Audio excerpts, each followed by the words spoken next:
man's undivided attention ought to get down on her knees and consider herself blessed. She stared at her assistant. He's a player. Everybody says so. He dates a different woman every day. Not true. Maybe he used to a few years ago, but ever since the Cold Creek started their horse operation, he's been a different man. He still likes a good party, but he's settled down a lot now that he has some focus. I heard you talking to Ashley Barnes that day in the office when she was upset he didn't call her back. You told her about the Seth Dalton School of bronc busting. You said he was a dog. No, Ashley said he was a dog. If you remember, I said he was a good guy, just a little on the rowdy side. He is. His blood might run a bit hot, but that's not such a bad thing if you ask me, as long as he finds the right woman to help him channel it. I'm not that woman. Marcy smiled, the sparkles in her hair reflecting the recessed lights in the kitchen. I don't know. Darlene said he looked whipped in the restaurant before the big scene with the other girl. She said the two of you were holding hands and everything. I care about you. Hell, I think I might even be in love with you. She shivered, but before she could say anything, Lance Tyler poked his head inside the kitchen. Marcy, why are you hiding out in here? Are you going to make me dance with Mrs. Christopher all night? Sorry, I'm coming. She gave Jenny a quick hug and took one last parting shot. You know, she whispered in her ear so the PE teacher couldn't hear. Somewhere out there is a rider who can tame even the wildest bronc. You'll never know if you don't climb on. After she left, Jenny leaned against the counter, her mind whirling. I can't love a woman without the guts to take a chance on something that could be wonderful. His words echoed in her ears, louder than the music from the other room, louder than the dishwasher busily churning away beside her. The ache in her chest seemed unbearable, and she pressed a hand to it, then felt something crack away under her fingers, something hard and brittle. She was a fool. A scared, stupid fool. She loved him. With all her heart, she loved him. And she was throwing away any chance they might have together because she was too afraid to trust him. And more afraid to trust herself and her own instincts.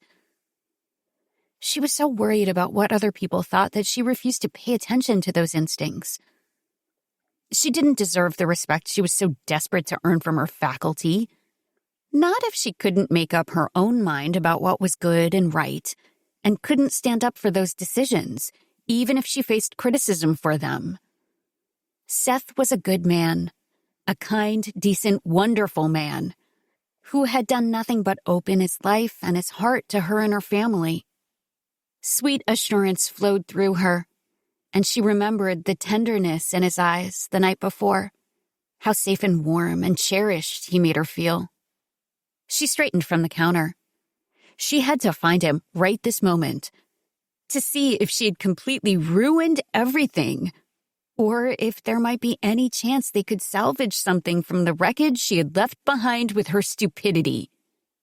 She rushed out of the kitchen and blinked, a little disoriented to find the lights and the music and the people. The party was still going strong. Her party, the one she had thought so vitally important. How could she leave in the middle of it? No.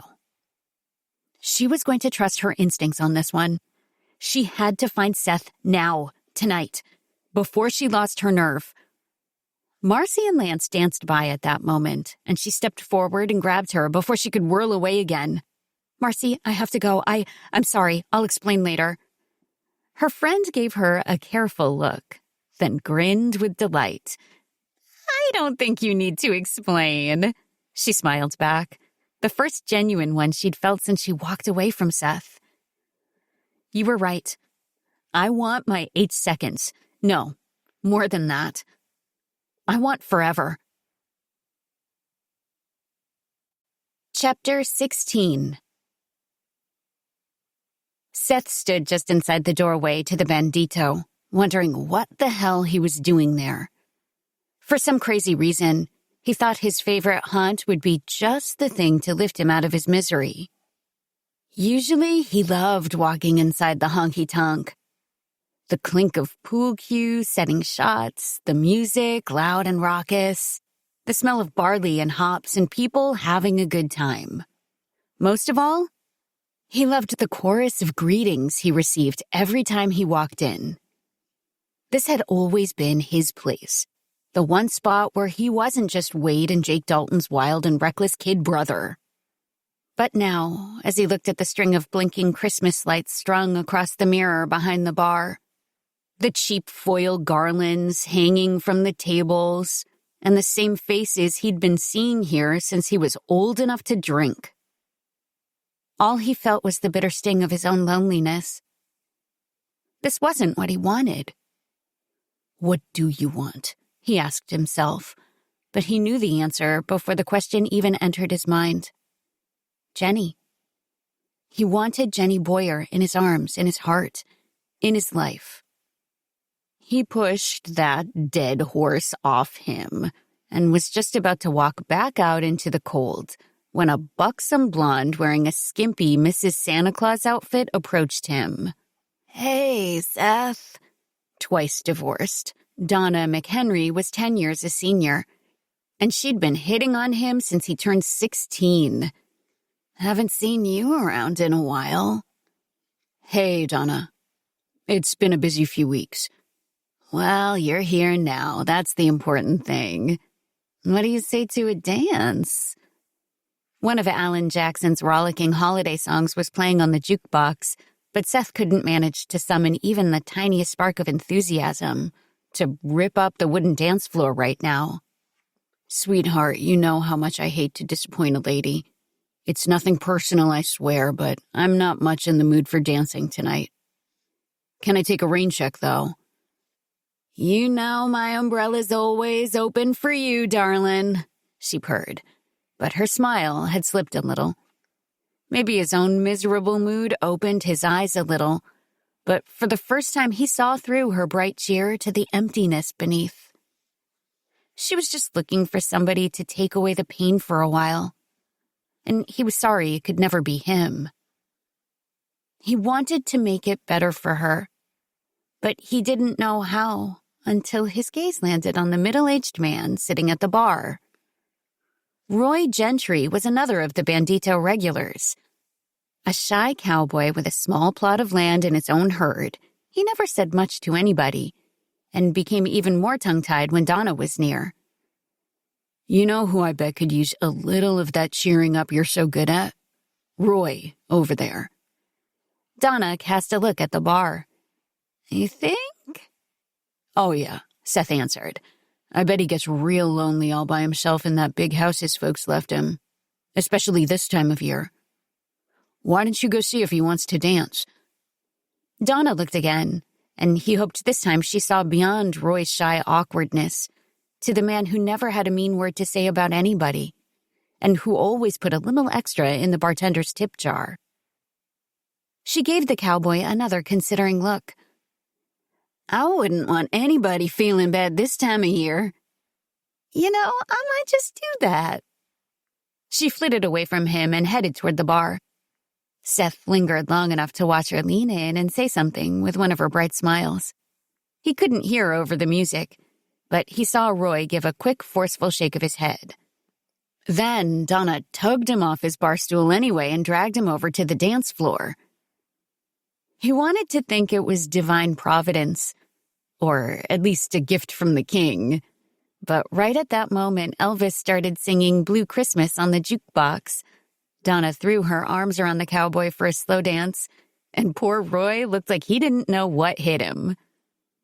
If he'd had a beer right then, he would have lifted it in a salute to the man. "I'm right there with you, brother," he thought, hoping he and Elvis might have just planted the seeds of something. Good deed accomplished. He turned to go when he heard a woman's voice calling his name in a question. For about half a second, He thought about pretending he didn't hear whoever she was and just continuing on his way. But she called his name again, and he turned slowly with a sigh.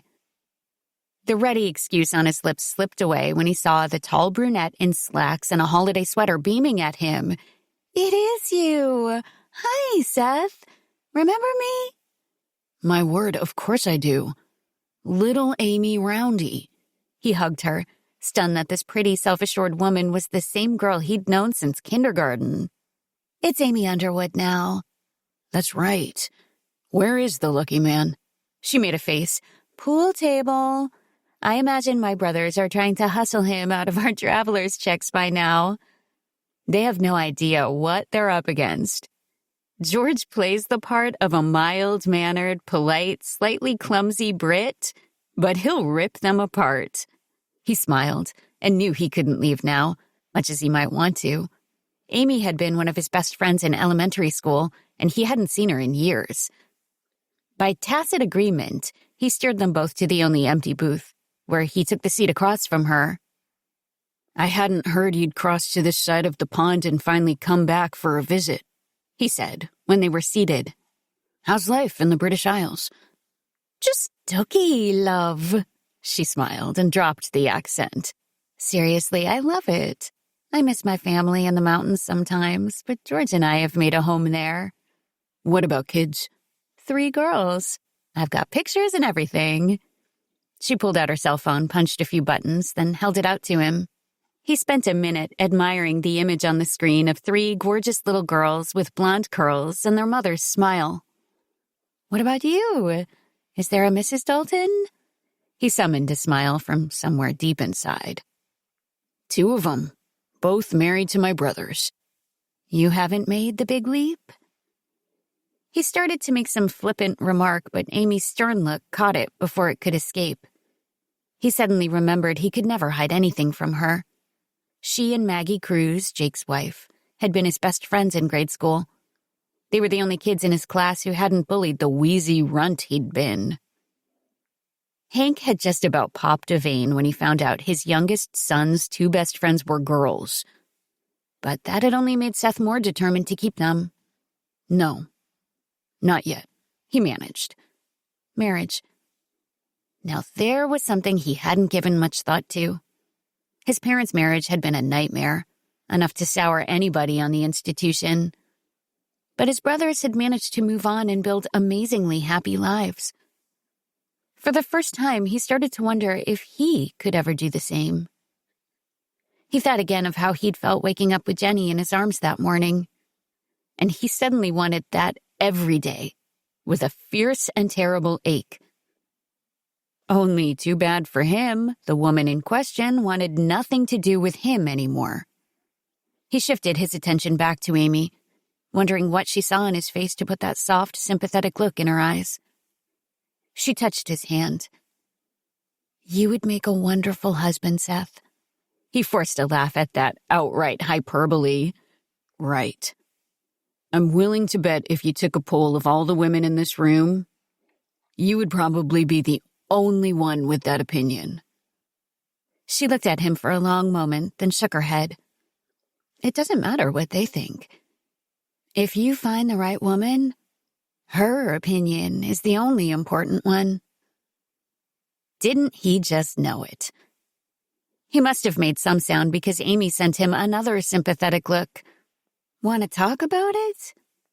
No. He wanted to hop in the GTO and drive as far and as fast as he could to outrun this pain. This hollow fear that he would be spending the rest of his life alone.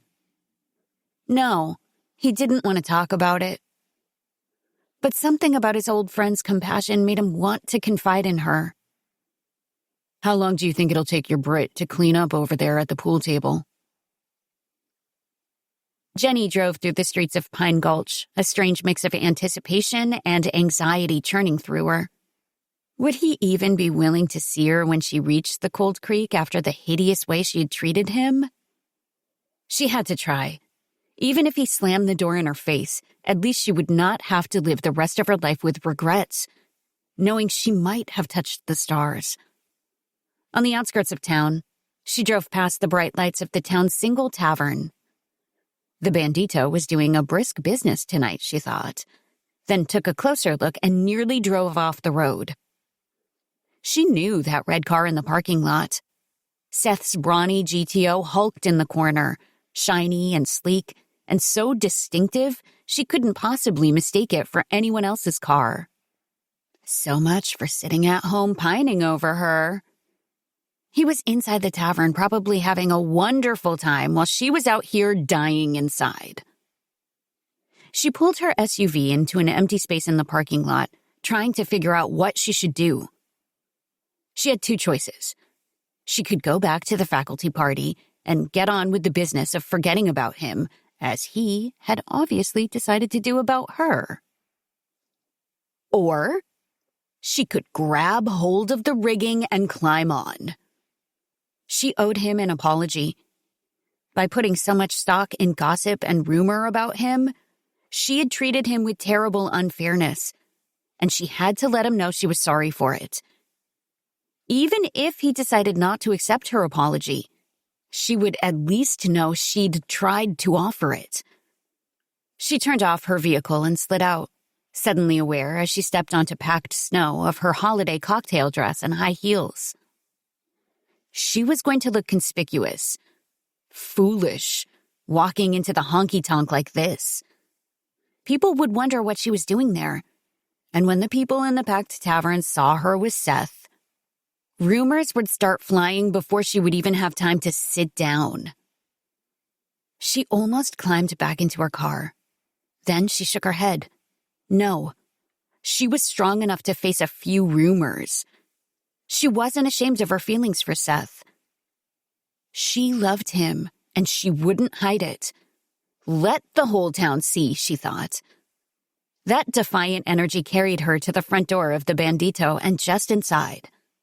But there she stopped, as the panic and self-doubt started to nip at her like an unruly puppy. She scanned the crowd, already painfully aware of the stares.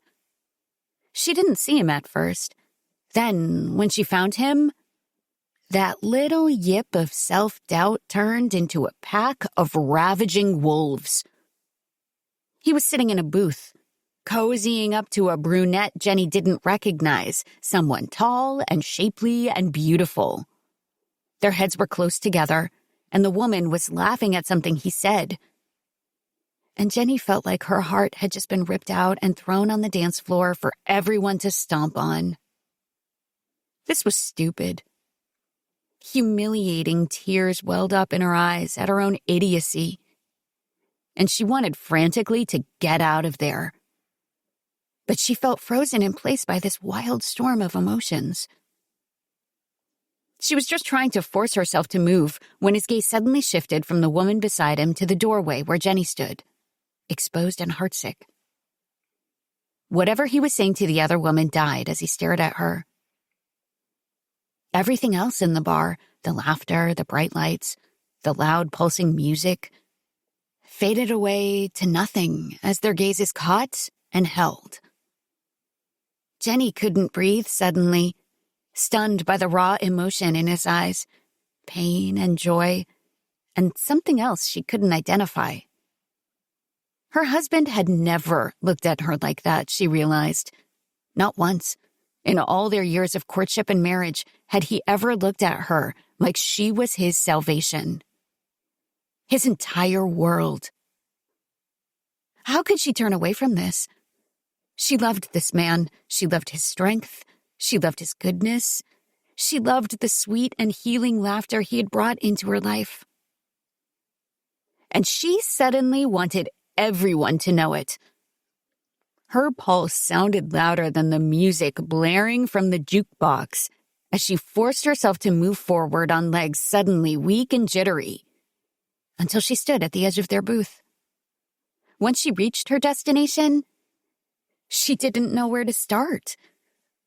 She might have lost her nerve completely, except that Seth hadn't looked away from her even for a second. They stared at each other for a long moment, until the brunette actually broke the silence. "Hi, you must be Jennifer." That had her blinking, and she managed to wrench her gaze from Seth to look at the woman, who actually seemed very nice, with warm brown eyes and an approachable smile. Too bad Jenny might just have to take a page from Cherry Mendenhall's book and deck her. Seth has just been telling me all about you, the woman went on. She thought she heard Seth make a groaning kind of sound, but she couldn't be sure. Has he? It was all she could manage to say. The other woman gave a smile Jenny would only have called mischievous if it had come from one of her students. Oh, yes. I'm Amy Underwood, an old friend. Sit down, won't you? Here, you can have my seat. I was just leaving to find my husband. Husband. Right. Husband was good. He's sexy and British, and I'm crazy about him, the strange woman added with a laugh. Just in case you were wondering. Amy, Seth said in the chiding voice one reserved for old friends. She laughed again, getting to her feet. What did I say? She didn't wait for an answer, just blew him a kiss. We're in town until after the day after New Year's. Come and meet George and my girls. I want to know how the story ends. Yeah, he muttered. So do I. She walked away, but Jenny remained standing by the booth, unsure where to go from here. What are you doing here, Jen? He said after a long moment.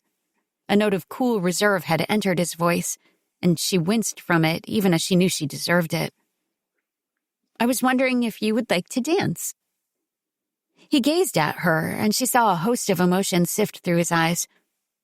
Here, he finally asked, looking around the crowded tavern. Here? Or at the faculty party? Or wherever you would like. He gazed at her, stunned by her words, by the offer he knew must have cost her dearly. Already he was aware of the curious stares in their direction. Tongues were certainly going to wag with tales of the elementary school principal showing up at the local tavern in party clothes and a black eye, and immediately sidling up to his table. She must have known the gossip would start up before she even walked into the place. Yet she had come anyway. She had faced her fears, had all but begged for the very scrutiny she claimed to be so eager to avoid. For him. He had never been so humbled. Joy and sweet relief exploded in him, washing away the hurt and bitterness and anger. She was here, coming to him, despite her fears and her uncertainties. He had no choice but to take the precious gift she offered and hold it close to his heart. He reached for her hand and almost yanked her into his arms right there in the bandito in front of half the town. But he knew that would be pushing things. Instead, he uncoiled from the booth, threw some money on the table for his drink, and headed for the door, tugging her along behind him. Where are we going? She asked a little breathlessly. In answer, he pulled her out of the tavern. The cold December air blew through his jacket, and he realized he hadn't given this a whole lot of thought, driven only by the need to be alone with her. He had to kiss her in the next 20 seconds, but he wasn't going to make her stand out in the cold for it, not in her skimpy cocktail dress. Thinking fast, he bundled her into the GTO, then slid into the driver's seat and started the engine. The heater churned out blessed heat, and at last he pulled her into his arms and kissed her, as he'd been dreaming of doing since the moment they left the inn in Jackson. She returned his kiss with a warmth and enthusiasm that took his breath away, and they embraced there like a couple of hot-blooded high school kids at an overlook. Much more of this, and they would be steaming up those windows, he thought. I've never made out in a muscle car before, she said, after a long, heated moment. It's kind of sexy. That's the whole idea, he managed, then lost his train of thought when she trailed kisses down his jawline to the curve of his neck, then back up. Can I just say, For your first time, honey, you're doing great, he drawled. He felt her laughter against his skin and wanted to taste all of it. He dipped his mouth and caught hers again. Despite their playfulness, there was a poignant sweetness to her kiss, a gentle healing that seemed to wash away all the hurt of the afternoon and evening. "I'm sorry about today," she murmured, after a long moment, framing his face with her hands. "I'm so sorry I hurt you. It was never about you, Seth. It was me and my own insecurities. I was too afraid to rely on my judgment, to trust that the man I was falling in love with would be willing to catch me on the way down." He almost couldn't speak, overwhelmed by her words. "What changed?" he finally asked, his voice hoarse. She was quiet for several moments, the only sound the whir of the heater and the distant bass throb from the music inside the bar. They would have to leave soon, he thought. They couldn't stay in the Bandito parking lot making out all night. But for now, he didn't want to move, more content than he'd ever been in his life. "Did I tell you about the nightmare I had after Morgan's bad asthma attack? The night my car wouldn't start and you drove us to the clinic to meet Jake?" He shook his head, shifting so he was leaning into the corner of the seat, and her cheek was resting against his chest. He held her close, his hand playing in her incredible hair. It wasn't the most comfortable position, but he didn't mind, as long as he could hold her. "I dreamed I couldn't find Morgan," she went on. "She was sick and she needed me, and no one would help me look for my child." It was a terrible, helpless feeling. I was just about to hit bottom when someone suddenly appeared out of nowhere and started shoving away obstacles and pushing people back so I could reach my destination and find my child. I couldn't see his face, but I knew even before he turned around who it was. She touched his face, her eyes soft and a tender smile hovering around that lush mouth. Him? She dreamed of wild and rowdy Seth Dalton coming to her rescue, like some kind of hero out of a movie. My subconscious has always known what I've been afraid to admit. I need you in my life. I need your strength and your kindness and your laughter. He pressed his lips to her fingers, wondering if it was possible for a man to burst with joy. I love you, Seth. With everything in my heart, I love you. And I want everyone in the world to know. I want to run ads in the newspaper and send up hot air balloons and climb to the top of a water tower somewhere so I can graffiti it on the side. He laughed, completely charmed by this side of her. Then you would get arrested for vandalism, and I'd have to come pay you conjugal visits, which would be hot and all at first, but would probably get old after a while. How about you just settle for whispering it in my ear for the rest of your life? Jenny blinked at him. The rest of her life? That certainly sounded permanent. Was the hellion of Pine Gulch actually proposing? I know it's early in the game here, he went on, and she could swear there was a hint of color on his cheekbones in the dim light. But I just want you to know where I stand. I might just have to put my foot down on this one.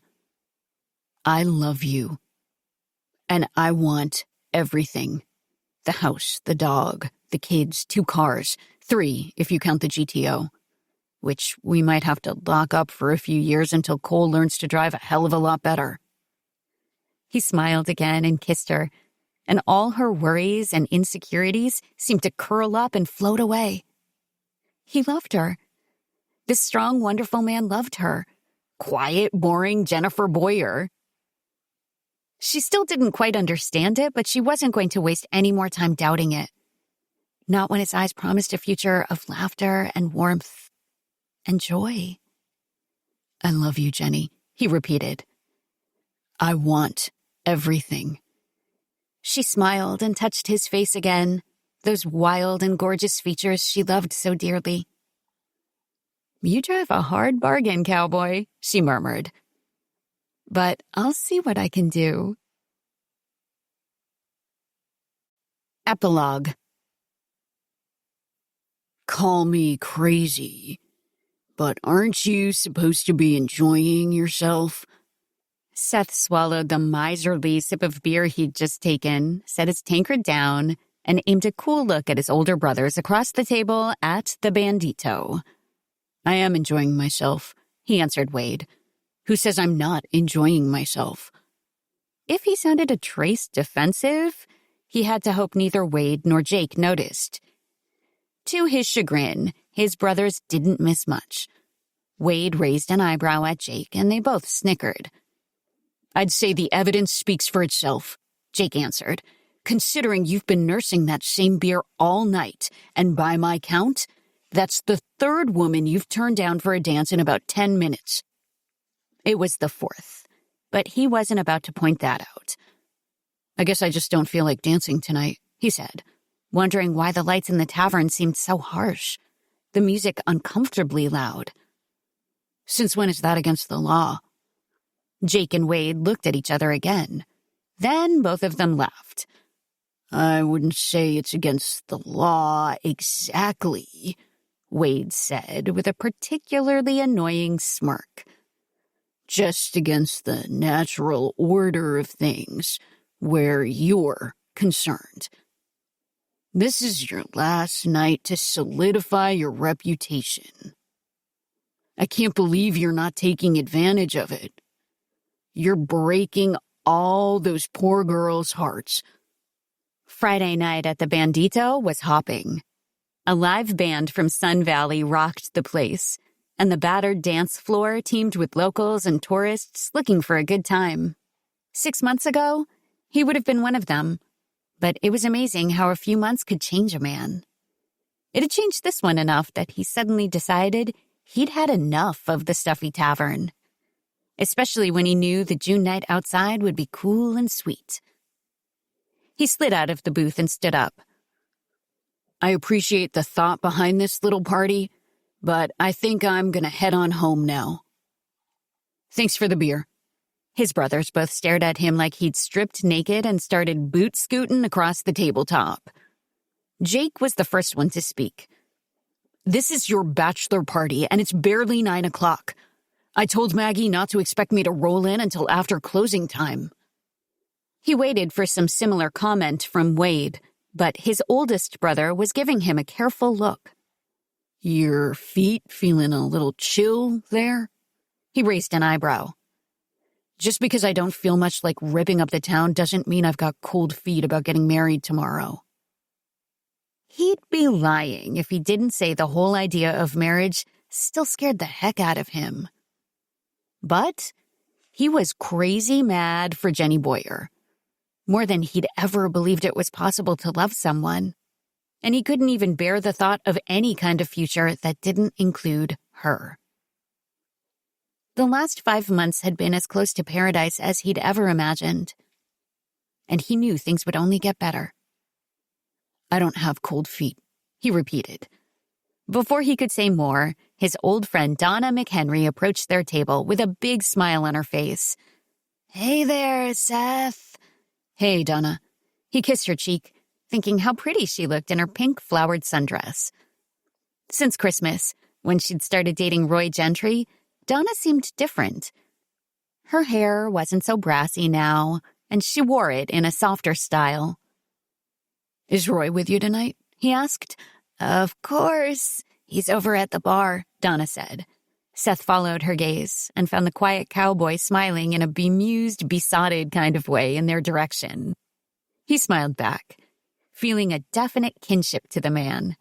If Jenny were here, he'd be looking at her with that same expression in his eyes. Donna tucked her hand through his arm. So tomorrow's your big day. I'd ask you to dance, but I saw all those other girls who came over here walk away with big old dejected looks on their face. Donna. She shook her head and gave his arm a squeeze. That's all right with me. I just wanted to tell you how happy I am for you and Miss Boyer. She's one nice lady. Thank you. I'll tell her you said so. You do that. Good luck tomorrow. She gave his arm another squeeze, then kissed him again and turned back to her quiet cowboy. Man, I hardly recognize Donna McHenry these days. I wonder what's gotten into her lately, Wade said. She's in love, Jake said. It changes a person. He looked at his brothers and thought how those words certainly applied to the Dalton brothers. Wade wasn't the stressed, workaholic widower he'd been before Caroline Montgomery blew into their lives. Since marrying their neighbor Magdalena Cruz, Jake had learned not to be so serious all the time, to find a little enjoyment in life besides his patients. Seth had probably changed more than either of them. He wanted far different things out of life than he had before Jenny Boyer and her children captured his heart. Where this would have been his idea of a good time 6 months ago, now he just wanted to go home and wait out the last few hours until their lives merged. He smiled at his brothers. Like I said, I do appreciate the effort you boys took to rent yourself away from your women for the night, but I don't think any of us are really enjoying this. I don't really need a bachelor party. Why don't we call it a night? He was a little annoyed to see neither brother was paying attention to him. Their gazes were both fixed on the door. Uh-oh, Jake said, his voice sounding oddly strangled. Here comes trouble. Seth turned around to see what they were both so fascinated by, and just about tripped over his boots. 3 women had just walked into the bandito.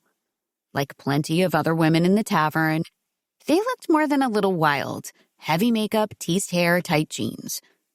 His heart seemed to churn right out of his chest, especially when the redhead in the middle caught his gaze. She gave him a long, sultry look and sauntered over to their table, her partners in crime right behind her. Seth suddenly discovered a pressing need to take a long sip of his neglected beer to soothe his parched throat. Well, aren't you 3 a sight? Wade drawled, and the woman on the right gave a pleased grin. Aren't we, though? Caroline said, looking pleased as a little filly with a new fence post. She leaned forward a little, and though Seth couldn't seem to wrench his eyes away from the little redhead who owned his heart, he thought he heard Wade swallow hard. We decided we were bored with our little bachelorette party, just us girls, Caroline went on. We thought this might be the place to find us some rowdy cowboys. And you got all dressed up and everything, Jake murmured. You can blame Marjorie for that, Maggie said, sliding into the booth next to her husband. We were just playing around with lipstick shades trying to find a good one for Jenny to wear tomorrow. And Marjorie seemed to think it was a real hoot to lay it on thick and heavy. We all got a little out of control, and before we knew it, here we were looking like we just stepped out of a bad country music video. For a pregnant woman, you're pretty hot, Jake said. I do what I can, Maggie purred. Seth continued to stare at Jenny, falling in love with her all over again. It wasn't because she made one heck of a sexy party girl. It was that light in her eyes that hadn't been there 5 months ago. The joy and the happiness he saw in her face every time she looked at him. Hey, cowboy. Feel like dancing? The words were barely out of her mouth before he grabbed her arm and hauled her out onto the dance floor. The band obliged them by starting up a slow song. Not that it mattered, since he would have held her close no matter what they were playing. He pulled her against him, and suddenly he didn't mind the stuffy air or the loud music. With her here, with her soft and sweet in his arms, everything felt right again. Sorry we crashed your bachelor party, Jenny said into his ear, her voice pitched just loud enough to be heard over the music. I thought we should leave you boys alone tonight, but I was overruled. I hate to tell you this, but the women in your family are on the formidable side. Yeah, you're gonna have a real tough time fitting in, aren't you? He said dryly. She made a face. Hey, I got all tarted up to come down here. I deserve points for that, at least. You can have all the points you want, sweetheart. He leaned close and whispered in her ear, the way he knew drove her crazy. I've got a muscle car parked out front. What do you say we drive up to the lake and make out all night? She gave that sexy sigh of hers, and he was humbled all over again to know this smart, beautiful woman had somehow chosen him. That's a tempting offer, cowboy, but I'm afraid I'd better not. I'm getting married in the morning, and I'm not sure I could look Father White in the eye with razor burns and love bites. He grinned, only a little disappointed. They had the rest of their lives, and he intended to fill every day of it showing her how much he loved her. Despite appearances to the contrary right now, I guess I just might make a respectable woman out of you after all, Jenny Boyer. Not too respectable, I hope. He pulled her closer. That's a promise. A Deal Made in Texas. Chapter 1.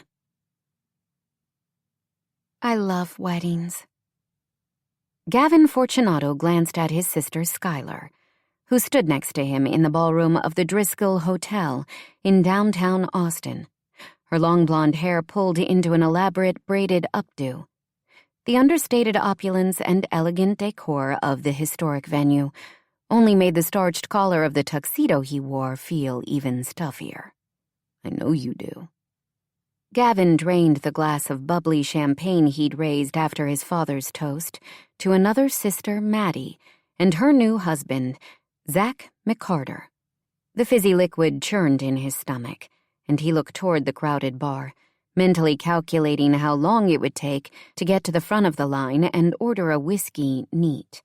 He had a feeling he'd need something more substantial than champagne to make it through this evening.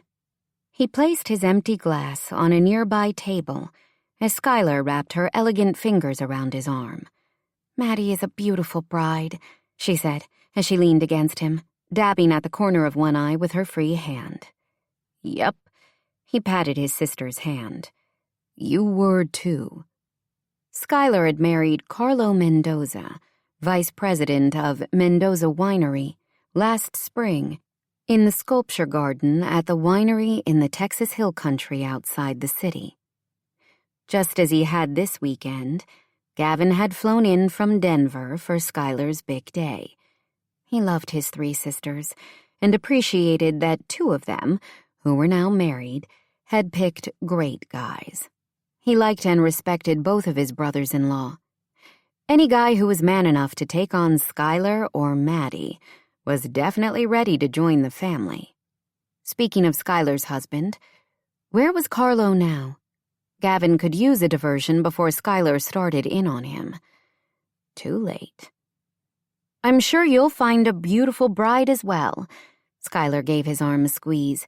The touch was gentle, but somehow Gavin felt like an animal caught in a steel trap. Sweat beaded between his shoulder blades and rolled down his back. He groaned inwardly as he noticed the line at the bar had gotten longer. You did a great job with all the wedding planning, he said, ignoring his sister's comment. I know Maddie appreciated it, since she's so wrapped up in the Fortunato Real Estate Austin office right now. I don't know how you convinced Mom to allow another wedding to take place here instead of in Houston. I thought she'd pressure Maddie and Zach to get married closer to home. It's only a couple hours' drive from Mom and Dad's house, but Maddie couldn't spare any extra time. She and Zach are burning the real estate candle at both ends these days. Gavin loved all his sisters and brothers, but he and Maddie were only 9 months apart in age, so they'd always been especially close.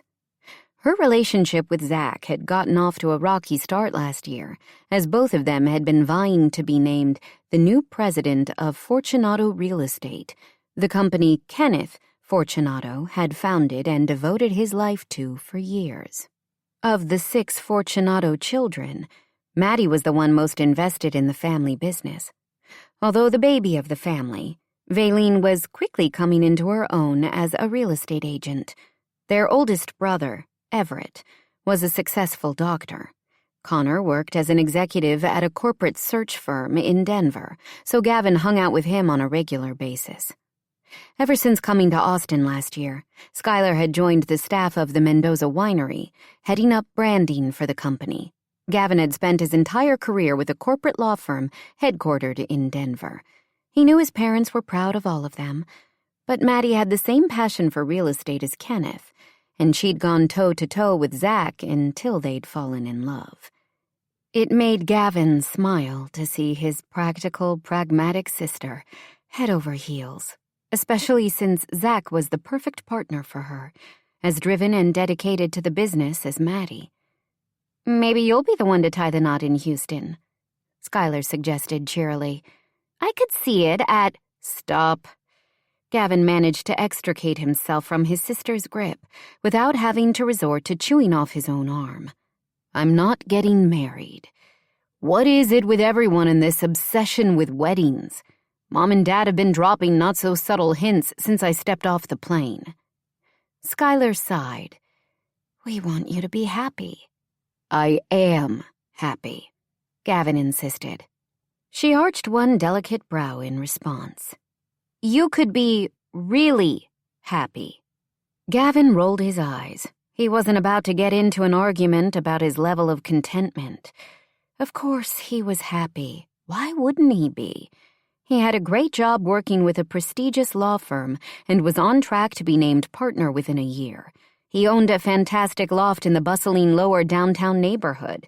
The city was a perfect mix of urban and outdoorsy, with enough cowboy left to appeal to his Texas heart. Plus, Colorado offered almost limitless opportunities for the adrenaline-pumping adventures Gavin couldn't seem to get enough of during his downtime. He rock climbed, mountain biked, and skied every weekend throughout the winter. Well, not this January weekend, since he was at his sister's wedding, being subjected to the 3rd degree by his well-intentioned family.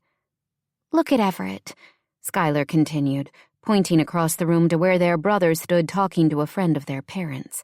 His wife Lila was at his side, Everett's hand on her back. "He's happy."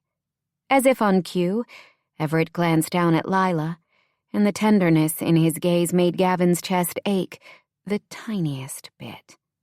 Lila smiled up at him, practically glowing, and he drew her in closer. Gavin studied the couple, high school sweethearts who'd reunited last spring after years apart. There was something different about them tonight, a new kind of energy to their already strong connection. Skylar nudged him, drawing his attention back to her.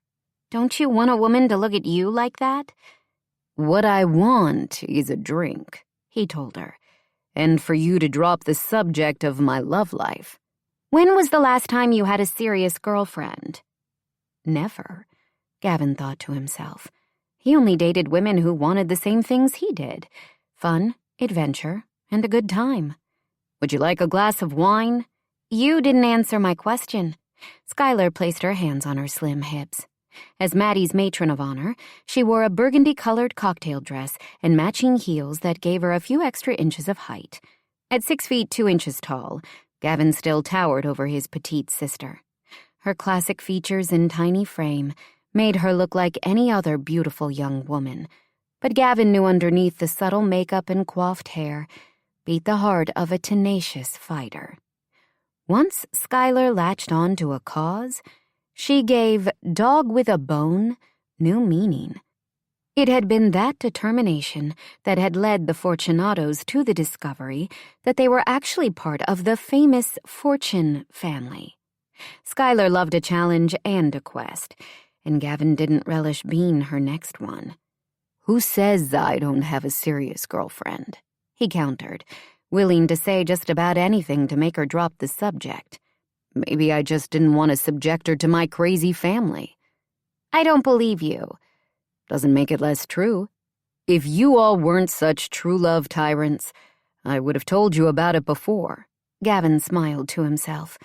That should be enough to keep her occupied for a while. He realized his mistake as her eyes lit with excitement. Who is she?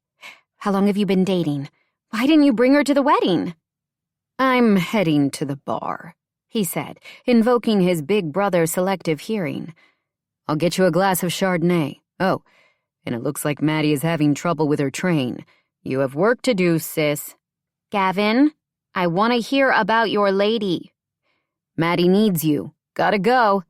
He moved around her, dodging like he was back on the high school football team when she reached for him. Valine can help. Wait, Gavin. He waved over his shoulder and called, Back in a sec. Having no intention of returning to his sister. She'd regroup soon enough anyway. Another glance over his shoulder showed Skylar following him. He tugged at his collar and glanced around, catching the eye of the slim redhead standing near the corner of the bar. Not exactly catching her eye, as he got the impression that she'd been watching him approach. Either way, she was a friendly face, and he'd take it. Christine, he called, not daring to check on Skylar's approach. He wrapped an arm around Christine Briscoe's shoulders. Great to see you. How have you been? You look lovely. Shall we dance? Christine, who'd worked for his father's real estate agency in Houston for close to a decade, seemed at a loss for words. That was fine. Gavin didn't need her to speak, as long as she came with him. The man standing next to her, average height with dark hair and the start of a paunch that indicated he'd done too many keg stands back in college, frowned and made to step forward. Gavin took an immediate dislike to the guy, but flashed a grin and held up one finger. You don't mind if I steal Christine for a dance, right? He didn't wait for an answer. He grabbed Christine's hand, soft skin and fine-boned, he noticed, and tugged her toward the dance floor, breathing a sigh of relief as he saw that Skylar had been waylaid by a distant cousin on their mother's side of the family. The music changed from an up-tempo dance number to a slow ballad. Automatically, he wrapped his arms around Christine's waist, careful to be respectful of her personal space, since he'd basically hijacked her for this dance. She lifted her hands to his shoulders and glanced up at him. Hi there, he said with his most charming smile. Hi, she breathed. You too. Well, thanks. Yes. He felt his mouth drop open and closed it again. I think I missed part of the conversation.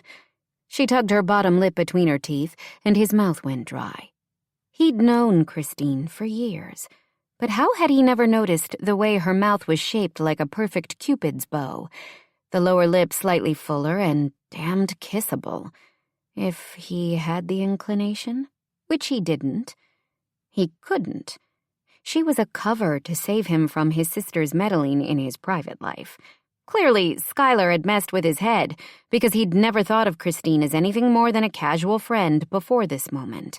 Never gave her much thought at all, if he had to admit the truth. I'm responding to your comments, she answered, somewhat primly. It's great to see you, too. I'm well. Thanks for the compliment. Yes, I'd like to dance. Ah. He felt one side of his mouth curve. This time the smile was natural. Why did it feel so unfamiliar? You're precise. She frowned. Oh, you weren't looking for a response? The questions were rhetorical. Color flooded her cheeks, and it fascinated him to watch the freckles that dotted her skin almost disappear against the blush. I should have figured. No, He shook his head. I'm a little bit off my game tonight. Your game, she murmured. Not that this is a game, he amended quickly. It's a wedding. Your sister's wedding, Christine agreed, sounding amused. The Fortunatos are dropping like flies. he said, glancing around for Skylar, whom he thankfully didn't see in the vicinity. Skylar seems to think I'm next. Can you keep a secret? Christine nodded solemnly. I told her I have a girlfriend. But you don't? No, and that's how I like it. He pulled her closer to avoid a couple trying some sort of complicated spin and tried not to notice the feel of her soft curves pressing against the front of his tux. This dance was about avoiding Skylar, nothing more. For some reason, my sister can't seem to accept that. It was easier to lie, although I'm not sure she believed me. I'm sure you could find a girlfriend if you wanted one. He grimaced. But I don't want one. Not even a little bit. Oh. He had the strange sensation that he'd disappointed her, and didn't like the feeling. How's Denver? Christine asked quietly after a moment of awkward silence between them. Good, he answered, and struggled to come up with something better to say, something interesting, charming. Gavin was well known for his charm. He had an easy way with women that made him popular, even with his ex-girlfriends. Where was that legendary charm now? He couldn't figure out what the hell was wrong with him. Had he allowed Skylar to rattle him that much? Hell, he came from a family of 6 kids. Good-natured teasing was nothing new. Did you cut your ski trip short to come to the wedding? He blinked. I did, actually. How did you know? Your sisters talk about you a lot, she said. She stiffened in his arms, making him regret questioning her. He liked dancing with Christine. She was just the right height, and her body fit against his perfectly. She smelled clean and fresh, like strawberries or springtime or sunshine. Okay, that was stupid. Sunshine didn't have a scent. He needed to get a hold of himself, but all he could manage was hoping she'd relax into him again. The song ended, and another ballad began. Gavin would have to tip the bandleader later for his sense of timing. Do you ski? He asked, tightening his hold on her ever so slightly, splaying his hand across her lower back. She laughed, low and husky, and his stomach flipped wildly. He hadn't expected that kind of laugh from straight-laced Christine Briscoe. No skiing for me. I've never even been to Colorado. You'll have to visit, he told her. The way her eyes widened in shock was like he'd invited her to have wild monkey sex on the hood of his car. The image did crazy things to his breathing, and he pushed it out of his mind. The things are busy, she stammered. At the office right now. That's right. You moved to Austin to manage the new branch. My dad mentioned that. I'm originally from Austin, and it was a great opportunity, she confirmed. Of course, I loved working for your dad in Houston, too. Of course. He felt the sensation of someone staring at him and glanced toward the bar. The man Christine had been standing next to was still there, shooting daggers in Gavin's direction. Did I steal you from your boyfriend? Even though it was no business of his, he didn't like the idea of this woman belonging to another man. She shook her head, her full mouth pursing into a thin line. Maddie and Zach invited everyone from the Austin office to the wedding. Bobby and I work together, but that's all, despite his best efforts. He's a good real estate agent, but can't seem to understand that I'm not interested in dating him. In fact, you kind of rescued me. So then I'm your hero? Christine blushed again, and Gavin couldn't help but wonder what it would take to make her whole body flush that lovely shade of pink. I don't know about that, she murmured, her gaze focused on the knot of his bow tie. He forced a chuckle, ignoring the pang of disappointment that lanced his chest at her words. What was going on with him tonight?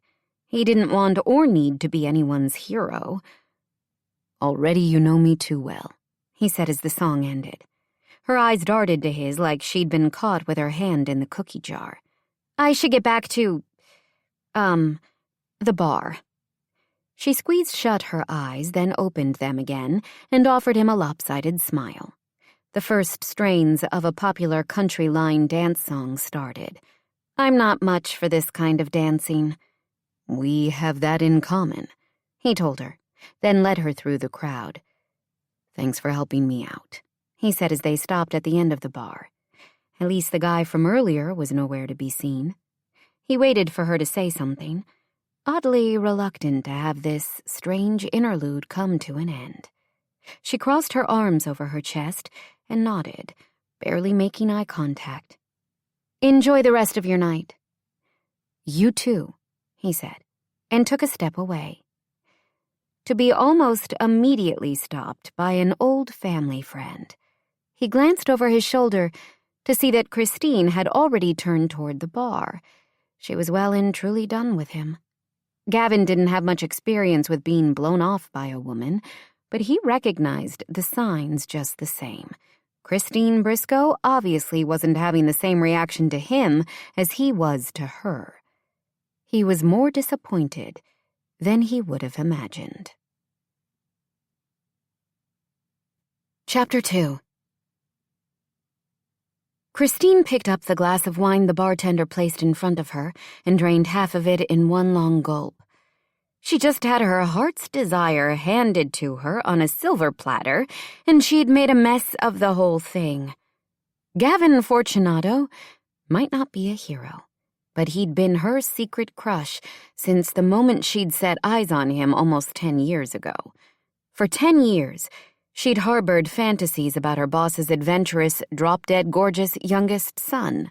Then tonight, out of nowhere, he'd taken her into his arms, like a scene from every Hallmark movie she'd ever watched, and she loved a good romance. Unfortunately, Christine hadn't even been able to put together a decent sentence. He'd actually flirted with her. Of course, Gavin flirted with everyone, not that she knew him well, other than adoring him from afar, but he'd come into the Fortunato real estate agency office in Houston often enough over the years. She'd watched his easy banter with his sisters, as well as the women who worked in the office. He was always charming but respectful, and had a knack for remembering names and details. Half the women she knew in Houston had a crush on him, and she imagined it was much the same in Denver. At first, when his gaze had met hers as he strode toward the bar, she'd thought he might call her out for staring. She'd been trying to ignore Bobby, who seemed to think he was God's gift to women. He was harmless but annoying, and Christine wasn't sure why he wouldn't give up on her. Maybe because she had very little social life to speak of, so he assumed she should be grateful for his attention. Irritated was more like it. He'd been blathering on about some property he couldn't close, and Christine had been watching Gavin talk to Skylar, or rather, argue. She was used to seeing Gavin smiling and jovial and hadn't understood the tension that made his broad shoulders appear stiff. Unlike her own, the Fortunato family was tight-knit, so it bothered her to see the brother and sister at odds. She'd been shocked when Gavin had approached the bar and taken her hand. It might have been a simple dance to him. For Christine, having Gavin pull her close, her body pressed against his, was the culmination of all her secret desires come to life. Of all the single women at the reception, he'd picked her. Did that mean something? Probably not, but a girl could dream. Sadly, all she'd be left with was her dreams, since she'd been so discombobulated that she hadn't been able to truly enjoy the moment. Or relax. Or hold up her end of the conversation. What was the point? Anyway, Gavin lived life in the fast lane. She could barely get out of first gear. Normally, her boring routine didn't bother her. She was good at her job, had a cute apartment, and a sweet rescue dog that adored her. She owned her own car, and one designer purse she'd splurged on last year. The barista at her neighborhood coffee shop sometimes remembered her order, which never failed to make her feel special. She had a good life. Only occasionally did she think about what it would be like to have more. To be fun and sporty like her sister, Amy, or confident in the way of the Fortunato sisters, to be the kind of woman who could attract a man like Gavin. She took another drink of wine and turned back toward the reception. The dance floor was filled with wedding guests, all of them laughing and swaying whether they had rhythm or not. Christine should join the crowd.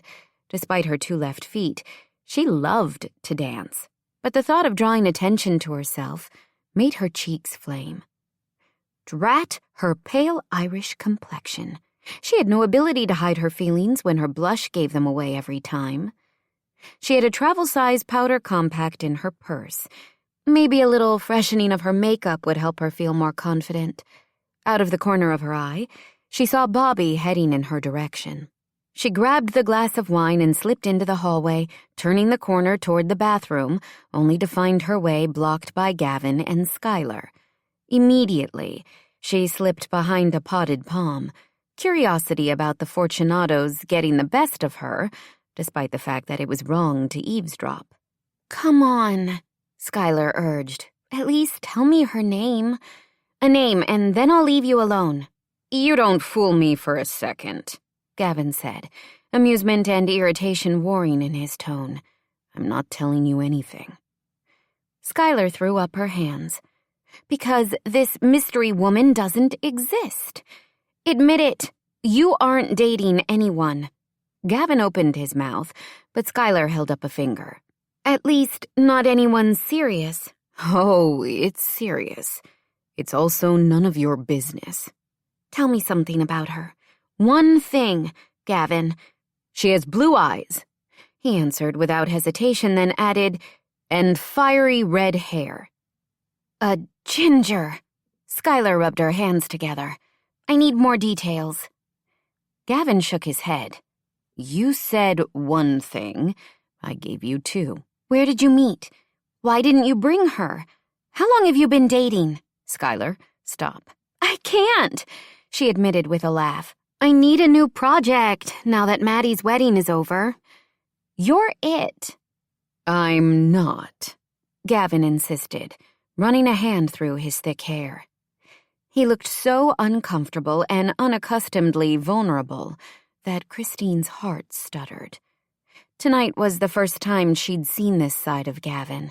He seemed almost human, not so picture-perfect, and it made her like him all the more, which was dangerous, because she already liked him way more than was wise. Without thinking, she took a step forward, away from her spot behind the fake plant. Gavin glanced up for one instant, and he looked so darn happy to see her. She wanted that look in his eyes to last. So instead of retreating, as her brain instructed, she moved toward them. Skylar glanced over her shoulder. "Hey, Christine, are you having fun?" Christine swallowed against the ball of nerves stuck in her throat. It was a beautiful wedding, and Maddie and Zach look really happy. "You did an amazing job with the planning." "Thanks." Skylar's smile was so genuine, Christine almost let the conversation end there. She was an honest person who valued her job and the relationships she'd forged with each of the Fortunatos. But dancing with Gavin had been like eating a bite of cake after dieting for years. One taste wasn't nearly enough. She wanted the whole piece. "Please don't be upset with Gavin," she said, working hard to ensure her voice didn't waver. Skylar frowned. "Do you mean our argument out here?" She laughed softly. "Don't worry. It's a friendly brother and sister thing. I have to convince him to give up the name of the woman. I asked him not to say anything." Christine wrapped an arm around Gavin's waist and leaned in close. "I wasn't sure if your dad would approve of us." She glanced up at Gavin and smiled. He was staring at her like she'd just sprouted a second head, not exactly catching on to her plan, which made sense because she didn't actually have one. "Wait," Skylar gasped, her gaze ricocheting between the two of them. "What?" Christine looked at Skylar once more. "I hope you can understand. We wanted to keep things private. It was never my intention to deceive you, but are you saying that you're Gavin's ghost girlfriend?" I know it probably comes as a surprise. Understatement of the century, Skylar muttered. You can't expect me to believe. It doesn't matter what you believe. Gavin looped an arm around Christine, dropping a kiss on the top of her head that she felt all the way to her toes. Christine isn't a ghost.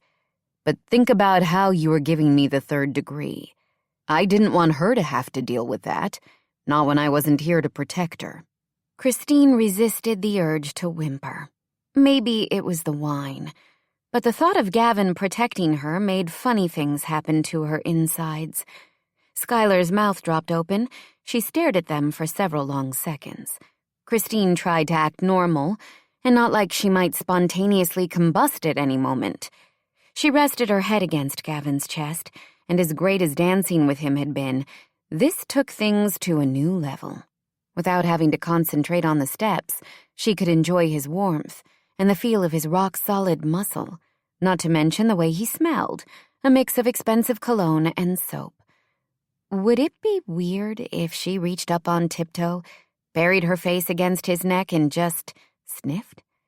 Yeah, definitely weird. She waited for Skylar to call them out on the lie. No way would anyone, let alone Gavin's perceptive sister, believe that they were a couple. Well, okay, then, Skylar said slowly. I'll admit I'm at a loss for words. Thank heavens for small favors, Gavin muttered. I still can't believe... how long have you two been an item?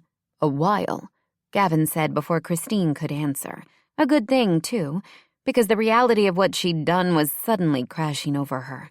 Don't tell your dad, she blurted, earning a frown from Skylar and a gentle squeeze from Gavin. He loves you like you're part of the family, Skylar told her. You know that. He loves me working for the family, Christine clarified. This is different. Gavin, tell her she has nothing to worry about from Dad or Mom. I have already, but you still need to honor Christine's feelings. He lifted a hand to Christine's chin, tipping it up until she was forced to meet his green eyes. This close, she could see the gold flecks around the edges. She half expected to see anger or frustration for what she'd done, but he looked totally relaxed. That made one of them. Christine makes the rules, he murmured, and before she could react to that novel concept, he brushed his lips over hers. The kiss started innocently enough. She had the mental wherewithal to register that his mouth was both soft and firm.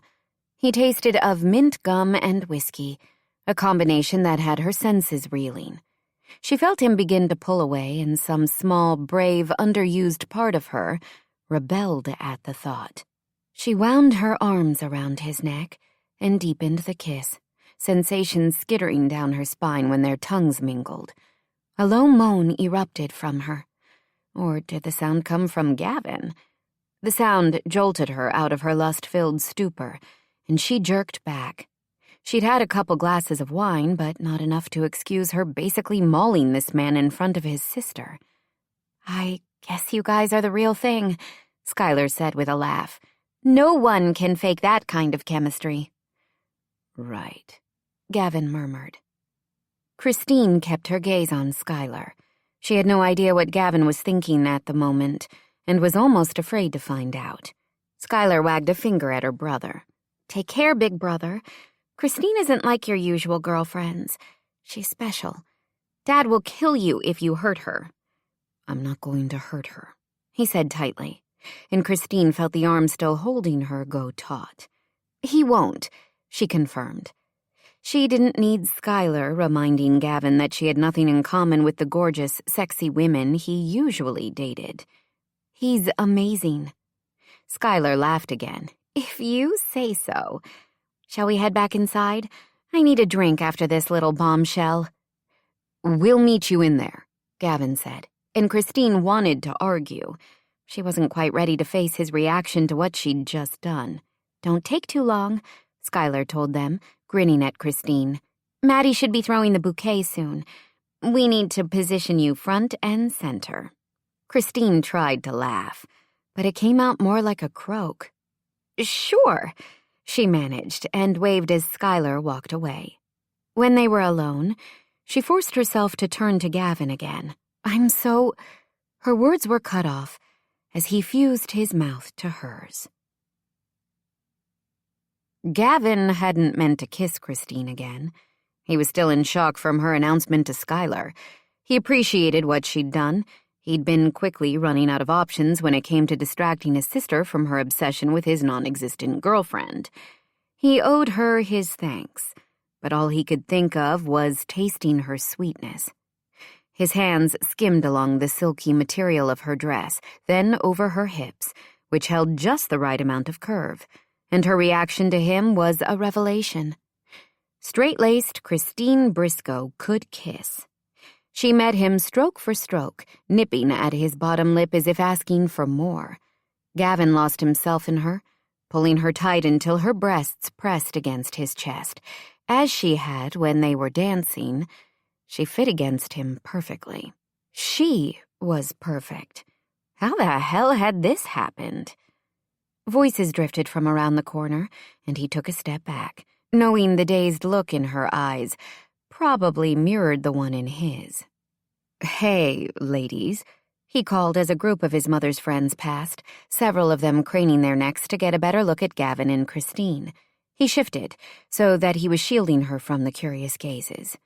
"We need to talk," he whispered when the women had passed. Christine nodded, staring at the floor. Gavin drew in a breath. Was she terrified of him now? She'd tried to save him from his sister, and he'd all but shoved his tongue down her throat. She'd seemed a willing participant at the time, but now?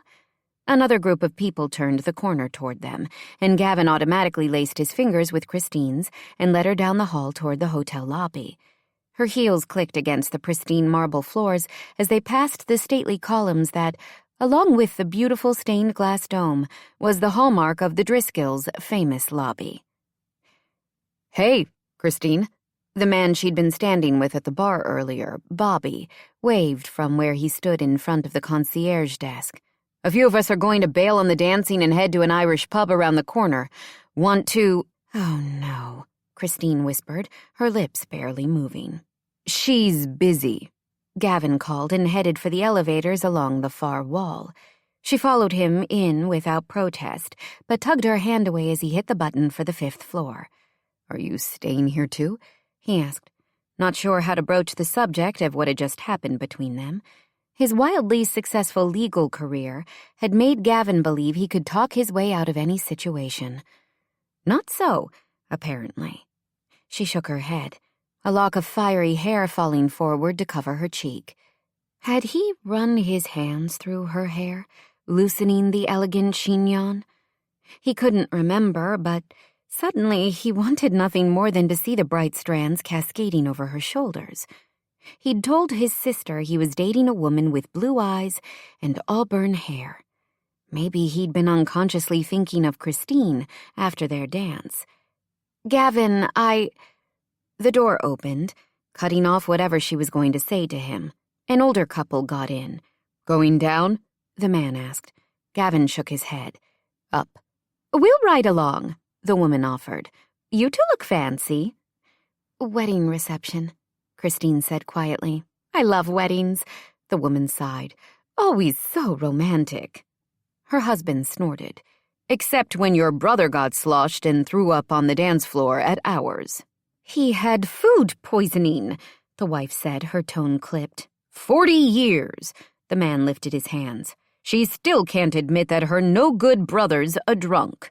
"At least he still shows up for holidays," the woman shot back. "Unlike your rude sister and her—" "Our floor," Gavin interrupted when the elevator dinged. The door slid open, and he placed a hand on Christine's back. "I'm at the end of the hall," he told her when the door closed behind them with a snick. His hand stilled as he realized her shoulders were shaking.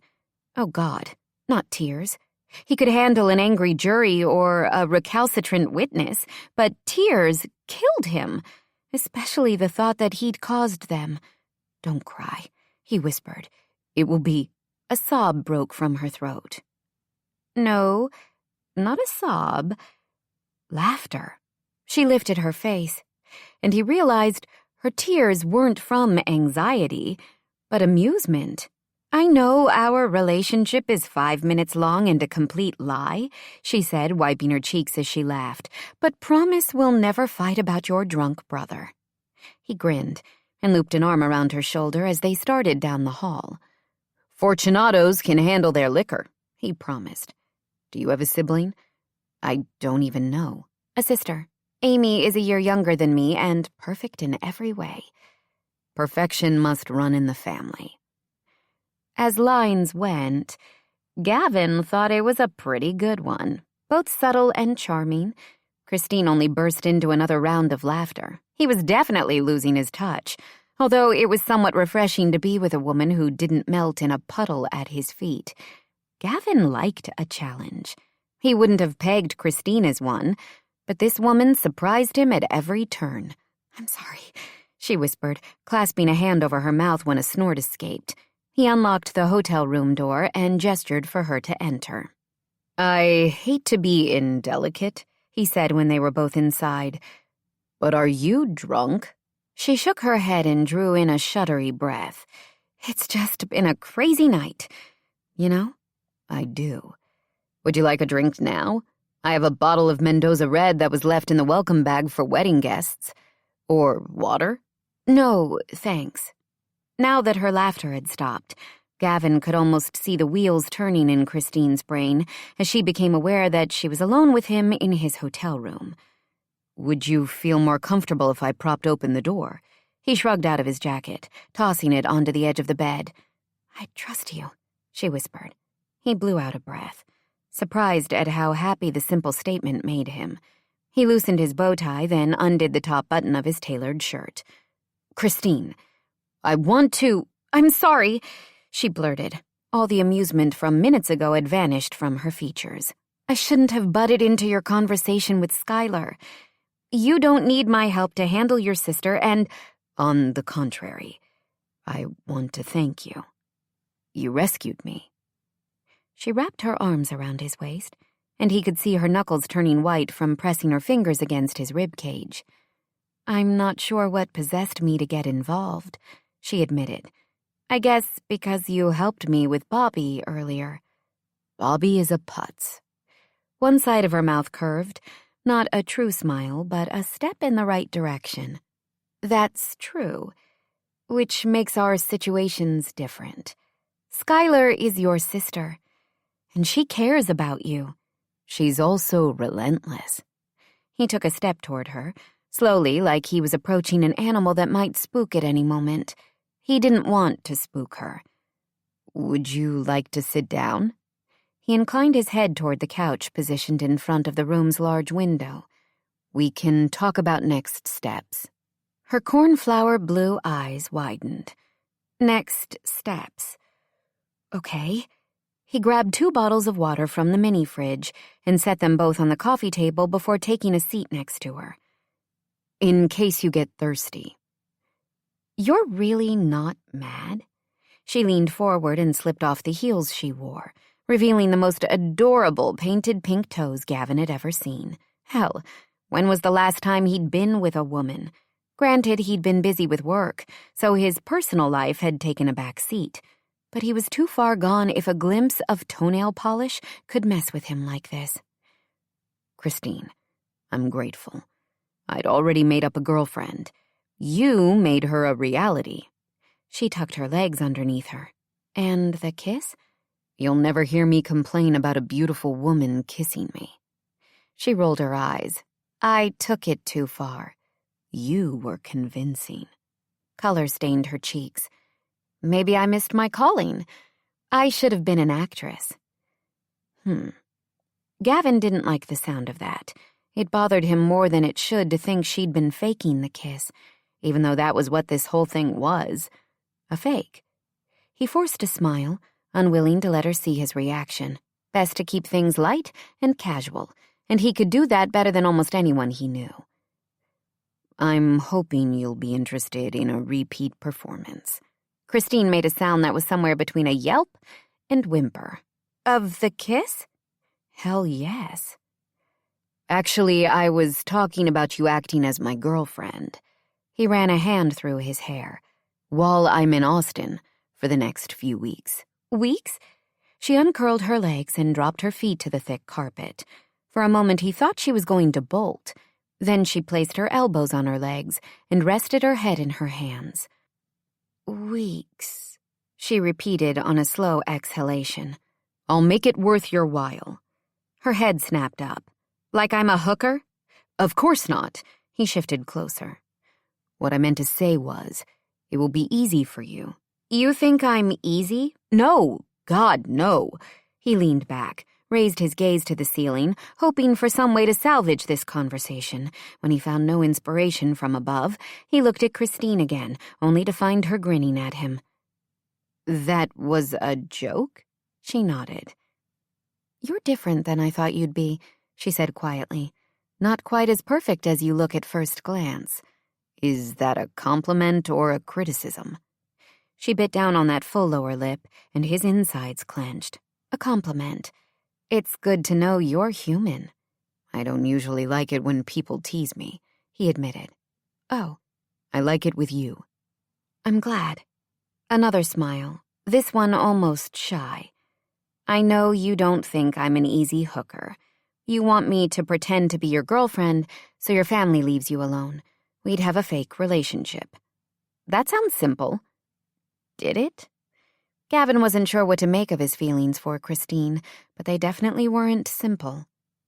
Right, he agreed anyway. One of the law firm's larger clients is based in Austin, and we're finalizing a merger with another financial institution. Everything should be complete by the end of the month. It makes sense that we'd be together now, and then when I go back to Denver, you can break up with me. Like anyone is going to believe that, she said with a harsh laugh. Long-distance relationships are tough. I don't think it will come as a huge surprise. The part where I break up with you is going to be the surprise. She sat back on the sofa, so close that he could feel the warmth of her body. Your family knows you're a bit of a playboy. Am not. She rolled her eyes. How many women have you dated? He thought about that. Grimaced. Since when? I rest my case, she told him. But this is different. He took her hand, laced their fingers together, and looked directly into her eyes. You've changed me. Chapter 3. Christine felt her mouth go dry at his words. She'd changed him? At least that's what my family needs to believe, he clarified. Skylar agreed not to tell anyone, Christine argued, although the thought of how she'd go about convincing people that she and Gavin were really a thing made goosebumps dance along her skin. Talk about the adventure of a lifetime. We told her not to tell anyone. He traced his thumb in circles against the sensitive skin on the inside of her wrist. But there's no way she's going to be able to resist. So we'll need to convince your family this is real, she whispered. Your parents will be upset they didn't know. They'll understand, he assured her. I'll make sure they do. I hate lying to your father, to anyone in your family. They've been so good to me. This isn't going to change anything, he promised. But Christine knew nothing would ever be the same. She should stop this charade right now, march downstairs and explain to Skylar that it was all a big misunderstanding. Although she was sober, maybe she could pretend to be drunk. Blaming her crazy behavior on alcohol might give her a decent excuse. Gavin's jacket began to ring. He stood and moved toward the bed, pulling his phone out of the pocket of the discarded tuxedo coat. Hey, sis, he said into the device. No, I'm not coming back down. Pause. Yes, she's with me. Pause. I don't think she's going to care about the bouquet. Pause with an added eye roll. Don't go there, Skylar. I told you this is special. She's special. Let me enjoy it, okay? Pause. I understand and appreciate it. I love you too. Pause. Okay, I'll see you at the brunch in the morning. He punched the screen to end the call, then tossed the phone on the bed again. You missed the bouquet. Christine stood. I'm okay with that. You shouldn't be annoyed with Skylar for calling. I don't want this to complicate things with you and your family. He moved toward her. My family is always complicated, especially now that the Fortunes are involved. My only concern is you. As much as I appreciate what you did earlier, if you aren't okay with this arrangement, we'll end it. Here was her chance. A dance, a few kisses, and she'd go back to her normal life before the clock struck midnight, like some sort of fortune-inspired Cinderella. But she couldn't force her mouth to form the words. Despite this whole thing being fake, she wasn't going to miss her chance at getting to know Gavin. Under what other circumstances would a man like him choose to date someone like her? Not that she was down on herself. Christine liked her life and felt comfortable with who she was, usually. But she wasn't the type of woman who could catch Gavin Fortunato's attention. Until now. I don't want it to end, she said, embarrassed that she sounded breathless. Gavin didn't seem to notice. He cupped her cheeks in his hands. Me neither, he whispered, and kissed her. Once again it felt like fireworks exploding through her body. The kiss was sweet and passionate at the same time. He seemed in no hurry to speed things along, content to take his time as he explored her lips. Then his mouth trailed over her jaw and along her throat, her skin igniting from the touch. He tugged on the strap of her dress, and it fell down her shoulder. He kissed his way from the base of her neck to her collarbone. Her body was all heat and need. She wanted so much from this moment that she couldn't even put it all into words.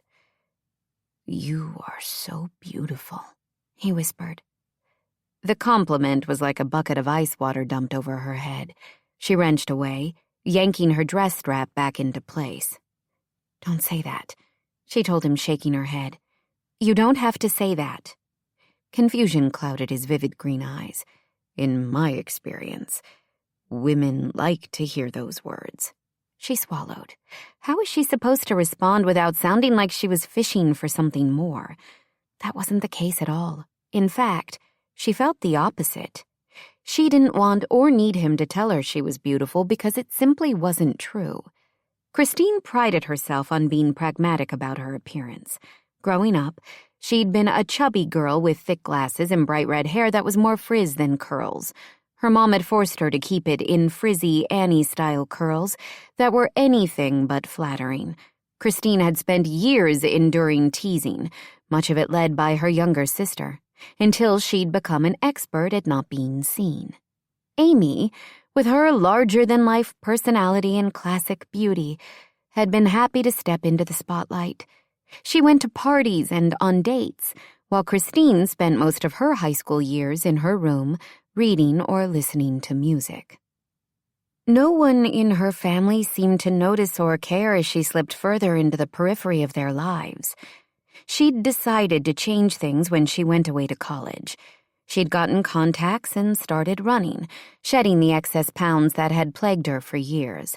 A bevy of expensive hair products helped her tame her wild mane, and the color had mellowed from the bright orange of her childhood. Her dad had called her Baby Carrot as a kid, and her sister had amended the nickname to Jumbo Carrot due to Christine's size.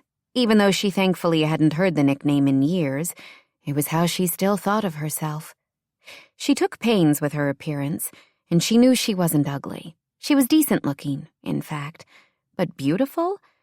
No, not to someone like Gavin. This is not real, she said, both for his sake and to remind herself. Gavin's thick brows furrowed. That doesn't mean... What's your favorite color? Blue. Mine's purple. She crossed her arms over her chest, aware he was still staring at her like he couldn't quite follow the direction of her thoughts. Join the club. Her mind and heart felt like they'd survived an emotional tornado, hurricane, and maybe a tsunami thrown in for good measure, all in one night. Favorite food? Pizza. I like burgers and fries. His mouth quirked. That's kind of cute. Burgers aren't cute. You're admitting you like them as opposed to giving me some line about loving salmon and kale. That's cute. I take yoga classes and run before work. What do you do to work out? One brow arched. So you're flexible?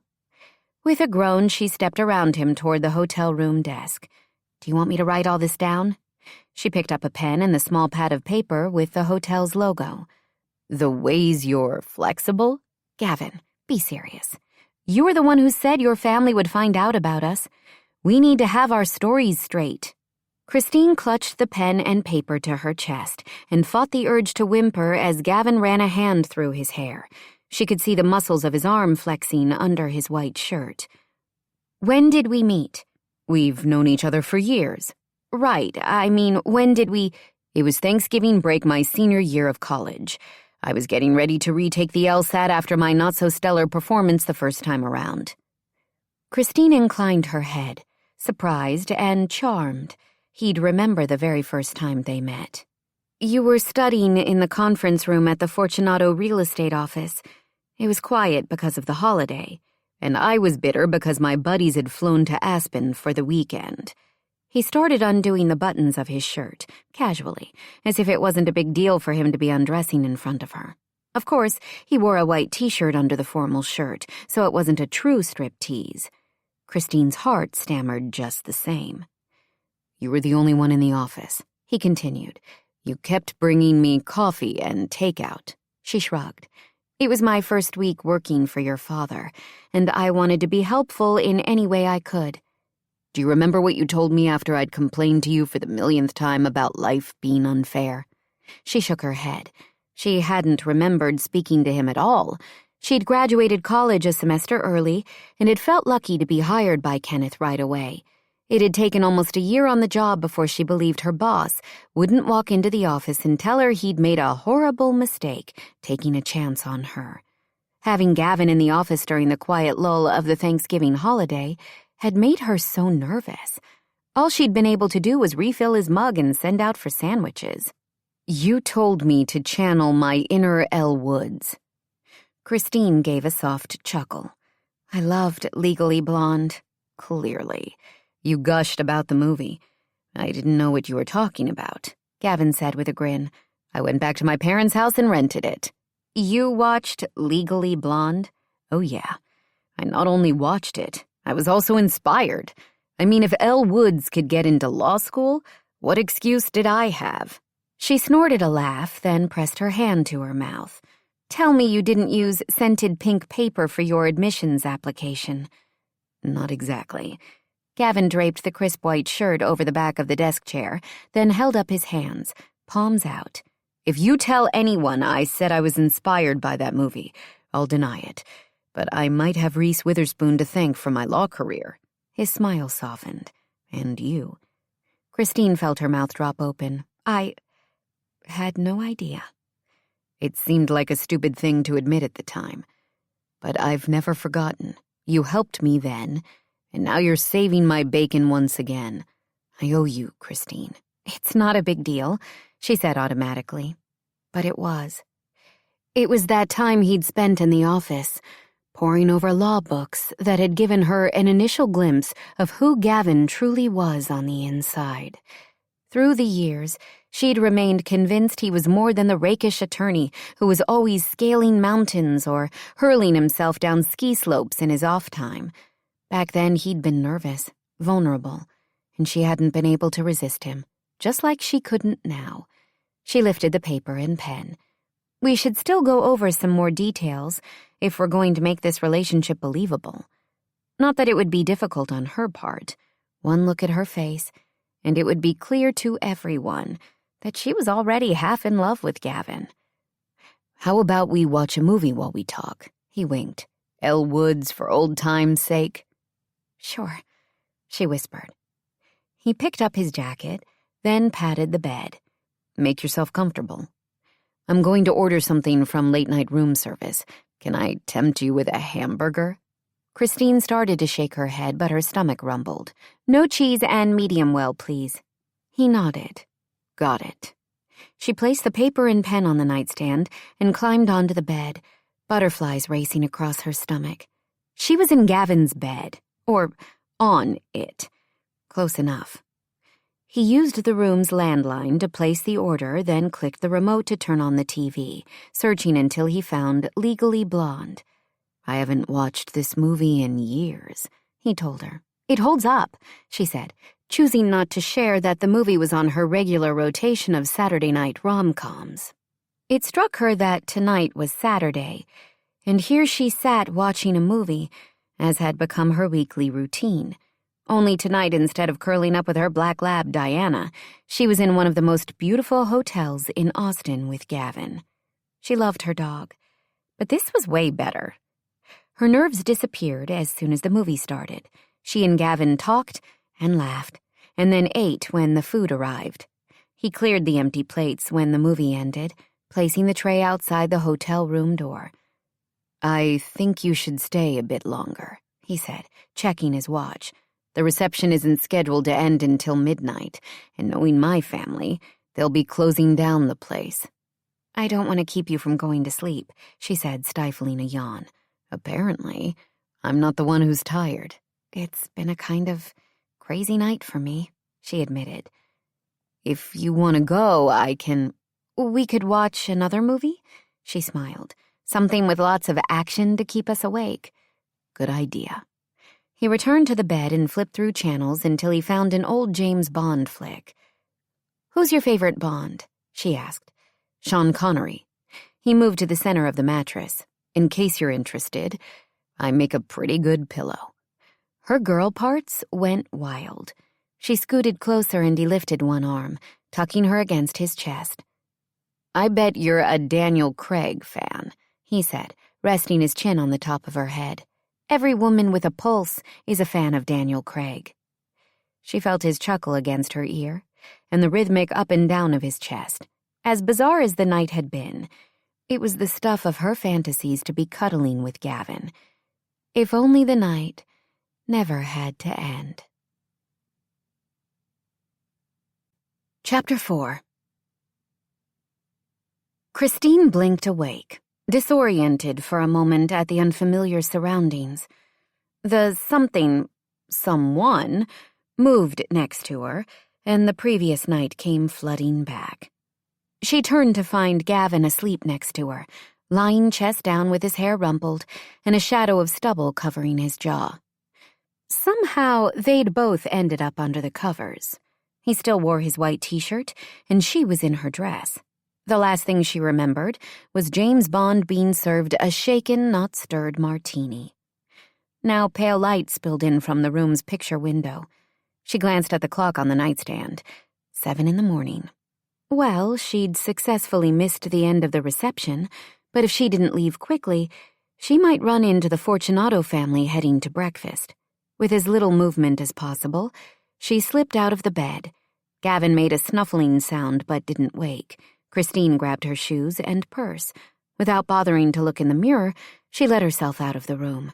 She didn't need to see her reflection to know that she wasn't a pretty sight. She had no intention of allowing Gavin to see her this way either. The door closed with a soft snick, and she turned, only to come face to face with Valine, the baby of the Fortunato clan. Her brown eyes widened. "Hey, Christine."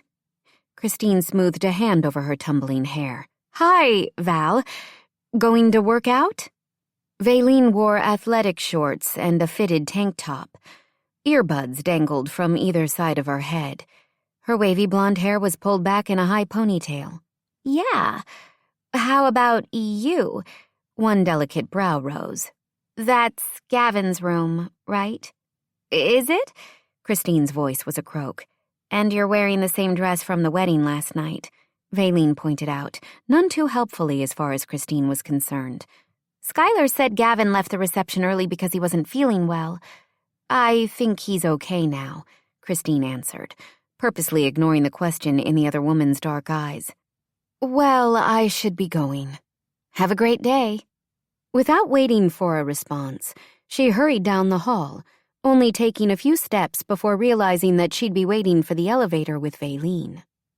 Why did decisions made late at night rarely hold up to the light of day? She breathed a sigh of relief when she noticed the sign for the stairs, pushing open the door and racing down 4 flights. The stairwell led out to the parking garage. She shoved her feet back into the heels and made it to her Subaru hatchback, and then away from the hotel without seeing anyone else she knew. Thank heaven for small favors. Quite small, since she understood that, although Valine had been shocked enough to allow Christine to escape this morning, there would be no avoiding the Fortunato sisters for long. Valine worked out of the real estate agency's Houston office, but visited Austin regularly to help with establishing a new client base. Even if she didn't see Valine right away, the sisters would talk. Gavin seemed sure they didn't have anything to worry about, but Christine remained unconvinced. Walking into her condo, she was greeted with an enthusiastic bark. Diana trotted toward her, tail wagging and ears pricked up. Christine smiled, despite her tumbling emotions. Nothing like unconditional love to work as a distraction. "Hey, girl." Christine crouched down to love on the dog. "Did Jackson take good care of you last night?" At 10 years old, Diana was fairly mellow and low maintenance. As she did on nights when she worked late, Christine had asked her neighbor's preteen son to dog-sit Diana. The dog pressed her head against Christine and gave a soft snort, making the tension in her shoulders lessen slightly. "Let me shower and change, and we'll go for a walk." The dog turned in a happy circle at the mention of her favorite word. "You would not believe the night I had," Christine said, as she placed her purse on the counter and headed for the bathroom, Diana following close on her heels. The dog had been her roommate and companion for so long, she thought nothing of carrying on a one-sided conversation. She told Diana about Gavin and their arrangement. The dog inclined her head, as if truly listening. Christine was grateful for the sympathetic canine ear. Most of her girlfriends were in the real estate industry or knew the Fortunatos, so she couldn't share the arrangement with any of them. Her sister would have a field day giving Christine grief about only being able to find a fake boyfriend.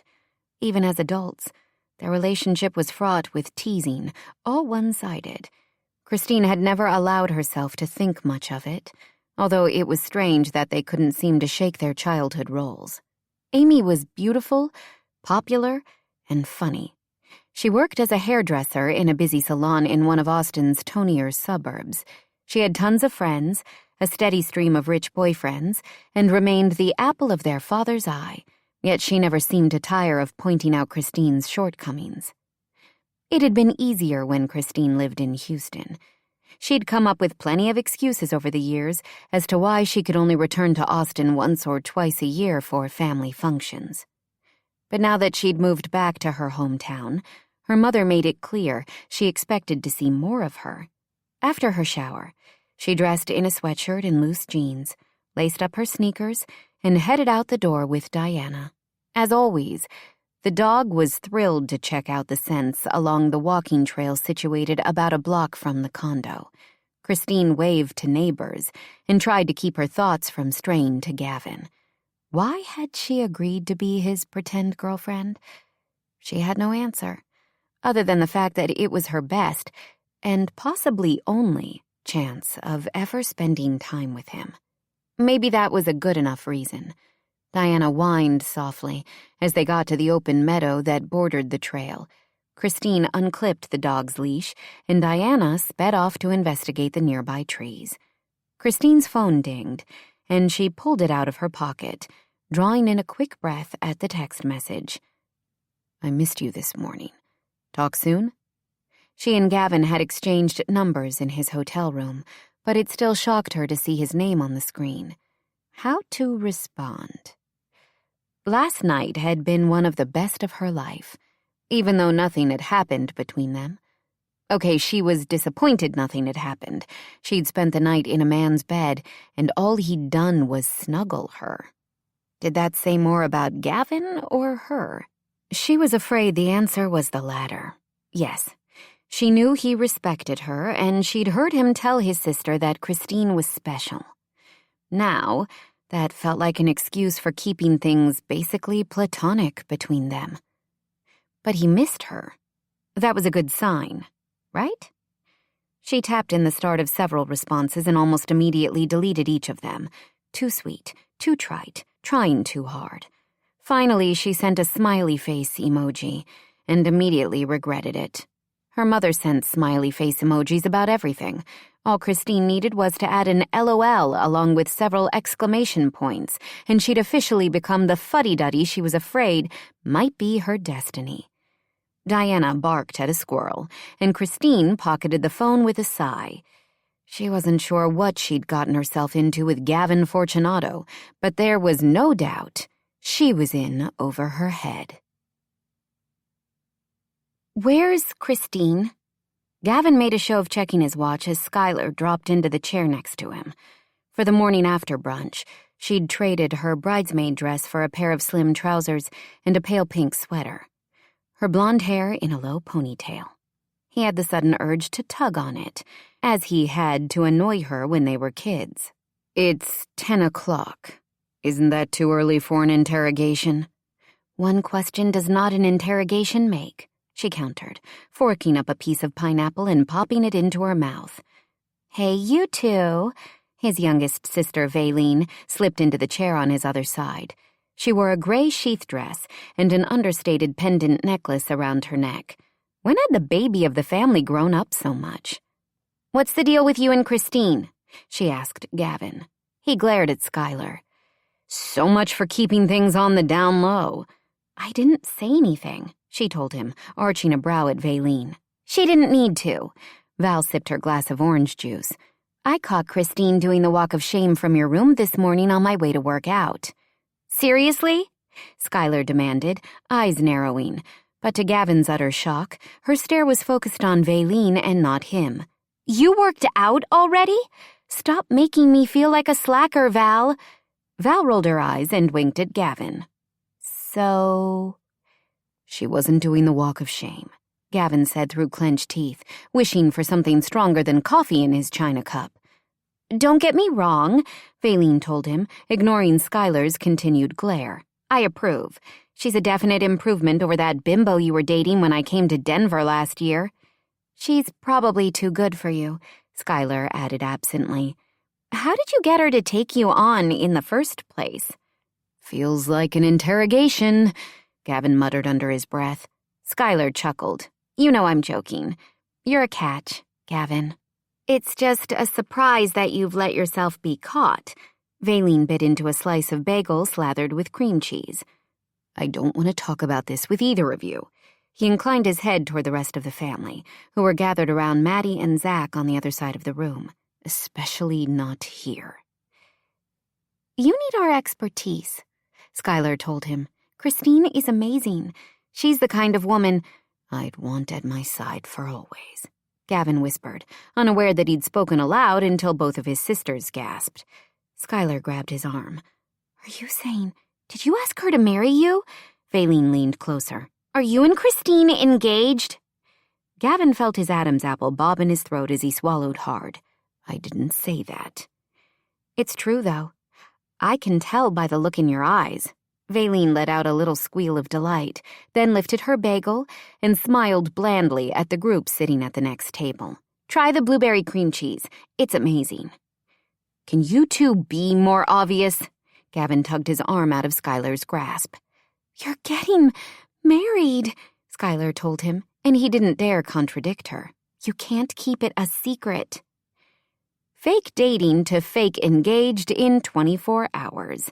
His stomach pitched as he thought about Christine's reaction to this new development. "And there's no reason to." Valine dabbed at the corner of her mouth with a napkin. "Everyone loves Christine." "She's a private person," he said, realizing the excuse sounded lame. Skylar nodded just the same. "I get that. But she's like one of the family to us. She's going to be one of the family soon." "How soon?" "Have you set a date?" He shook his head, trying to reel in his thoughts. What was he doing here? "Not yet. We didn't want to take any attention from Maddie and Zach." Both of his sisters nodded in agreement. "I'm sure that was Christine's idea," Valine said. "She's so thoughtful. We'll make sure she knows how welcome she is." She looked past him, her eyes widening. Oh, they brought out a fresh tray of pastries. I need to get to them before Everett and Connor snag the best ones. She pushed back from the table. I'll be right back. Who wants a donut? Me. Skylar raised her hand. Bring one for Gavin, too. He's probably hangry and hungover. I'm neither, he said, although his head was starting to ache. Was it too early for a shot? But I'll take a Bloody Mary, please. Valine laughed as she walked away. Skylar wasted no time. She turned to Gavin and started in on him again. Christine is going to get the wrong impression if you try to keep her a secret much longer, especially since you're in Austin for the rest of the month. She needs to start wedding planning, and I can help. Think about it, Gavin. She's going to be your wife. I get the business about being private, but if you make her feel like everything's okay, she'll believe it. Do you think I haven't? I think you don't have much experience with a woman who you can be proud to bring home to Mom and Dad. That's not... Gavin stopped, ran a hand through his hair. It was exactly the truth. Even though his relationship with Christine was a complete fake, he hadn't dated anyone with her amount of class and elegance in years. Christine was the kind of woman a man thought of spending his life with, and Gavin's stomach pitched at the realization. Bring her to the family reunion, Skylar told him, breaking into his tumbling thoughts. What family reunion? The one I'm planning to introduce everyone to the new Fortunes? He shook his head. I thought we were the new Fortunes. She leaned forward, her eyes dancing with excitement. There are more, Gavin. Dad has a half-brother, Miles. He lives in New Orleans and has 7 kids. Ben and Keaton put me in touch with the youngest son, Nolan. He's recently moved to Austin. Ben Fortune Robinson had spearheaded the search for his illegitimate siblings after discovering that his tech mogul father was really Jerome Fortune, who'd faked his death years earlier. Jerome reinvented himself as Gerald Robinson and built his tech empire. But in recent years, the family's focus had been on their new siblings. Keaton Whitfield, a British architect who was now living in Austin, had been the first of the secret, illegitimate Fortunes Ben had tracked down. Together, the two of them had worked to uncover Gerald's other grown children and bring them into the fold. Skylar was the fortune expert as far as Gavin was concerned, so he knew from her that Gerald's estranged wife, Charlotte, had actually known about his other children for the duration of their marriage and hidden the information from everyone. To learn there were even more previously unknown fortunes out there, Gavin didn't know what to think. Skylar, last year you were the one who wasn't sure if the Fortunes could be trusted. That was the whole basis for you infiltrating the family through the Mendozas. She smiled wistfully. Thank heavens for that brilliant idea. Otherwise, I never would have met Carlo. Can we keep on topic? Gavin asked. Once again, he wondered what it would have felt like to grow up an only child. We have to welcome the New Orleans Fortunes into the family, just like the Robinsons did for us. They're as innocent in all the family intrigue as we were, but we can't deny the connection. I'm going to make sure it goes well. She rubbed her hands together. The reunion is going to be held at the Mendoza Winery. Nolan seems like a good guy. He promised he'd get his brothers and sisters to attend. I'm not sure about his parents yet, but I'm still hopeful. You never give up, Gavin murmured with a smile. It's one of my best traits, she answered. I think the Fortune Robinson siblings are going to come as well. I talked to Ben last week, and he seemed amenable to the idea. What does Dad think of all this? Skylar shrugged. He's going back to enjoying his retirement after Maddie and Zach return from their mini honeymoon, but I know he's curious about our new extended family. He and Mom have agreed to drive up and meet everyone. We'll all be here, except maybe Connor. I'm not sure about his schedule, and you know how dedicated he is to the search firm. He promised to try. Either way, the rest of the Fortunatos will show a united front in welcome. It looks like you've worked out all the details. I'm doing my best. Now that Maddie's happily married, I can turn even more of my attention to the reunion. She wiggled her eyebrows. And to making sure you don't mess things up with Christine before your big day. I can't mess up something that doesn't really exist, Gavin thought to himself. Although he wasn't sure that rationale actually held water. It felt as if he'd already made a huge misstep by asking her to enter into a fake relationship. He actually liked Christine quite a bit, more than he'd expected, and definitely more than he had any other woman he'd recently dated. But it would complicate things if he tried to turn their pretend love into something real. Plus, despite what his sisters now believed, he still barely knew her. There was no explaining the connection he felt between them, yet he couldn't deny it. "Don't tell me you've already done something stupid," Skylar said, studying his face. "No," he answered automatically, then schooled his features. His sister was far too perceptive for his own good. "You'll bring her to the reunion?" she asked again. "You know she wants to keep our relationship private," Gavin argued weakly. "A fortune reunion is the least private activity I can imagine." Skylar waved away his concern. "Valine saw her leaving your room, so someone else might have as well. Besides, she'll want to start planning the wedding. Does she have a dress yet?" I don't think so." "Val and I will take her shopping. We have to plan the perfect bridal shower, too." "Slow down, Skylar." Gavin held up a hand like he was giving a command to an eager puppy. "All of this is going to overwhelm her. I don't want that. Even though we're engaged, Christine and I are going to take things at our own pace. If she wants—" "You're in Austin until the end of the month, right?" his sister interrupted. "Yes." "Then it's no longer a long-distance romance where you can sweep her off to Colorado and have her all to yourself." She speared a piece of melon from her plate. "I assume that's what you've been doing, unless you've been secretly coming to Austin for clandestine dates. Where did you get engaged, anyway?" Gavin's heart started to leap in his chest. There were so many moving parts in this situation. He needed to talk to Christine to make sure they both kept them all straight. Hell, he wanted to talk to Christine again just to hear her voice. "Colorado," he told his sister, deciding it was best to stay away from any pesky details. "Everything has been in Colorado." "That makes sense," she agreed. Good thing it did to someone. Austin is different than a lot of places. It's a big, small town in some ways. You know that. It would be silly for you to try to keep things a secret, and I doubt it would work anyway.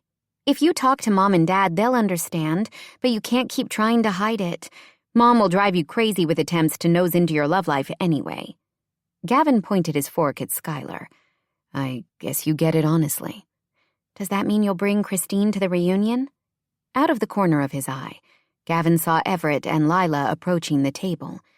He might have to take his sister's advice and go public with his relationship with Christine, but he didn't intend to reveal it this morning. "I'll invite her," he promised. "But the decision whether to attend will be hers." "Oh, we can convince her," Skylar assured him with a smile. "No pressure," he said, pushing back from the table. "I mean it. I don't want you or Maddie or Valine to make her feel like she has to accept." "Gavin, you have a protective side when it comes to your future bride." Skylar grinned. "It's adorable." He shook his head. "I'm going to talk to Mom and Dad. Let me tell them about Christine and the engagement, okay?" "Sure," Skylar agreed. "But I've already told you. The family loves her as much as you obviously do. There's nothing to worry about." Gavin's stomach pitched at the mention of the L word. Those 4 letters were definitely cause for concern. Fearing that Skylar would be able to read his emotions, he turned to greet Everett and Lila, then made his way toward the rest of the family at the other side of the room. He knew he needed to talk to his parents about Christine, but didn't relish the thought of lying to them outright about his relationship. He told himself it would be better if he waited to speak to his dad in private. Although guilt sat heavy in his gut, he made it through the rest of the brunch, then retreated back to his room, changed into a t-shirt and sweatpants, and headed out for a run. He expected to miss the bright sunshine and crisp air in Colorado, but it felt good to be back in Texas. After a 4-mile loop around downtown Austin, he showered, changed, and then texted Christine to see if she could have dinner. The challenge was knowing what to call the invitation. A fake date? A business meeting?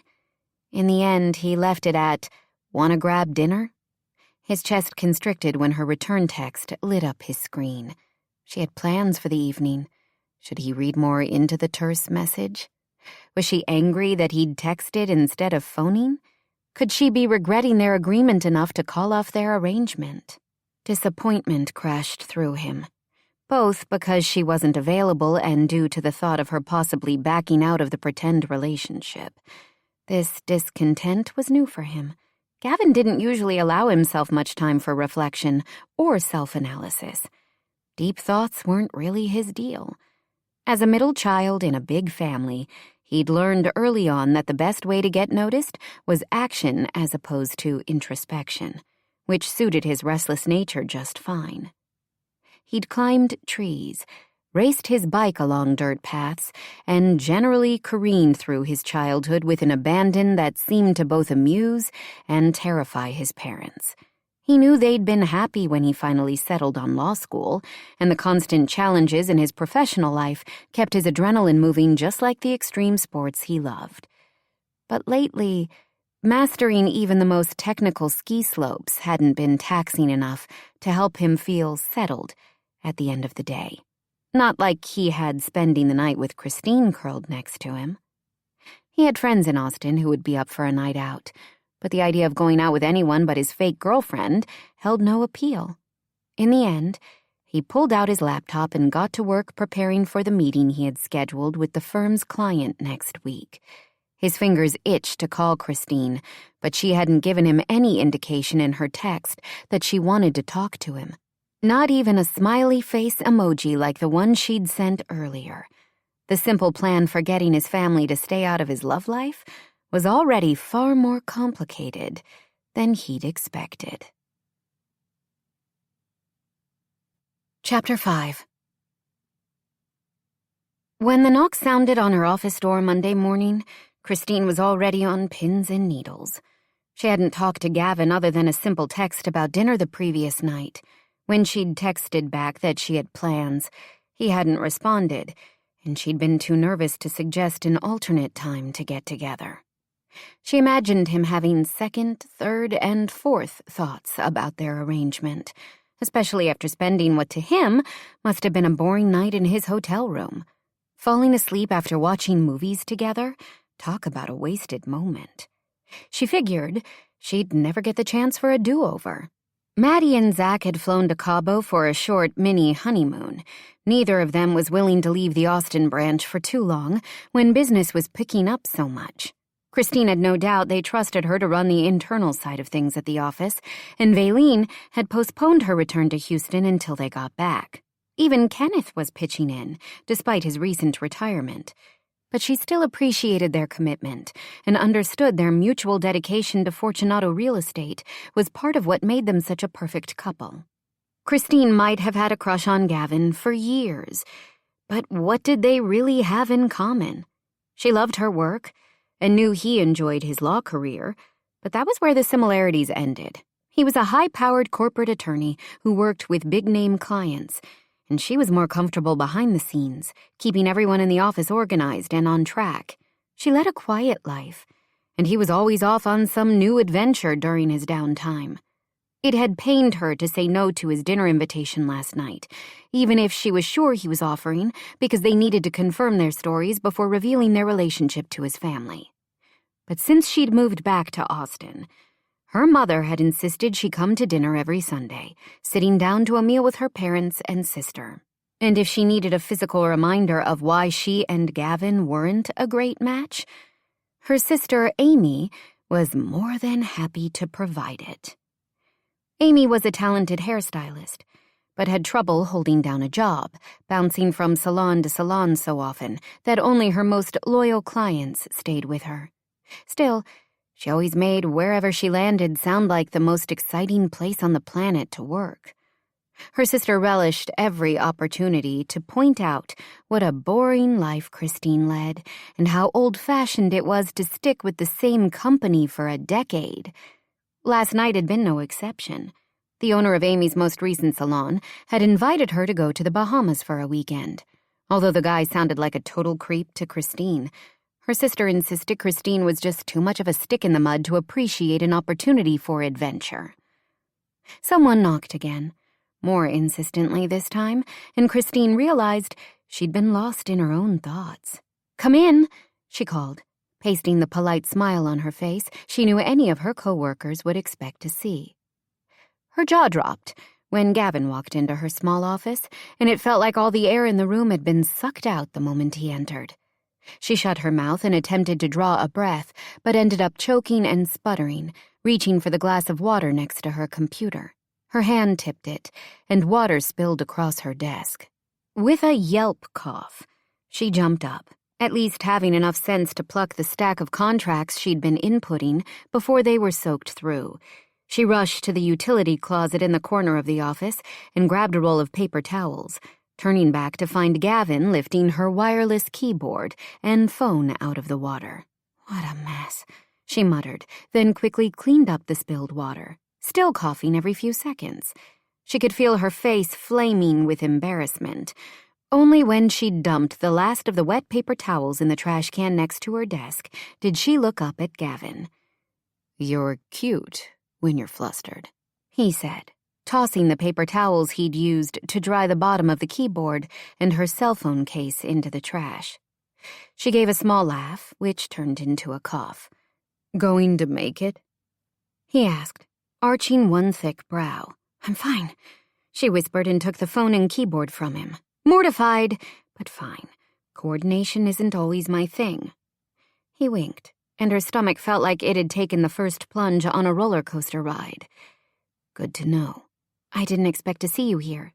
She busied herself with rearranging the items on her desk, trying to ignore how close Gavin stood and how her body reacted to him. "I'm meeting with my dad in..." He checked his watch. 5 minutes. Oh. Disappointment washed through her at the knowledge that he hadn't stopped by to see her. Of course, why would he stop by for her when he could easily... "Are you free for lunch after?" Her mouth dropped open again and she pressed it shut. "Mm-hmm." One side of his mouth quirked. "Is that a yes?" "Yes," she breathed and was rewarded with a full grin. It was like being struck with a 2x4. She felt dazed, like she'd held her breath too long and was getting lightheaded from the sensation. Okay, maybe she was lightheaded. Breathe. Remember to breathe. "I'd like to speak to my dad about us," Gavin continued like she wasn't having an internal freakout inches away from him. "If that's okay with you?" "Us?" she squeaked. "Our relationship. Our fake relationship," she clarified. "Yes, well..." He massaged a hand along the back of his neck, and she wondered if she wasn't the only one trying to hide her nerves. "What would you think about a pretend engagement?" Christine choked out shocked laugh. "Excuse me?" My sisters. There was a little, misunderstanding at breakfast the morning after the wedding." "A misunderstanding that ended up with us engaged?" she asked, pressing her palms to her cheeks, which felt like they were on fire. "It's not much different than dating." The sound that came from her throat sounded like the creaking of the old screen door at her parents' house. "I'm sorry, Christine." He started to reach for her, then rubbed his neck again. "I should have said something, but they were so happy about it. I thought an engagement might be, fun." "Fun," she repeated. She started to shake her head, but Gavin was looking at her with so much hope that she couldn't stand to disappoint him. It was what she told herself, but only part of the truth. She also didn't want her time with Gavin, pretend or not, to end. "Sure, it could be fun." "Really?" She smiled when Gavin's voice cracked on the word like a teenage boy. "Yes," she confirmed. And when he grinned, she had to believe she'd made the right decision. "So you're going to tell your dad we're engaged?" He nodded. "Before I speak with him, I wanted to make sure you hadn't changed your mind about the arrangement, and now the engagement. When you blew me off last night, I wondered if..." "I have Sunday dinner at my parents' every week," she interrupted. "The only thing that could get me out of it is a trip to the emergency room, and there's a good chance my mom would pack up the food and bring it to the hospital. She has this notion that eating a meal together will suddenly make the four of us into a happy family after almost 3 decades." "That's great," Gavin murmured, then shook his head at her frown. "I'm sorry. I don't mean it's great for you. It's not great that you have to deal with that. But I thought you were blowing me off." She inclined her head as soft pink tinged his cheeks. Was Gavin Fortunato blushing? "I wouldn't blow you off," she whispered, her voice sounding husky to her own ears. "Ever." He drew in a breath, like her words meant something to him, as if she meant something to him, which was impossible, because before Saturday night, they hadn't done much more than speak in passing throughout the past 10 years. Except he remembered the first time they'd met. He'd told her she'd helped convince him he could make it to law school. Something tiny and tentative unfurled in Christine's heart. It felt a lot like hope. Possibility. Her chance for something more. The same unfamiliar streak of boldness that had prompted her to act at the reception flashed through her again. She stepped forward, placed her hands on his broad shoulders, rose up on her tiptoes, and then kissed him. Their mouths melded together for a few seconds. She wouldn't allow it to go any further, not in her office. Even though the door was closed, several of her co-workers would feel no hesitation about knocking and walking right in. When she started to pull away, Gavin gripped her hips with his big hands and squeezed. The touch reverberated through her body, sending shockwaves of desire pulsing through her. She moaned, and then felt him smile against her lips.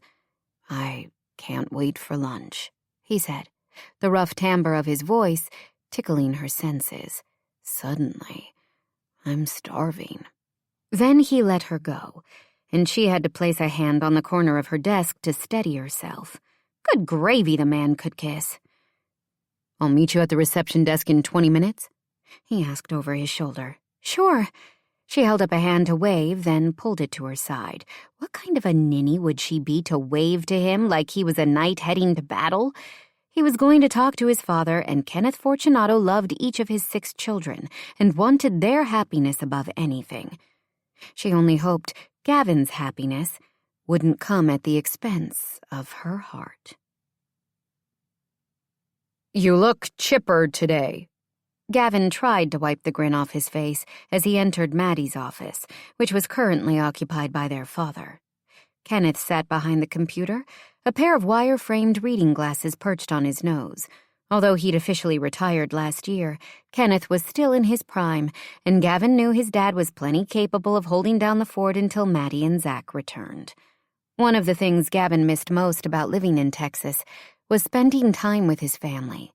Despite occasionally wishing he were an only child, he truly loved being part of the Fortunato brood. His childhood had been idyllic, tons of love and laughter, provided by the close bond his mother had fostered among all the siblings. It was nice to have everyone together for the wedding. He dropped into the chair across from the desk. "I also like seeing you in your natural habitat. Do you miss the daily grind of the agency?" Kenneth smiled and shook his head. "I'm having a great time cheering on Maddie and Zach from the sidelines. It was one of my more genius moves to arrange for them to work together last year." "Among a lifetime of genius moves," Gavin murmured, with an exaggerated eye roll. "Smart boy." His father steepled his fingers. "The smartest one remains marrying your mother. We're thrilled that Maddie's found so much happiness with Zach. It's what we want for each of our children."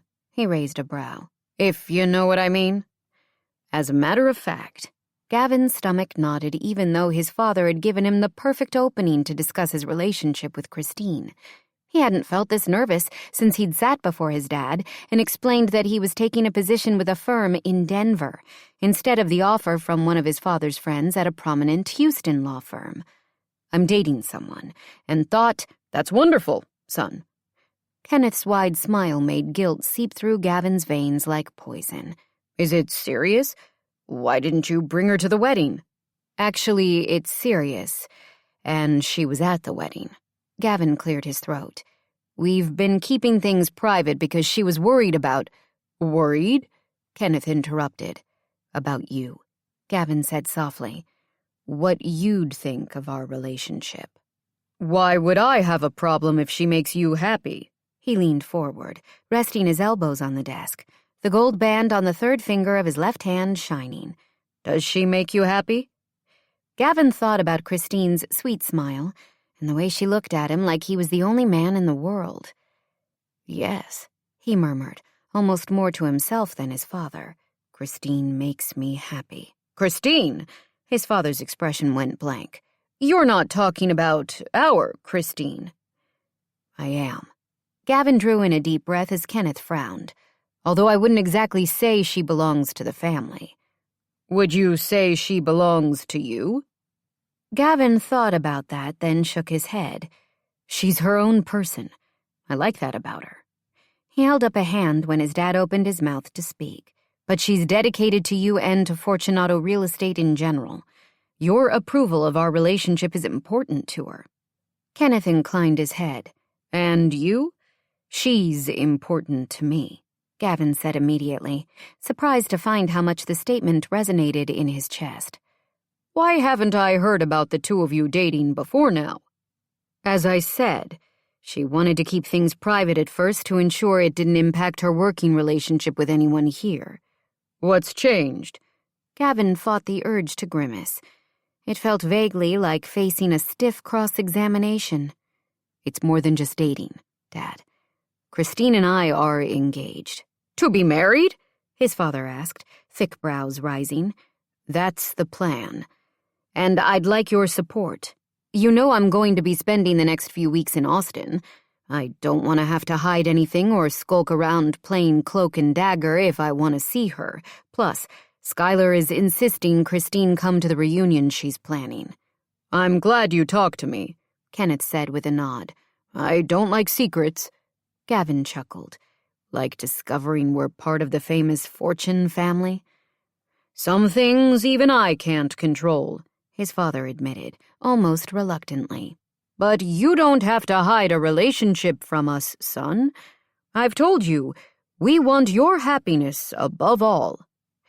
Gavin didn't bother to explain how unhappy it made him that his family took such an interest in his love life.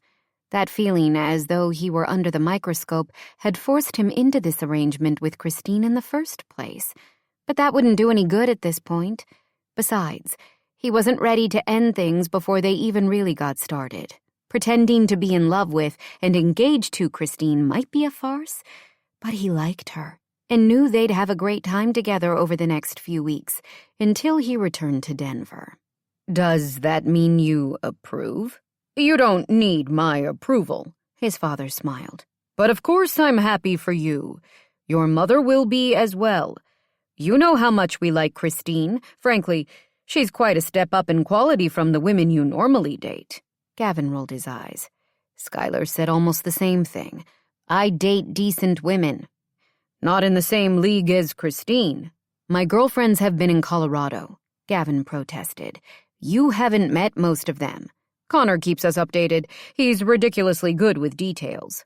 Connor should learn to keep his mouth shut. I'm not even sure he knows many of the women I've dated, so I'm not sure what makes him such an expert. He cares about you. We all do. I know. We care about Christine, too. Take care of her, Gavin. You aren't known for your staying power in relationships. Ouch.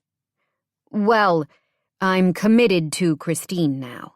Gavin smiled, even as another wave of guilt crested inside him.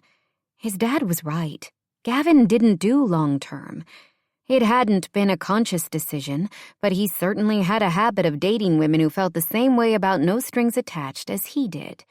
Christine was different. He knew that.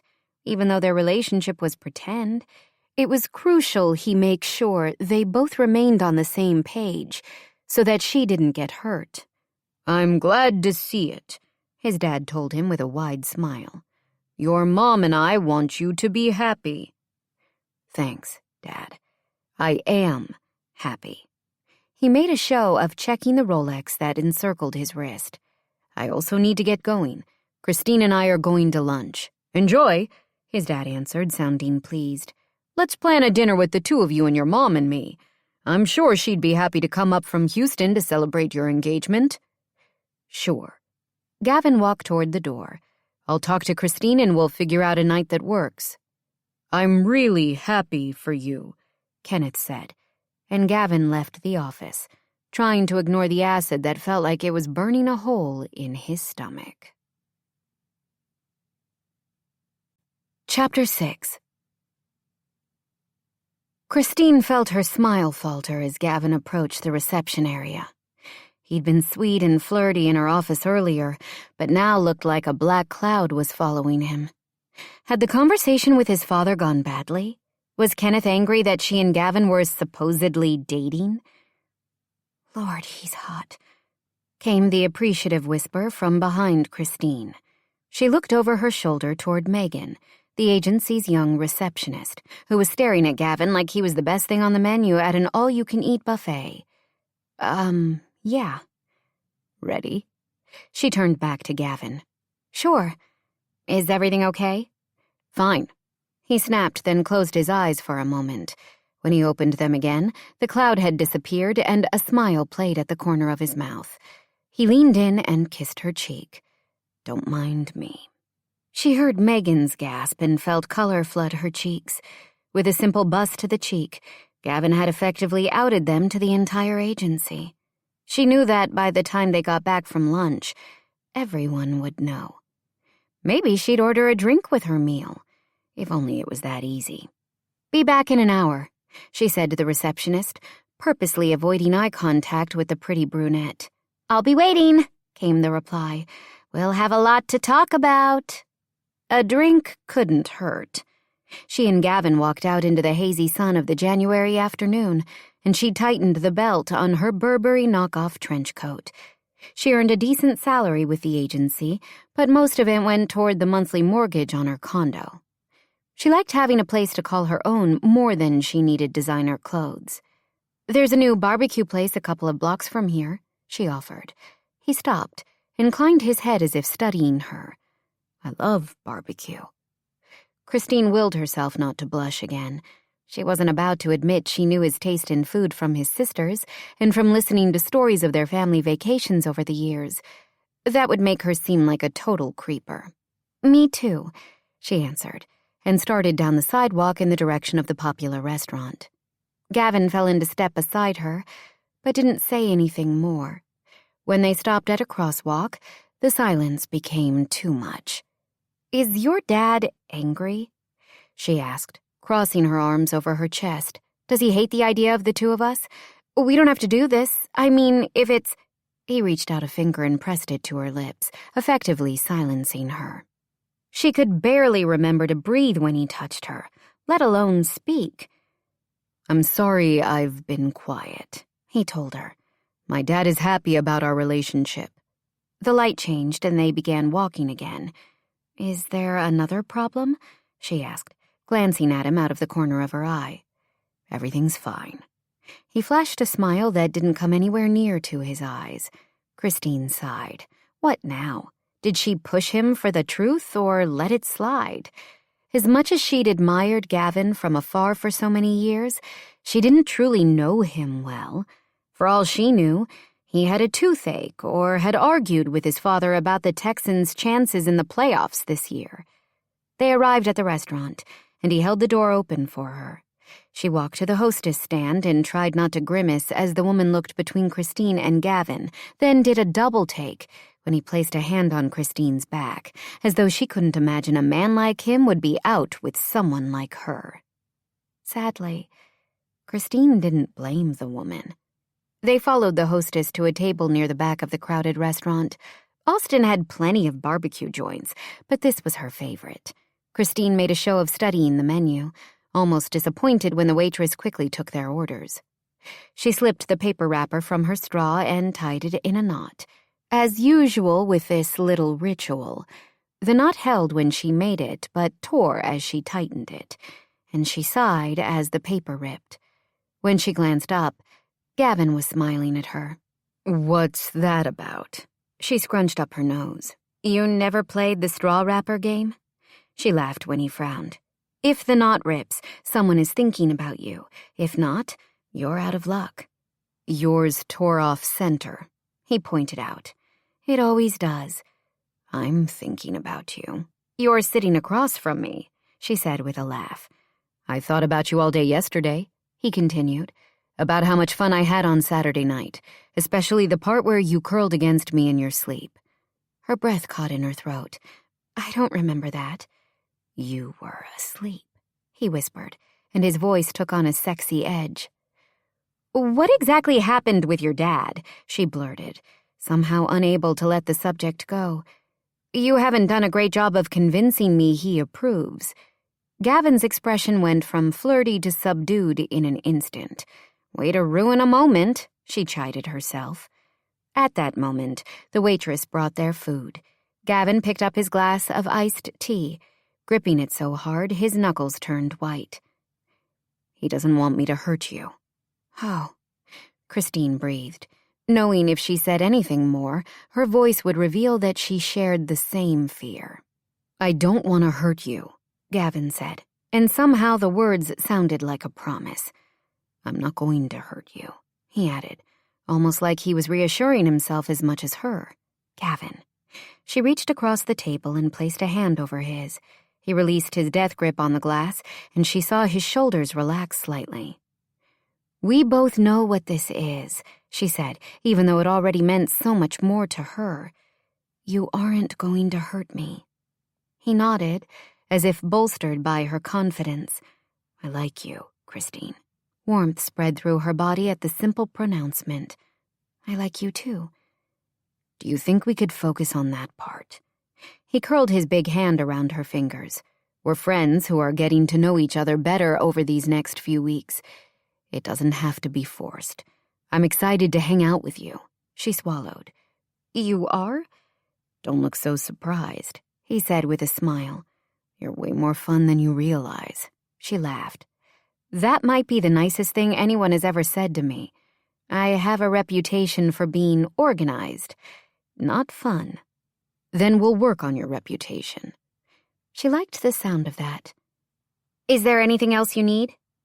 Christine yanked away her hand and glanced up at the hostess, who'd returned to the table in place of the waitress who had taken their order.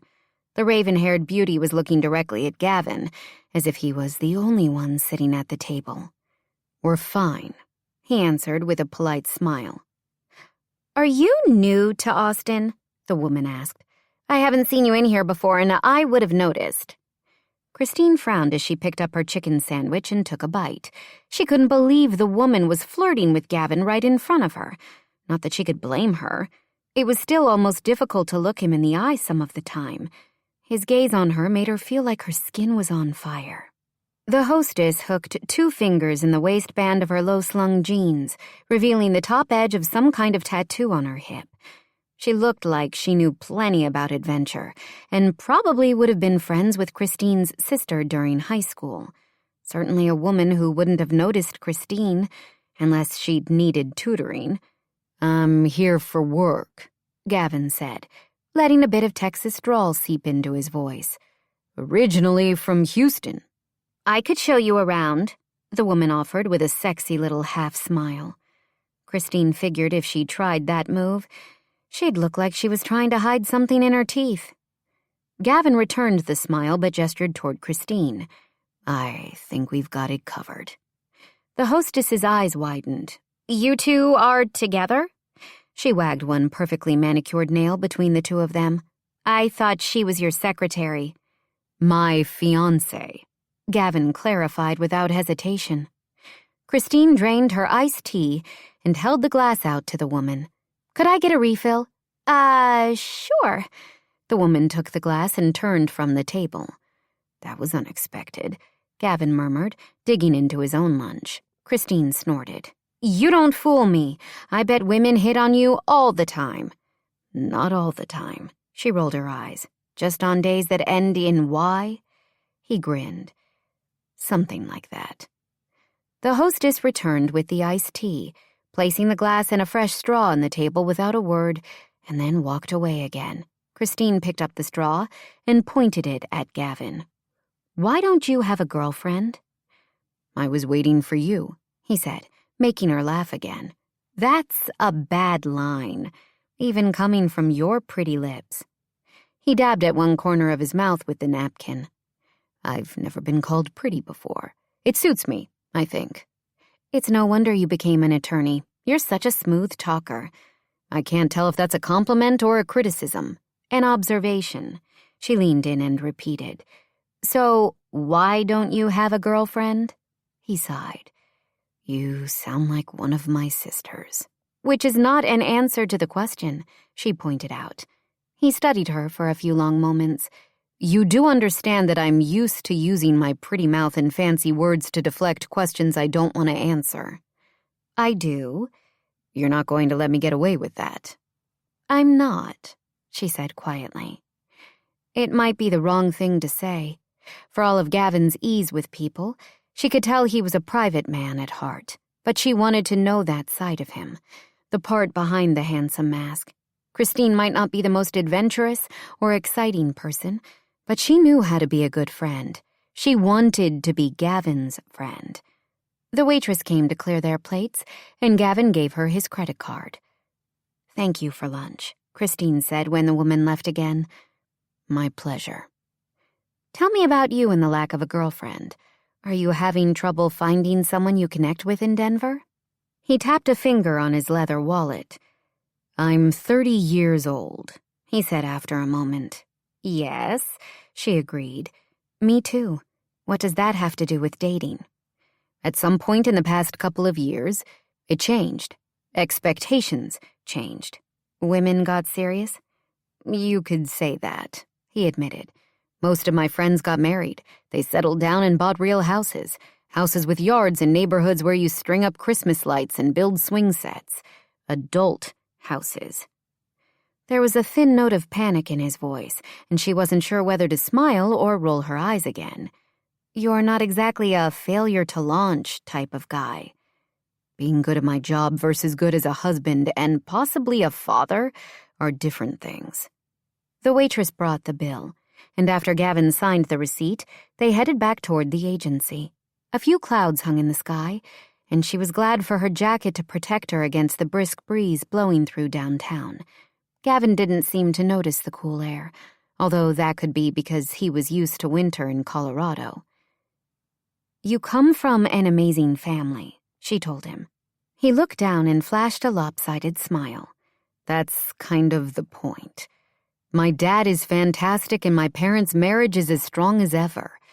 He always found time for each of his kids as well as my mom, despite how hard he worked. I know how to be an attorney, but that's nothing compared to being a husband or father. I don't know that I'm ready. I'm not sure I'll ever be ready. How could I compare to my father?" She noticed his hand clenched and unclenched at his side, a nervous gesture that was out of character for him. This was it, Christine realized. This was Gavin behind the mask. She reached out and took his hand in hers. "It's not a competition. Your parents want you to be happy, however that looks for you." "I am happy," he insisted, squeezing her fingers. "I keep trying to tell them. I think maybe I wasn't cut out for more than what my life is now. I don't know how to admit that to anyone in my family. What if I don't have it in me to give more?" At that moment, a man burst from the crowd, walking toward them, on his phone and clearly in a hurry, jostling people on either side. Before Christine could react, Gavin put an arm around her shoulder, tucked her to his side, and shifted so that the man bumped into him instead of her. Gavin didn't break stride or make an issue of it. He simply ensured that she wasn't bothered as he maneuvered them through the groups of working folks headed for lunch. "You have plenty to give," she said, tipping up her head to look at the strong line of his jaw. She wanted to add that he just needed to meet the right woman. And maybe she could be that woman. But she didn't say those things because she couldn't bear to let herself believe they might be true. Despite his assurance, Christine understood that the only way to ensure Gavin wouldn't hurt her would be to not open her heart to him. A challenge, given how much she already felt. They were almost to the agency office, so she started to pull away. Gavin didn't release his hold on her. He drew her into a quiet alcove between the buildings, turning to face her. "When you say that, I almost believe it," he whispered, I want to believe it. It's true. She rose up on tiptoe to kiss his cheek, but he captured her mouth with his lips firm and smooth as they grazed over hers. Her insides danced, electric sparks erupting along her spine. His tongue traced the seam of her lips, and she opened for him, winding her hands around his neck and pressing closer. Everything around her melted away as he deepened the kiss. He made it too easy to forget that the only reason they were together was to appease his family. Christine hated that he had any question as to whether he could handle a real commitment. Even if their time together was temporary, at least she could spend the next few weeks proving that he was capable of opening himself to someone. But right now, all she wanted was to lose herself in this moment. And when he groaned softly, it was everything. She'd done that to him. A low whistle from the street had her pulling away. I can't. We shouldn't. This isn't the place. He drew in an unsteady breath. I'm sorry. You're right. Of course. I just can't seem to control myself around you. Now that was definitely the nicest thing anyone had ever said to her. I'm glad, she told him honestly, earning another smile.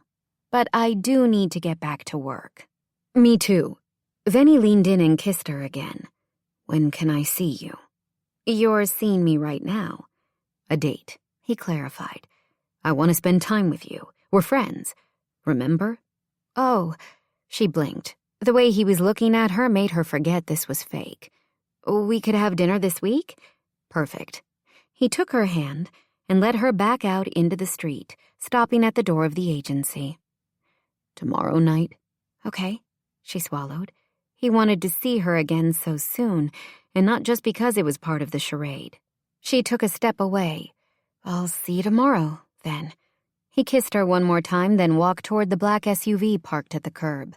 Christine straightened the collar of her jacket and then entered the office, shocked to find Megan along with two of the female agents staring at her from the waiting area.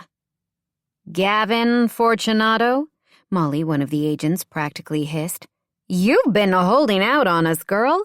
We want all the details of how you landed a fine man like that. He is so not your type, Megan said, shaking her head. How do you know my type? Christine couldn't help but ask. I heard you were into Bobby. Christine shook her head. Only in his dreams. I told you so, Jenna, the other agent, said. Seriously? Molly took a step forward. How long has this been going on with Gavin? Oh, no. Once again, she'd been so caught up in enjoying Gavin's company that she'd forgotten to clarify the details of their supposed relationship. A while. We're actually, she cleared her throat, engaged. Are you joking? Molly demanded. How did you pull it off? Jenna swatted her on the arm. You can't ask someone that. Come on. That man should be with a supermodel. She gestured toward Christine. No offense. You're pretty, but he's amazing. I know. Christine agreed immediately. She took a step forward. I'll let you in on a little secret. All three women leaned forward slightly. The way he looks isn't even the best part about him. Whatever, Megan said. I'm not sure I'd be able to notice anything else. Christine shrugged. Then you'd be missing out. There was a deep throat clear, and all four of them turned to see Kenneth standing at the edge of the hallway. Megan, could you pull our files on the Rosedale neighborhood? I want to compare comps for one of Maddie's clients looking at a house on Oakmont Boulevard. Right away, Mr. Fortunato. The young woman scurried around to her computer. I'm meeting a client out in East Oak Hill, Jenna said quickly. I'm heading to an association meeting, Molly offered. Christine noticed that none of them made eye contact with Kenneth. Will you send me the listing information for the Hyde Park property when you get back? She asked Jenna. Sure thing, the woman answered, her voice a nervous squeak. Christine smiled as she approached Gavin's father, and they walked toward her office together. They're terrified of you, she said, patting his arm. No one in Austin realizes you're just a big teddy bear on the inside. He let out a low laugh. Don't tell them. It's our secret, she agreed. turning into her office across the hall from the one Kenneth occupied this week. "Speaking of secrets," he said in his deep baritone. She schooled her features, then turned. "Gavin spoke to you."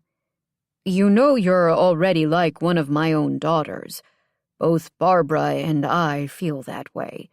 I'm thrilled that you'll be officially joining the family." Emotion clogged Christine's throat as she nodded. Over the past decade working for Kenneth, she'd come to feel almost closer to him than she did her own dad. He never judged her for the things she wasn't, but appreciated her for who she was. "You never have to hide anything from me. I want you to be happy." "Gavin makes me happy," she said, appreciating that she could give him a response that wasn't a lie. She suddenly had a clearer understanding of Gavin's mood earlier. It felt wrong to deceive Kenneth and the rest of the Fortunatos. At the wedding, she'd acted impulsively, wanting to live out one of her secret fantasies and save Gavin from Skylar's matchmaking in the process. But these weren't strangers whom she'd walk away from when Gavin returned to Denver and their relationship ended. "I'm glad," Kenneth told her. "Barbara will be too." "I want you to know I'm still committed to the agency," she said quickly. "That won't change." "I know," Kenneth frowned, his thick brows lowering over eyes that reminded her of Gavin.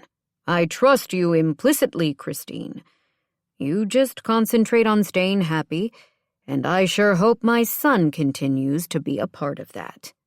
"He will," she whispered, somehow knowing Gavin would be the key to both her happiness and her heartbreak. Chapter 7. Gavin lifted his hand to knock on the door of Christine's condo the following evening, only to have it swing open. "I can't go out with you," she whispered, her face pale and eyes wide. He tightened his grip on the bouquet of roses he held. "Why? What's wrong?" "It's Diana. She's sick." She took a step back and he stepped into the condo. It was decorated in neutral colors, but with colorful posters and pillows that gave it a homey look. Quite a bit different from the contemporary furnishings and unadorned walls of his loft in downtown Denver. "Is Diana your daughter?" How had he missed the fact that Christine had a kid? She gave him a funny look. "She's my dog." He heard a low whine from the back of the condo, and Christine turned and started down the hall. She glanced over her shoulder at him. "I'm sorry. I'll call you tomorrow, okay? I've got to get her to the vet. They're staying open for me." It was clearly a dismissal, but Gavin wasn't about to walk away when she was so upset. He shut the front door and followed her into the kitchen, finding her kneeling next to a medium-sized black lab that was on its side on the hardwood floor. The dog looked up when he entered, gave a half-hearted bark, then lowered her head to the floor again. "What happened?" "I'm not sure," Christine said, trying unsuccessfully to coax the dog to her feet. "Come on, Di. You can do it." "I'll lift her," Gavin offered. "She sheds," Christine told him, her voice hollow. "It's fine. What kind of car do you have?" "A Prius." She ran a trembling hand over the dog's head. "Normally, Di rides shotgun." "We'll take mine. She'll be more comfortable in the cargo area. Do you have an extra blanket?" Gavin moved forward and knelt on the other side of the animal. "Hey, girl, want to go for a ride?" The dog's tail thumped as he pet her soft fur. "You don't have to do this," Christine protested. "I'm not leaving you." He met her worried gaze, hating the panic in her eyes. "She's going to be okay," he said quietly, even though it was a promise he had no business making. But he would have told Christine anything at the moment to make her feel better. She nodded and talked softly to the dog as Gavin scooped the lab into his arms. He straightened and started for the front door as Christine grabbed a blanket from the back of the sofa. They got the dog into the back of his Audi SUV and Christine told him which way to drive to get to the vet's office. Other than giving directions, she didn't speak, and he wasn't sure what else to say. He liked dogs well enough, but couldn't begin to guess what had made hers sick. He reached across the console and took Christine's hand, wanting to offer whatever reassurance he could. The vet's office was only a 10-minute drive from her place, and as she'd mentioned, the staff was waiting for the dog. The doctor, a gray-haired man in his mid-50s, greeted both Christine and Diana by name as he instructed Gavin to follow him to the back of the clinic. Gavin placed Diana on one of the exam tables, then returned to the waiting room and sat down next to Christine. "I'm sorry," she whispered when they were alone. "This isn't your problem, and I want to be here," he told her, lacing their fingers together. "I want to know you're okay. Tell me about Diana." A hint of a smile curled her lips. "I adopted her from a shelter in Houston when she was only 4 months old. It was right after I started working for your dad. I'd graduated college and moved into my first apartment on my own, so I wanted a dog for protection." "How did she get the name Diana?" "The shelter called her Princess. She'd been found as a stray. They don't know what happened to her mom or any other puppies from the litter, so I changed her name to Princess Diana." He chuckled. "That's a funny name for a dog." "Yeah," she agreed. "I might have entertained some girlish fantasies about my own Prince Charming back in the day. But despite the name, Di is so special. She was a holy terror when she was younger, chewed everything she could get her teeth on. But it was love at first sight. We went for a walk tonight after work and she seemed fine. When I got out of the shower, she was on the floor." Her voice broke and she swiped at her cheeks. "I can't lose her. I don't understand what happened. I took her to the dog park after work, and she was acting a little out of it when we got home, almost like she was drunk. Then she settled down, so I thought she was fine. Why didn't I realize something was wrong?" "They'll figure it out," he assured her, wrapping an arm around her shoulder and pulling her close. Normally, Gavin didn't do well with tears from women.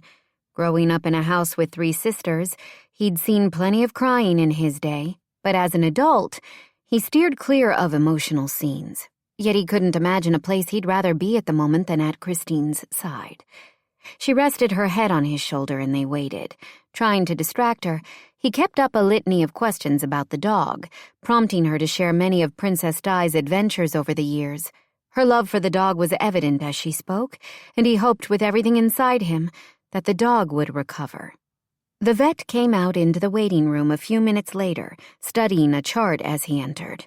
"How is she?" Christine leaned forward, clutching her hands tight in front of her. "She's showing signs of poisoning, although I can't narrow down what could have caused it at this point. We've given her activated charcoal and IV fluids. You said on the phone she hadn't gotten into anything hazardous?" Christine shook her head. "Unless it was something at the dog park that I didn't see. I've heard stories of dogs getting sick there recently, but I didn't pay much attention." The vet frowned. "It's possible, I suppose. Keep her on a leash for a while." "So she'll be okay?" The older man nodded. "We'd like to keep her here overnight. She should be ready to go home in the morning, assuming there are no complications." "Can I see her?" Christine asked, her voice shaky. "She's resting," the doctor answered gently. "It might be better if you wait until the morning. It's a good thing you got her here as quickly as you did." Gavin frowned as Christine nodded. He could tell she was fighting back another round of tears. They left the office, Christine's features a mask of pain. "I let this happen," she whispered as she climbed into the Audi. "It's not your fault," Gavin assured her, squeezing her hands. "If some idiot put poisoned food at the dog park, there's nothing you could have done to prevent it." "I was visiting with people while she ran around with the other dogs. I wasn't watching closely enough." Gavin pulled the seatbelt across her and fastened it. She was in no shape to take care of anything at the moment. It was painful to see Christine, who was always so quietly competent and capable, at a loss in this way. "She's a dog at the park," he said, brushing the hair out of her face. "The whole point is to run around with other animals. The vet said she's going to be okay. It was smart that you brought her in for treatment right away." She gave a small nod and leaned back against the seat, closing her eyes. He got into the car and started back toward her house. They didn't speak during the short drive, but her breathing returned to normal, and she seemed slightly calmer by the time he parked at the curb. "Thank you," she said quietly, unbuckling her seatbelt, then turning to face him. "I'm sorry about the date," she shrugged. Maybe we can take a rain check for later this week? You aren't getting rid of me that easily. He turned off the SUV. We can order pizza, or whatever you want as takeout. By the time he came around the front of the Audi, Christine was on the sidewalk. I'm not great company tonight. Okay. She threw up her hands. Seriously, Gavin, you were such a huge help, but I'll be fine. Seriously, Christine. He reached out and brushed his thumb along the track of a tear that had dried on her cheek. I want to hang out with you tonight. I still do. At least let me keep you company, since you're having a rough time. We don't even have to talk. Let's just eat and watch a movie. This isn't the night you planned. I plan to be with you, he answered simply and saw her draw in a sharp breath. Let me stay.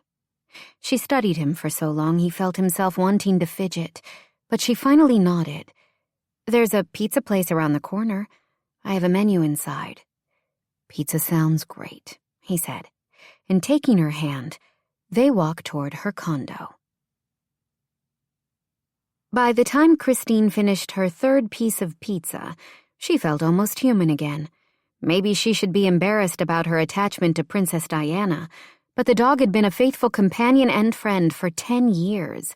She had been a source of unconditional love and had seen Christine through several lousy boyfriends and always made her feel better about the strained relationship she had with her family.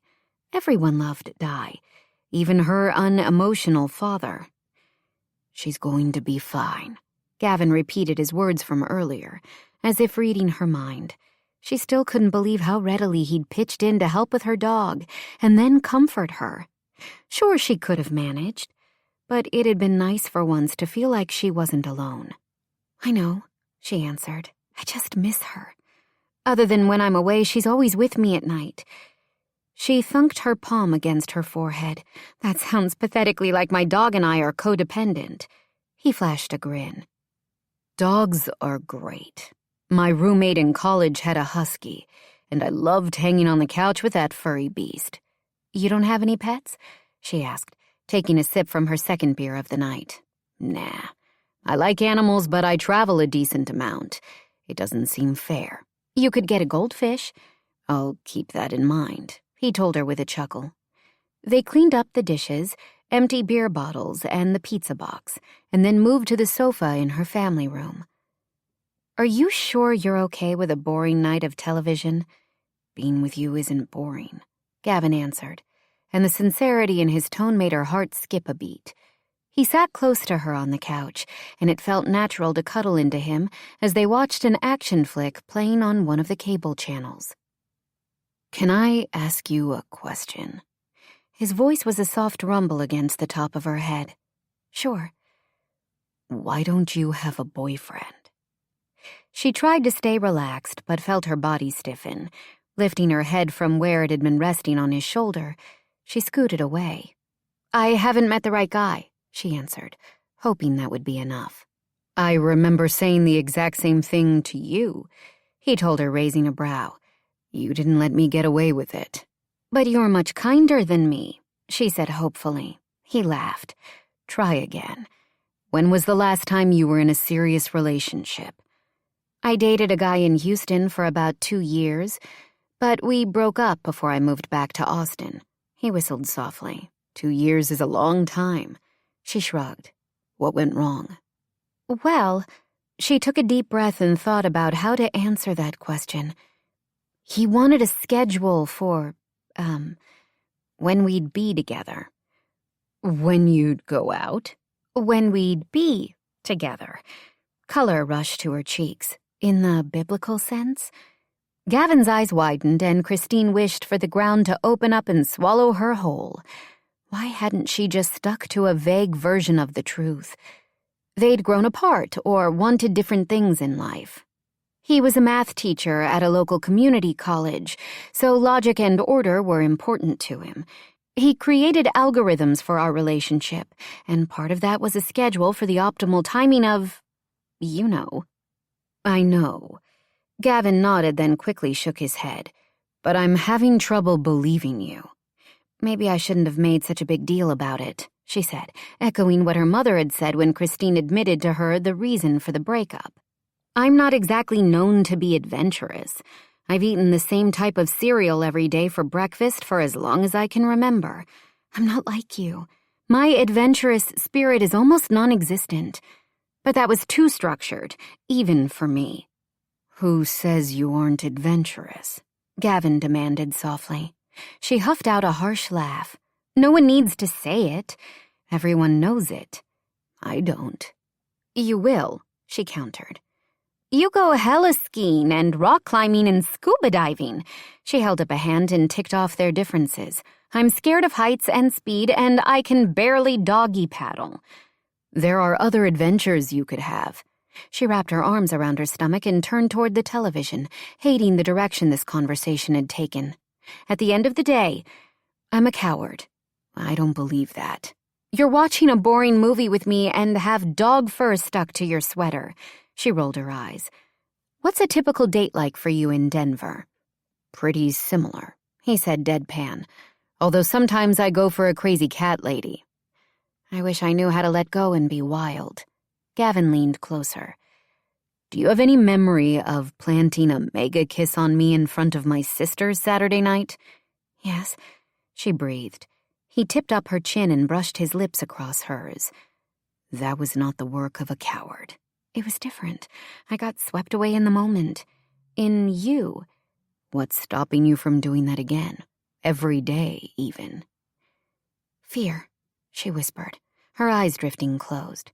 She felt him smile against her mouth. "I love your honesty. There's no pretense with you." "Too much talking," she told him, and deepened the kiss. He let her take control, driving the intensity and pace. She pressed closer, and he lifted her into his arms. She ended up straddling him on the couch, loving the feel of his warmth beneath her. This was why it was a bad idea to schedule intimacy. The spontaneity of her connection with Gavin was one of the things that made it so special. Well, that and the fact that it was Gavin under her. His big hands moved up her hips, then under the hem of her sweatshirt, and she moaned when he skimmed his fingers along her spine. "Lift your arms," he told her, and she automatically obeyed, too filled with need to bother being self-conscious. Her breasts were okay, she figured, and she'd at least had the forethought to wear a pretty bra tonight, preparing for all the possibilities before discovering Diana. After tossing her shirt to the floor, he cupped her breasts, and his hands then sighed with contentment. His thumbs grazed across her pebbled nipples, making heat pool low in her belly. But she wasn't going to be the only one half undressed. She pulled away from him and started undoing the buttons of his tailored shirt. He sat back against the couch cushions, seeming content to wait for her to finish. When she did, he leaned forward so she could push the fabric off his shoulders. He shrugged out of the shirt, then yanked the t-shirt he wore underneath over his head. Christine thought for a moment that she'd died and gone to heaven. His body was absolute perfection. His shoulders were broad, and his chest a wall of hard muscle. A smattering of golden hair covered his chest, and she splayed her hands over his bare skin, gratified when she felt his heart leap under her palm, and he groaned low in his throat. He didn't try to hide that she affected him, even though she still had a hard time understanding why. But now wasn't the time for second-guessing, not with his touch driving her crazy with need. He leaned in and trailed kisses against the base of her throat, his hands snaking around her waist, pulling her up so that she was lifted to her knees. His hot mouth covered her breast, and she moaned, threading her fingers through his hair as his tongue circled her nipple through the thin fabric of her bra. It was too much and not enough at the same time. Christine wanted more. And as she had the other night, she forgot about being afraid or judged. All that filled her mind and heart was this man and how much he made her feel, how much she wanted to experience with him. Then her phone rang. The sound like a bucket of icy water splashed over her head. She scrambled off his lap and reached for the device, which sat on the end table next to the sofa. "Hello?" she answered and then cleared her throat. The overnight vet tech was on the other end of the line. As Christine listened, Tears pricked the backs of her eyes. "That's great news. Thanks for calling." She disconnected the call and turned to Gavin. "I just ate a bit of food and went out to do her business. She seems much better." "She's definitely on the road to recovery." "It sounds like it." "I never doubted." She nodded, then reached for her sweatshirt, suddenly self-conscious of sitting there in her bra. "I should probably let you get some sleep tonight," Gavin told her, grabbing his t-shirt from the floor and shrugging into it. Christine wanted to whimper in protest, both at him covering that amazing body and the thought of him leaving. Of course, he was right. As much as she wanted to throw caution to the wind and rip all his clothes off, that would be the worst idea ever. The best worst idea ever. "Thank you for tonight," she told him, standing and crossing her arms over her chest. "For dinner, and your help, and staying, and—" Oh Lord, she was babbling. She couldn't actually thank him for kissing her. Could she? "You aren't boring," he said as he buttoned his collared shirt. "Or a coward." "Okay," she agreed, not wanting to talk about this. Hating that she'd admitted her fears to him. She had to remember to hold a piece of herself back, a lot of pieces, if she was smart. Because if she let Gavin all the way in, it would kill her when their time together ended. "I had a great time being spontaneous with you," he said, his full lips curving at the corners. That made her laugh. "Me too." "Will you text me tomorrow when you pick up Princess Di? I'd like to know how she's doing." "I will," she said. And the fact that he cared about her sweet dog made her heart melt even more. He took a step toward her, bent his head, and kissed her. It felt like a promise of more, and Christine wanted all of it. "Good night," he whispered. "Sweet dreams." "You think?" she murmured without thinking, then blushed again as Gavin chuckled.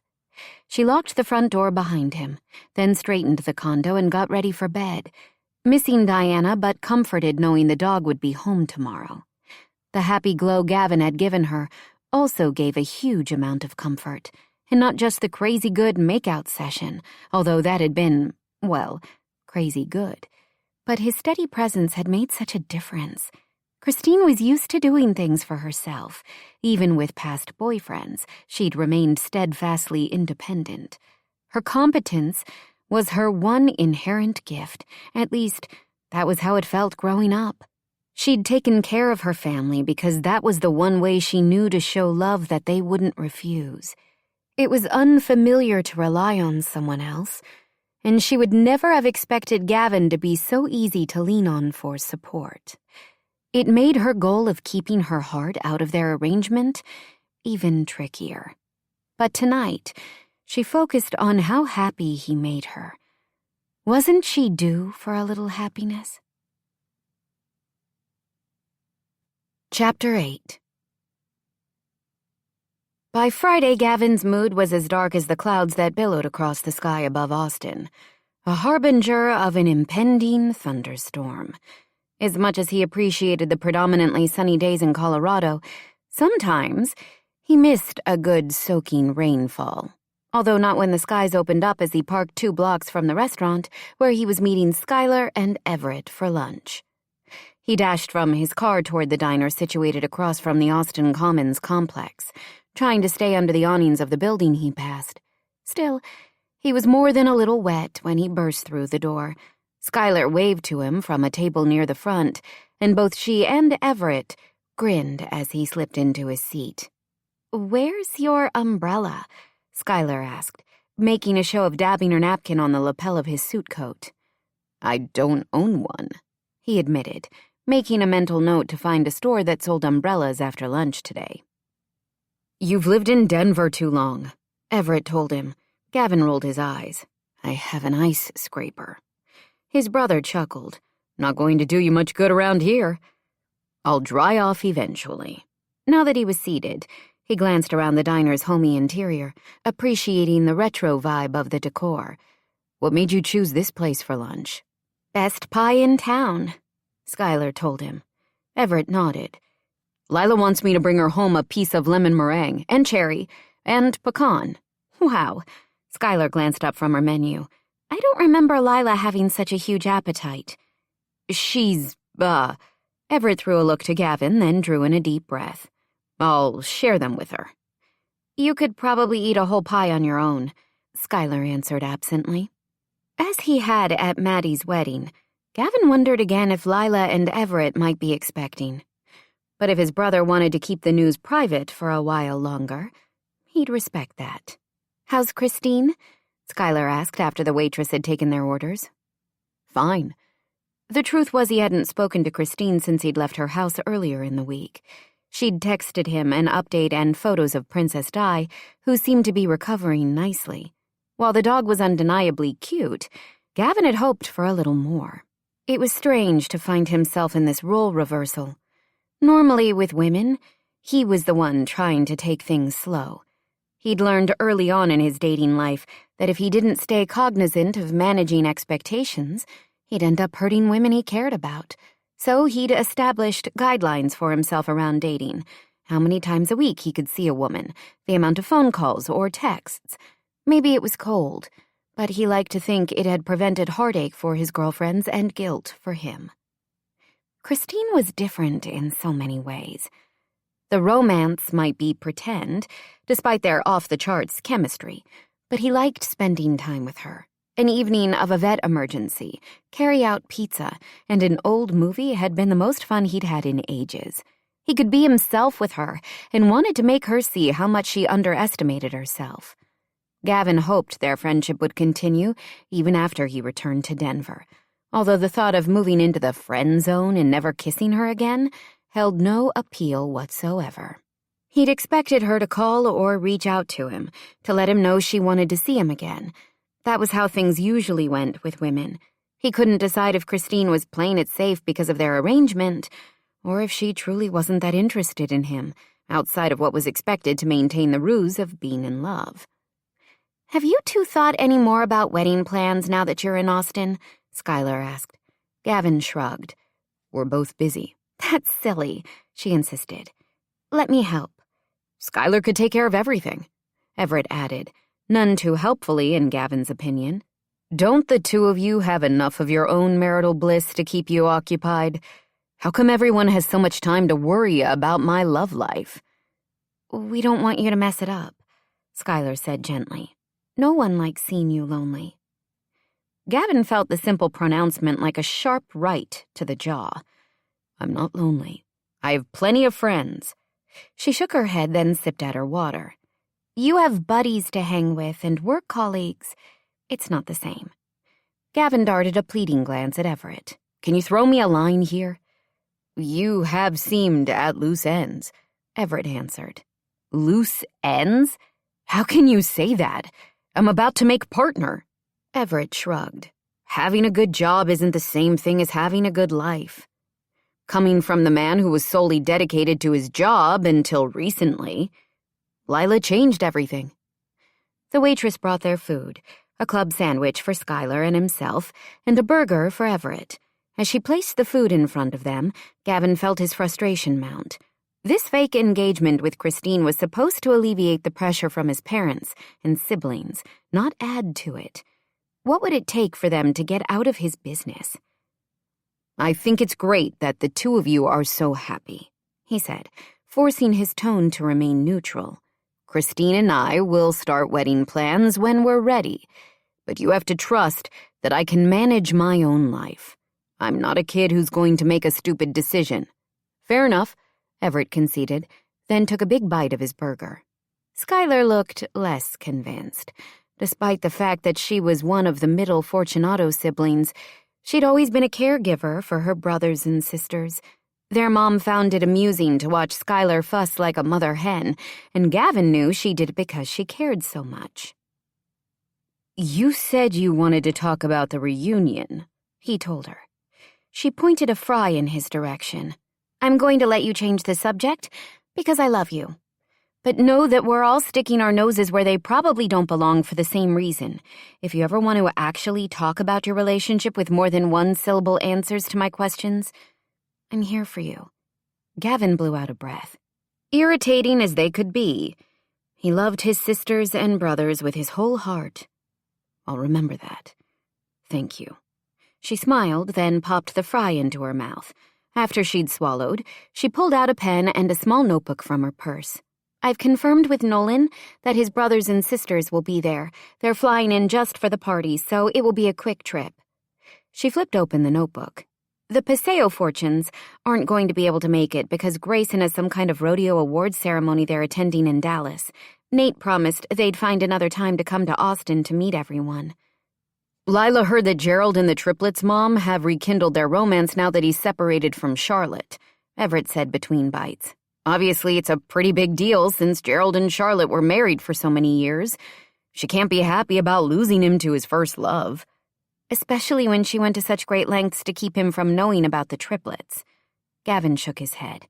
When Skylar first realized their connection to the famous Fortune clan, she'd traveled to the tiny town of Paseo, Texas, to talk to Nathan Fortune. Nate, along with his brothers Grayson and Jaden, were 3 of the illegitimate children of Gerald Fortune, who'd had a brief affair with their mother, Deborah, back when he'd been Jerome Fortune. It was crazy to think that Jerome Fortune had been desperate enough to fake his own death and reemerge as Gerald Robinson as a way to escape his domineering father, Julius. And just as shocking to discover that their dad, Kenneth, was one of Julius's illegitimate sons, making them all Fortunes. Could you imagine Mom and Dad getting divorced at this point? He asked his siblings, confident in his parents' love for each other. "No," Skylar answered immediately. "But I also couldn't imagine Mom trying to keep Dad from knowing he had 3 sons out in the world." "Not just 3 sons," Gavin corrected. "Aren't there a bunch more illegitimate Fortune children out there?" Everett nodded. "As far as the family knows, they've all been uncovered at this point. Apparently, Charlotte kept a secret dossier on each of them without Gerald's knowledge." "It sounds like Gerald and Charlotte's marriage wasn't exactly perfect," Gavin said. "Not at all," Skylar agreed. "It still amazes me how open most of his legitimate kids have been about getting to know these half-siblings. It's part of why I have such high hopes for the reunion. I really want all of us to feel like a family." "Why is it important to you?" Gavin asked. Skylar was quiet for a moment before answering. "When I decided to infiltrate the Mendozas to get the goods on the Fortunes, I expected to be disappointed. Not only did I meet Carlo and fall in love, I also learned that the Fortune family is filled with a lot of decent people, trying to make the best of difficult situations. I can't help but think that we have more in common with them than we might realize. Strength in numbers, and all that." Everett frowned. "As usual, it sounds like you've got everything figured out. Why do you need our help?" "I'd like you to reach out to Gerald's sons. I know Ben and Keaton are willing to meet, and I'm sure I can convince the sisters to attend, but I have a feeling the other brothers will respond better to a little mano-a-mano talk." "Don't you think Gerald's kids have enough to deal with right now?" Gavin took a long drink of iced tea. "First, all the illegitimate siblings showing up, and then their parents separating. It's a lot to handle." "But this is something positive," Skylar insisted. "We're not a threat to them, and neither are the New Orleans Fortunes. But we agree the Robinson siblings have handled all of the changes in their lives exceptionally well. I'm hoping they can help the rest of us." "I'm willing to call Wes," Everett offered, mentioning Ben's twin. Skylar beamed at their eldest brother, then turned her laser-focused gaze to Gavin. "What about you?" "Big family parties make me itchy," he said, pretending to scratch at his arms and earning a fry in the face from his sister. "I'm more of a lone wolf type." Everett let out a bark of laughter. "Not exactly spoken like a man who's ready for a trip down the aisle." "I didn't mean it like that," Gavin amended, realizing he needed to watch what he said if he was going to make this fake engagement believable. Skylar seemed to take his comment in stride. "You can't spout that lone wolf nonsense now that you're engaged to Christine. She's—" A wide smile split her lips as she glanced toward the door. "Speaking of your better half," she said, wagging her brows at Gavin. He turned to see Christine placing an umbrella in the stand next to the diner's entrance. She was with a woman he'd seen the other day at the agency office, and the man who'd been hitting on her at Maddie's wedding. His gaze narrowed as the guy leaned in to speak into Christine's ear. She laughed softly but shifted away, placing the other woman between her and her would-be suitor. Had the guy not heard she was dating Gavin? Was it possible he just didn't care? As if sensing the weight of Gavin's gaze, Christine glanced toward him. His heart stuttered when she smiled as if the surprise of seeing him made her happy. Then her gaze flicked to Everett and Skylar, and he saw her draw in a sharp breath. She was nervous. He didn't want anything about their arrangement to make her nervous. She knew how much everyone in his family liked her, although maybe that was part of it. She was afraid of what would happen when their time together ended. He rose from the table at the same time she excused herself from her coworkers. The man, Bobby, if Gavin remembered correctly, gave Gavin a slow once-over, then followed the other woman toward a table. Christine walked toward Gavin, and there was nothing fake or forced about taking her hand and brushing a lingering kiss across her mouth. "Hi," he whispered against her lips. "Hi," she breathed. "Hey, Christine," Skylar called from behind him. "Great to see you." Gavin kept Christine's hand in his as he shifted so that she could speak to his sister and brother. It wasn't what he wanted. He wanted to pull her out of the restaurant and find a quiet place to reconnect with her. And if he was being totally honest, to kiss her senseless. "Hey, Skylar," Christine smiled. "Hi, Everett." "How's the old man doing at the new office?" Everett asked with a wink. "Is he driving everyone crazy with his Type A personality?" Gavin felt Christine stiffen next to him, even though her smile remained fixed in place. "He's great, as usual." Skylar rolled her eyes. "Everyone probably feels like they're getting a break with him compared to Maddie and Zach. Those two are intense when it comes to real estate." "We miss them, too," Christine said. "Chris, we're ready to order. You coming over?" Gavin felt his eyes narrow as Bobby called to Christine. "Who calls you Chris?" he muttered with a frown. "Only my family and Bobby," she said. "I don't like the nickname." "I don't like that guy," he said, dropping a quick kiss on the top of her head. "You can sit with us if you want." "We're talking about the reunion I'm planning," Skylar told her. "I'm so excited you'll be there, too. You're already like one of the family." "Oh, thanks." A blush rose to Christine's cheeks. "Where's your ring?" Skylar's gaze had zeroed in on Christine's left hand. "I thought you'd be wearing it now that everyone knows about the two of you." Gavin's stomach pitched. He hadn't thought about. "It's at the jeweler being sized," Christine answered, squeezing his hand. Skylar nodded. "I can't wait to see it." "It's beautiful," Christine said with a smile only he seemed to realize was fake. "I should go. Great to see you all." Reluctantly, he let go of her hand. "I'll call you later." "Sure." He leaned in to whisper in her ear. "And you'll answer." She nodded. "Of course." "Great. I'm planning something for Sunday, so I hope you're free." Her face went suddenly pale. "Sure, I guess." Okay, that wasn't the response he'd expected, but he didn't want to push her for an explanation in front of his siblings. He kissed her again, somewhat placated when she sighed and relaxed into him. That was more like it. "Chris, come on!" "Can I punch that guy?" he asked in a tone low enough only she could hear. "I don't think your dad would approve," she told him with a teasing smile before walking away. "You've got it bad," Everett said when he sat down again. "I'm ready for the wedding bells," Skylar added in a sing-song voice, then hummed a few bars of Chapel of Love. "You know Vayleen's still single." Gavin grabbed a fry from Skylar's plate. "And Connor. I'm off the market, so why don't you focus on one of them for a while?" Everett chuckled. "You're such an easy target." "Plus, you're only in Texas for a few weeks." Skylar grinned at him. "Now that she's said yes, we've got to make sure you don't mess things up." "I'm not going to mess up," Gavin said, pulling out his wallet when the waitress returned with the check. "Anything more we need to know about your reunion? I've got to get back to the office for a meeting." As Skylar went over details for the event, Gavin glanced behind him to the table where Christine sat with her coworkers. His gut clenched when she smiled at something the woman said. He didn't want to mess things up with her, but already their arrangement was more complicated than he'd ever imagined. Mostly because of his feelings for her. She'd done him a favor as a friend by distracting Skylar at the wedding and then agreeing to pose as his fiancé for his time in Austin. It wasn't supposed to be more than that. He'd dated plenty of women and managed to keep his heart out of the mix with all of them.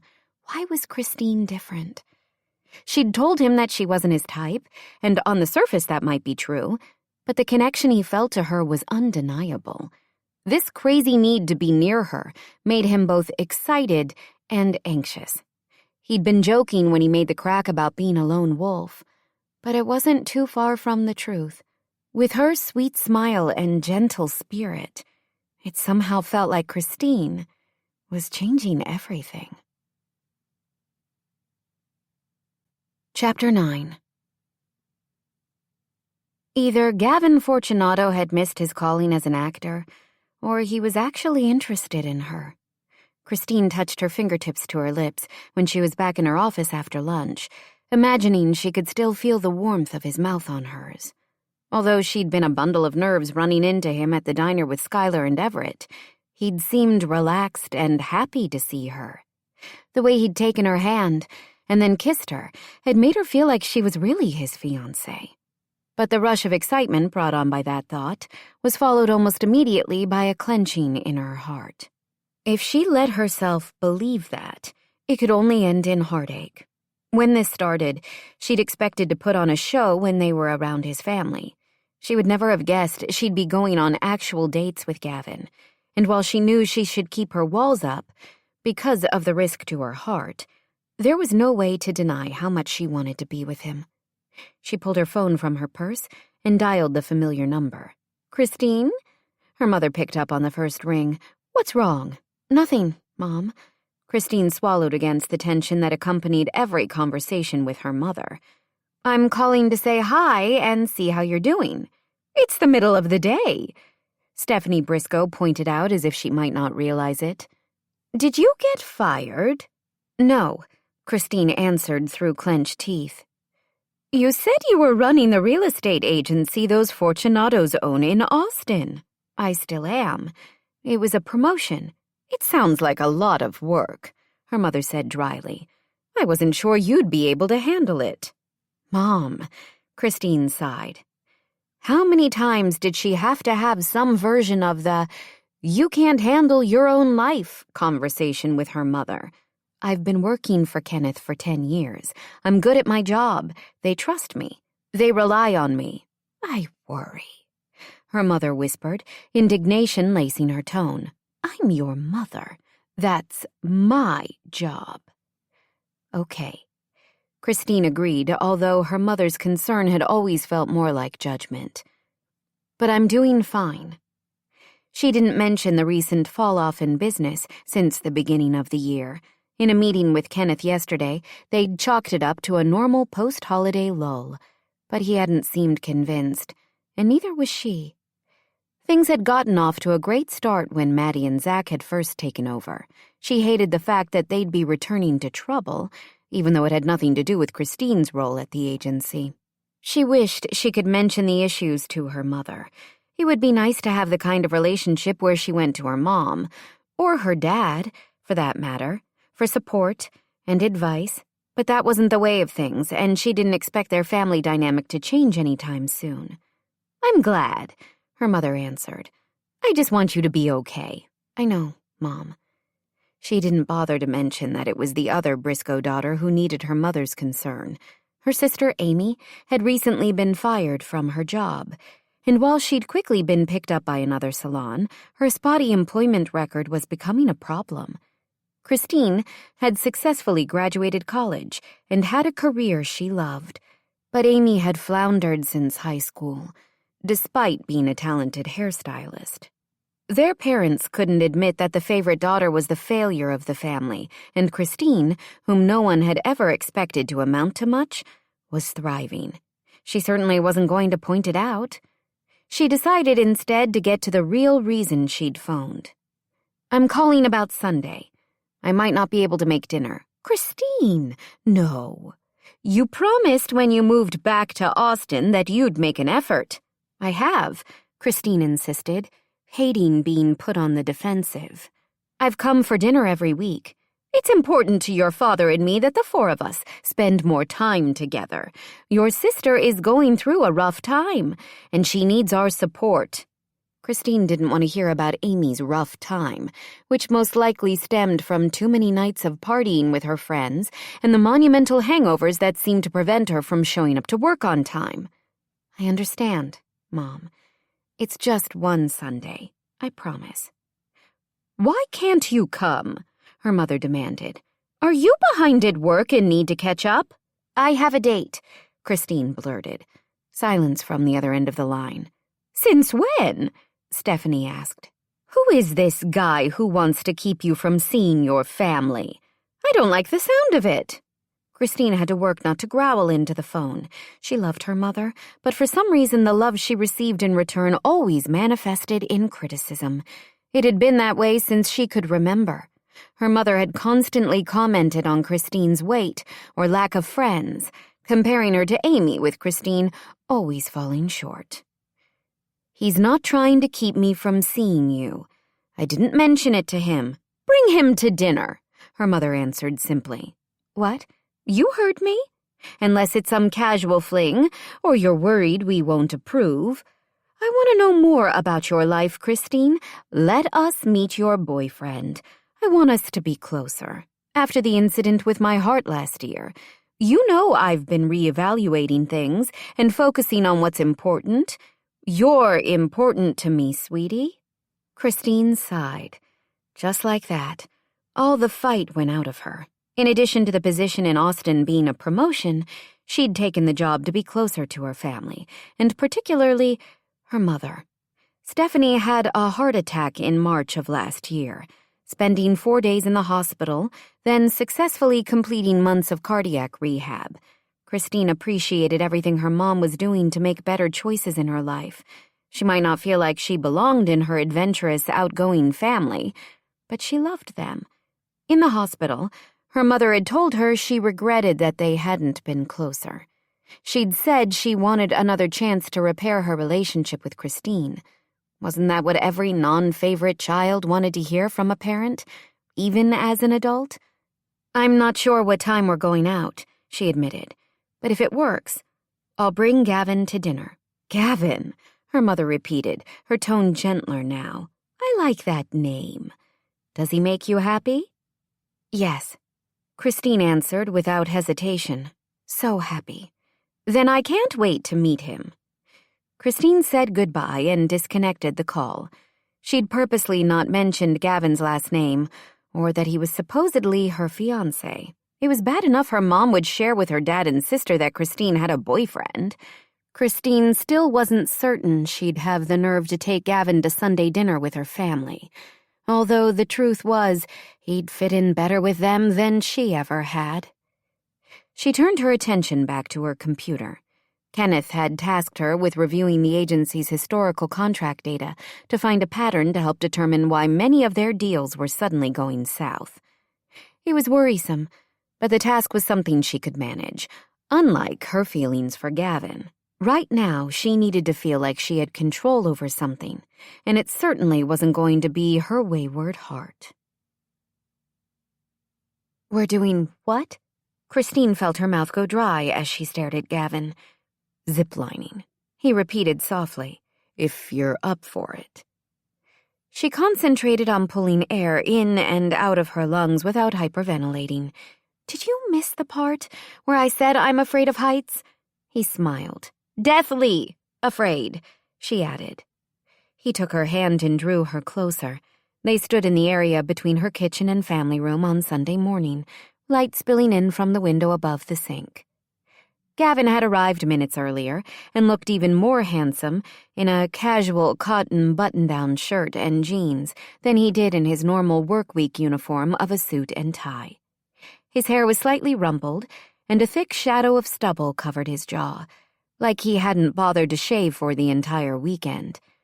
She was a big fan of this outdoorsy side of him, although not a fan of his plan for the day. As if sensing her unease, Diana rose from her dog bed in the corner and trotted over for a gentle headbutt. "She can sense your fear," Gavin said, bending to scratch Di behind the ears, just the way she liked. The animal promptly forgot about comforting Christine and melted into a puddle on the hardwood floor, exposing her belly for Gavin's attention. Traitor. Christine muttered. If you don't want to try it, we can do something else. Gavin glanced up as he rubbed the blissed-out dog's belly. But you mentioned that you'd like to become more adventurous. The guy who runs the outfitter is a friend of mine from high school. I trust him implicitly, so I figured this would be a safe way for you to face one of your fears.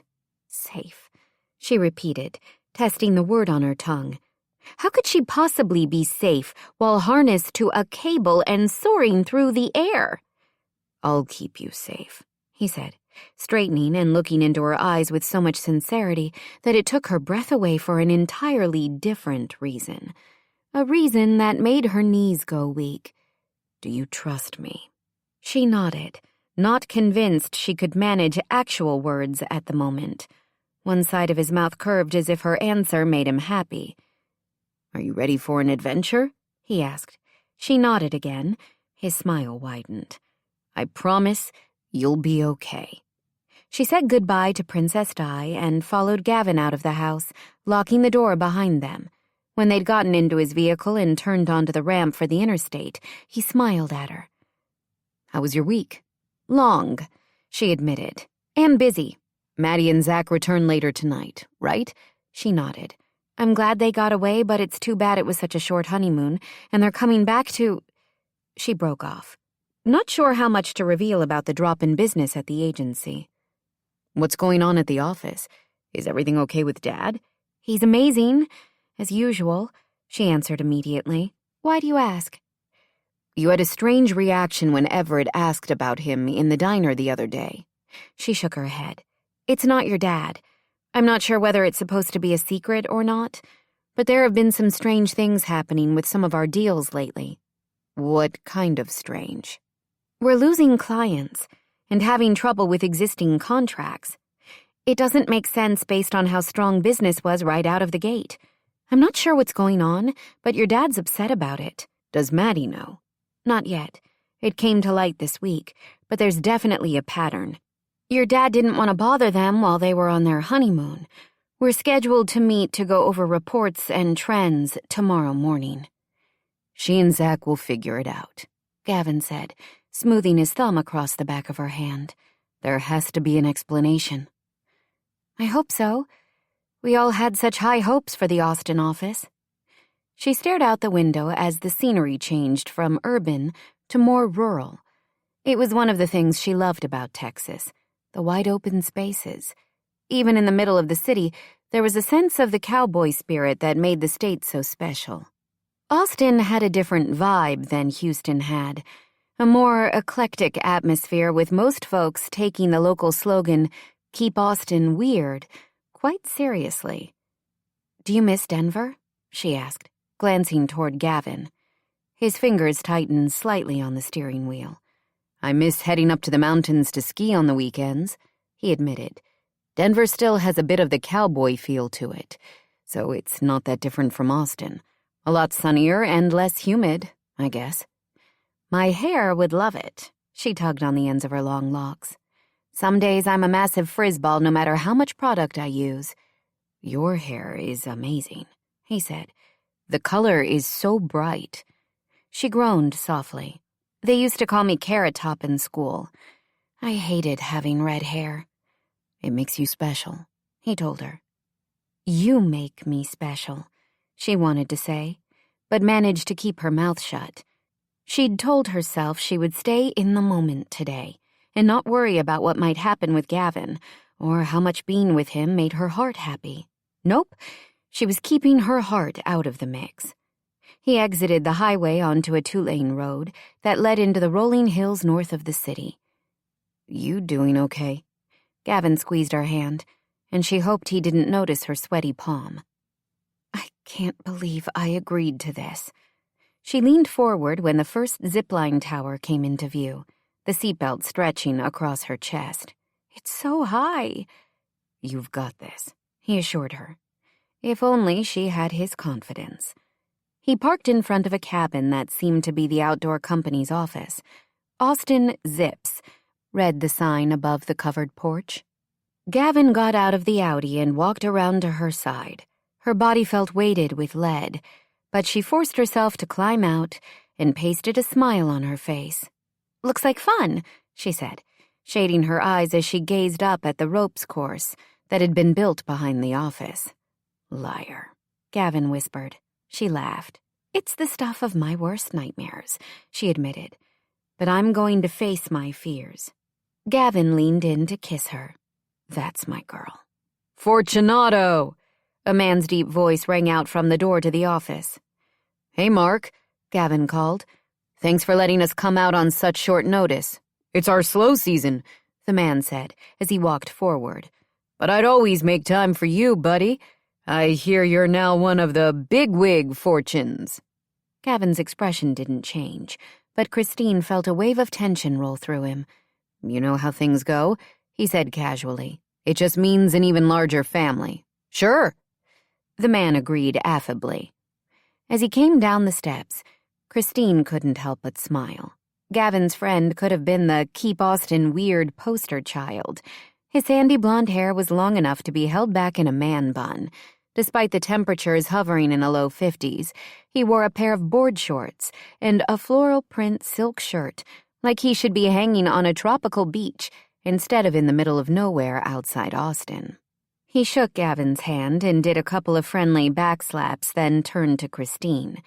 "Gavin mentioned you have a bit of a fear of heights." She licked her lips and nodded. "I want to reassure you," Mark said, leaning closer, "that you're in good hands with me. I've only had—" He tapped a tanned finger on his chin. "I guess that would be a half-dozen equipment failures this year, but only one of them was fatal." Christine took a step back. Mark threw back his head and laughed. "Joking with you, darlin'. We have a perfect safety record at Austin Zips." "Right." Christine tried to laugh, but it sounded more like a croak. "Of course you do." Gavin shook his head. "Not funny, Mark." "Sorry." The man held up his hands, palms out.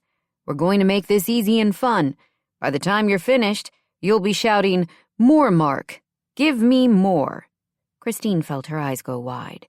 "You seriously need to grow up," Gavin said, and his tone held a vague warning.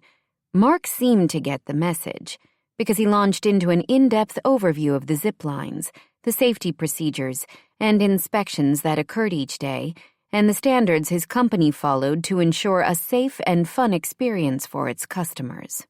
Christine appreciated the information, and it gave her more confidence in Mark's level of professionalism.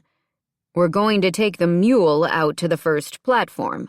I have helmets and water already packed." He pointed to a 4-seater utility terrain vehicle parked at the far side of the building. "You two load up while I grab my sunglasses, and I'll be right out." He jogged up the steps and into the building. "You're going to be fine," Gavin said, wrapping an arm around her shoulder. "Famous last words," she whispered, earning a chuckle from him. "It's not too late to turn around. We can bag this whole idea and go see a movie, or take Di for a walk. I'm just happy to have a day off and to spend it with you." Christine appreciated the out, but she wasn't going to take it. "This is my chance to have an adventure."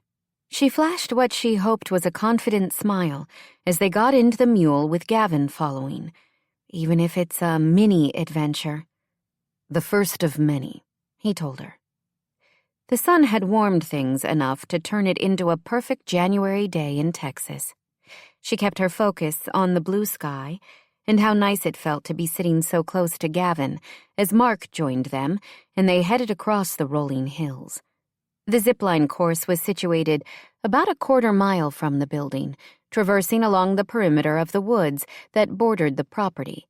As they got closer, she realized the cables not only ran next to the woods, but also through the trees, so that she'd actually have the sensation of soaring through the forest, if she could manage to keep her eyes open. Mark parked, then led them to the first platform. He gave another safety talk and explained how the 2 points of contact system with the safety lines worked. She and Gavin put on helmets, and then the harnesses, while Mark used his walkie-talkie to radio someone. A minute later, An ATV sped toward them through the forest. "This is Chip," Mark introduced an older man who was well over 6 feet tall and skinny as a rail. "He's going to be leading the two of you today, and I'll follow." Chip winked at Christine. "I'm going to go first down each run so you'll know it's safe." She nodded, then felt Gavin massage her shoulder. "You look a little pale," he said gently. "Has anyone ever thrown up mid-zipline?" she asked Mark. He laughed. "You'd be the first, darlin'. But don't worry about that. Do whatever's gonna make you feel better in the end." "You've got this, adventure girl," Gavin told her as she clipped into the safety line, then climbed onto the platform. Mark snapped Chip into the harness, and with a playful wave, he took off across the huge open space between where they stood and the next platform. "Wow," Christine whispered when Chip landed on the other side. "Easy enough, right?" Mark asked. Despite her racing heart and sweaty palms, she nodded. He crooked a finger at her. "Do you want to go next?" She shook her head. "Gavin will go." "Are you sure?" Gavin asked. "You need to be on the other end to catch me," she told him. "I'll definitely catch you." He allowed Mark to connect his harness to the cable, then took off, giving an enthusiastic whoop of delight as he sped from one platform to the next. "I'd like to go home now," Christine whispered, earning a belly laugh from Mark. "Gavin made it look so easy. He's going to think I'm the biggest wuss in the world when I puke or pee myself on this harness. Could you imagine a worse way to end a date? I'm going to ruin everything." "Darlin', I've known Gavin since we were stealing hooch from his daddy's liquor cabinet. I've seen lots of ladies on his arm over the years, but never has he looked at anyone the way he looks at you. Don't worry about ruining anything. If you climbed down this platform and said all you want to do is go shopping at the nearest mall, that man would gladly hold your bags." Christine smiled despite her fear. "I doubt that, but I appreciate you saying it." "It's the truth." "No shopping malls," she said, stepping forward. "I'm going to conquer my fear today." "That's what we like to hear." Mark snapped her harness to the cable, explaining once again how to use the active brake if she felt she needed it. Her knees trembled as she inched to the edge of the platform, and sweat beaded between her shoulder blades. Gavin shouted words of encouragement, but she could barely make them out over the pounding in her head. She drew in a breath and took off, screaming first from terror, and then with excitement as she sailed across the air toward the trees. She hit the brake lever the way Mark had shown her as she approached the next platform, and a moment later, Gavin's arms were around her. Good thing, too, because she wasn't sure she could stand on her own at the moment. Chip unfastened her harness, and she wrapped her shaking arms around Gavin's neck. "I did it," she whispered, "and I didn't pee myself." Both men laughed, and Chip patted her helmet. "Way to hold it together." "You were amazing," Gavin said, kissing her cheek. "Are you ready to go again?" She drew in a deep breath, most of her nervous butterflies replaced by exhilaration. "I am. Thank you for this day. It's the best ever." He grinned and kissed her. Mark joined them on the platform. "Okay, lovebirds, let's hold off on the spit swapping until we're back to solid ground." He pointed at Christine. "Nice work. Next, we're going to show you how to curl into a ball to go faster." The nerves returned, but Christine quickly tamped them down. She was going to try whatever Mark threw at her. The idea that she wasn't a total wimp made her feel braver than she ever could have imagined. "I'm ready," she said, tightening the strap on her helmet. "For anything." Gavin stood below the final platform, smiling as Christine rappelled down toward him, marveling at the change in her. As beautiful as she'd been at the start of their zipline adventure, there was something even more appealing about her now, a sense of abandonment that made her breathtaking. She was windblown with flushed cheeks and a smudge of dirt down the front of her shirt.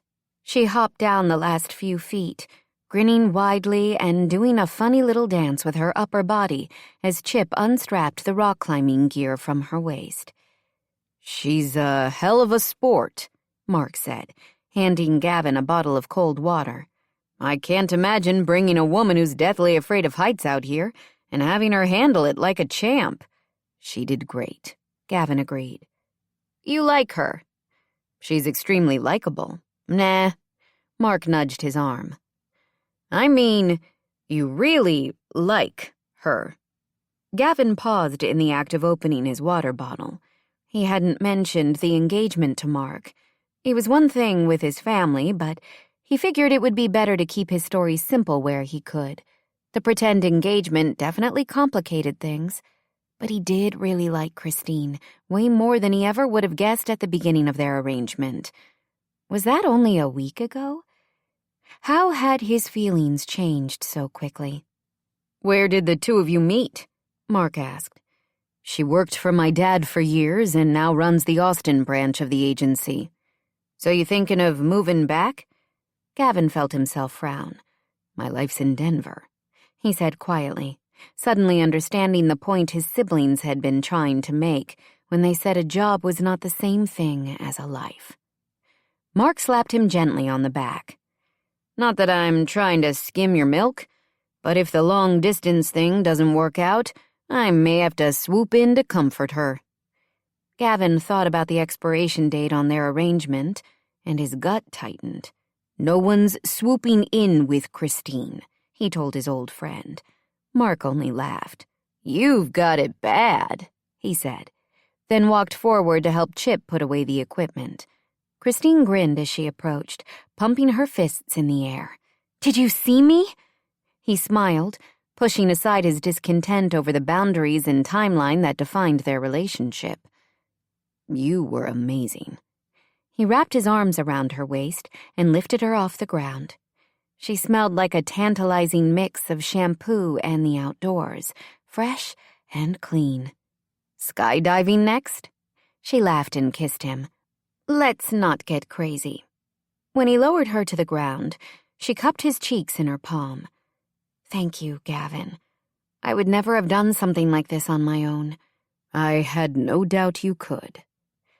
Mark and Chip joined them, and they rode back to the office.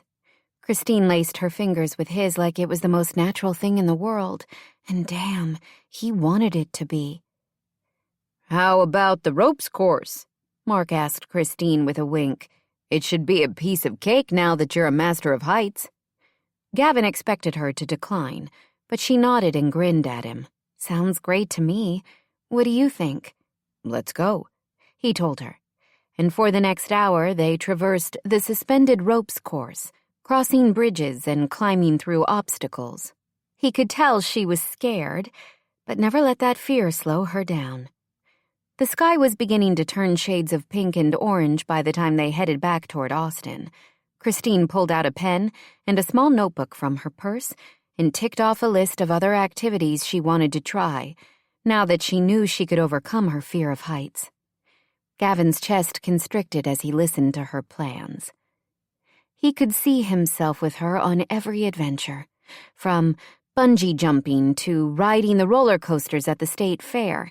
At the same time, he'd never imagined himself in a long-term relationship.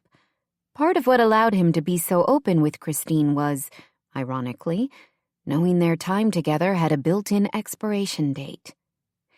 He could give himself fully because it was safe, but wanting more felt dangerous, both to him and to her.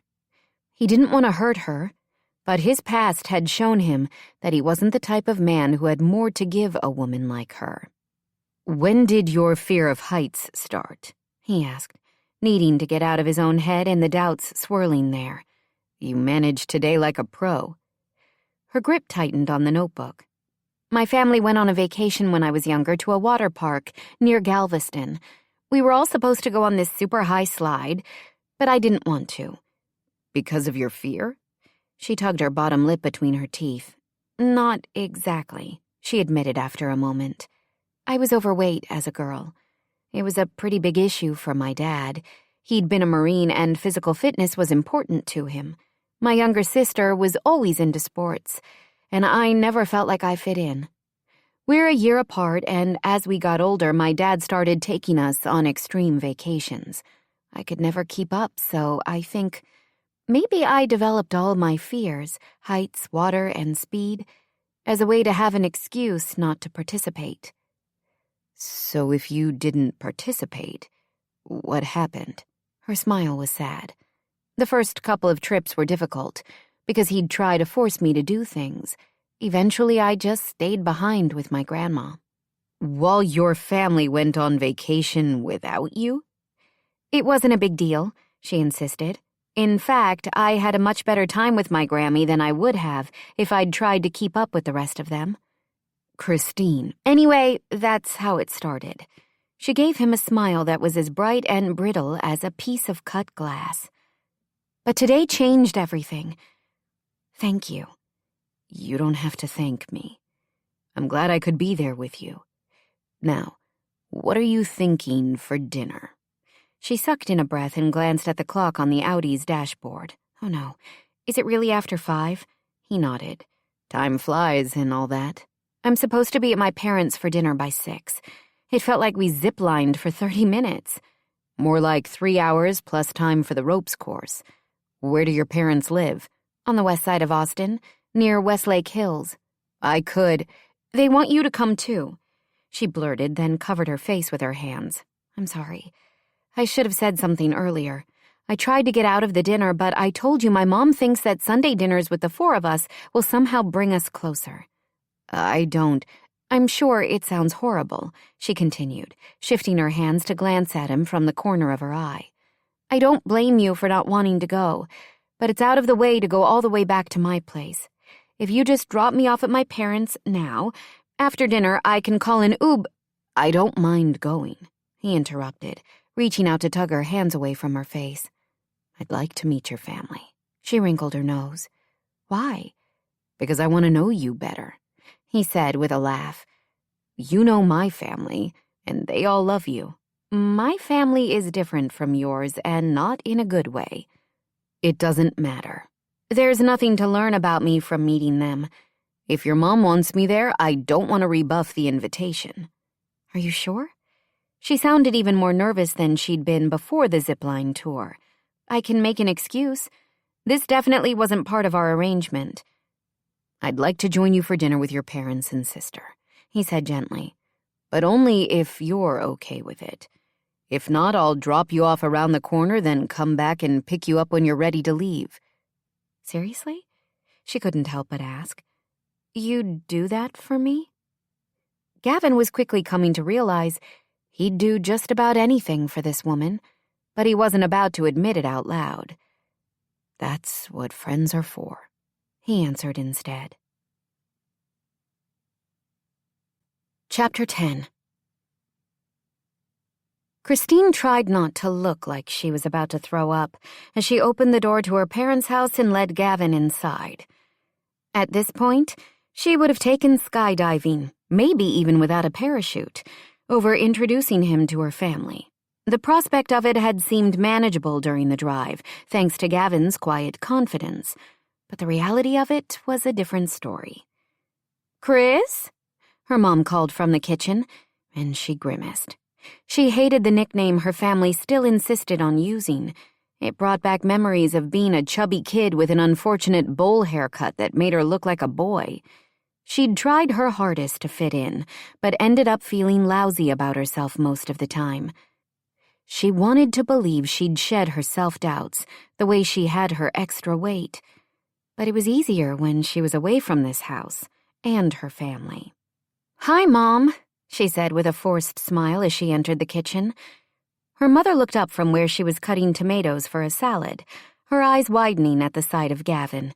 Christine might not be the fat, awkward girl she once was, but she knew her mom wouldn't expect her to be dating someone who looked like Gavin. Christine's dad walked into the kitchen from the family room. "Hey, kid," he said, taking in Christine's tousled hair and dusty clothes. "Looks like you need a shower." "We went ziplining and didn't have time to change before coming here," she reported. Mom and Dad, this is Gavin Fortunato, my, boyfriend. Cursing her fair complexion, she willed away the color she could feel flooding her cheeks. She hoped Gavin was okay that she didn't mention their pretend engagement to her family. She understood why it helped with the Fortunatos, but the shock of her having an actual boyfriend would be plenty for her parents and sister. Fortunato? Like the family who owns the agency where Christine works? Gavin nodded. Kenneth is my dad. Christine and I met at the office in Houston. I'm Stephanie and this is Dave, her mother told him, her tone almost dazed.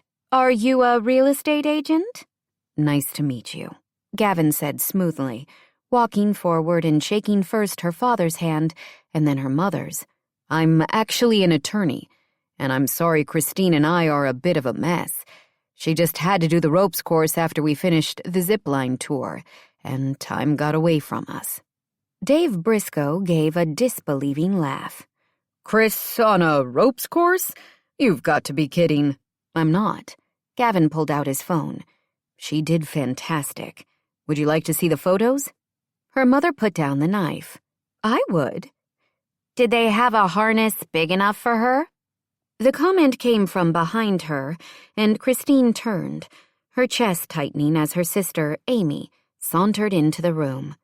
She wore a black tank top and tight jeans that hugged her trim hips.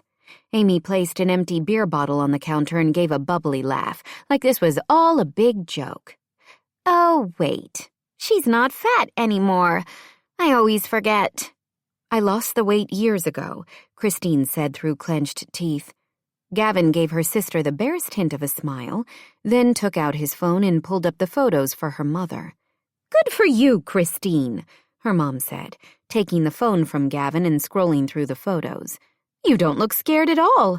Dave, look at these pictures. It was fun, Christine said quietly, darting a glance at her sister.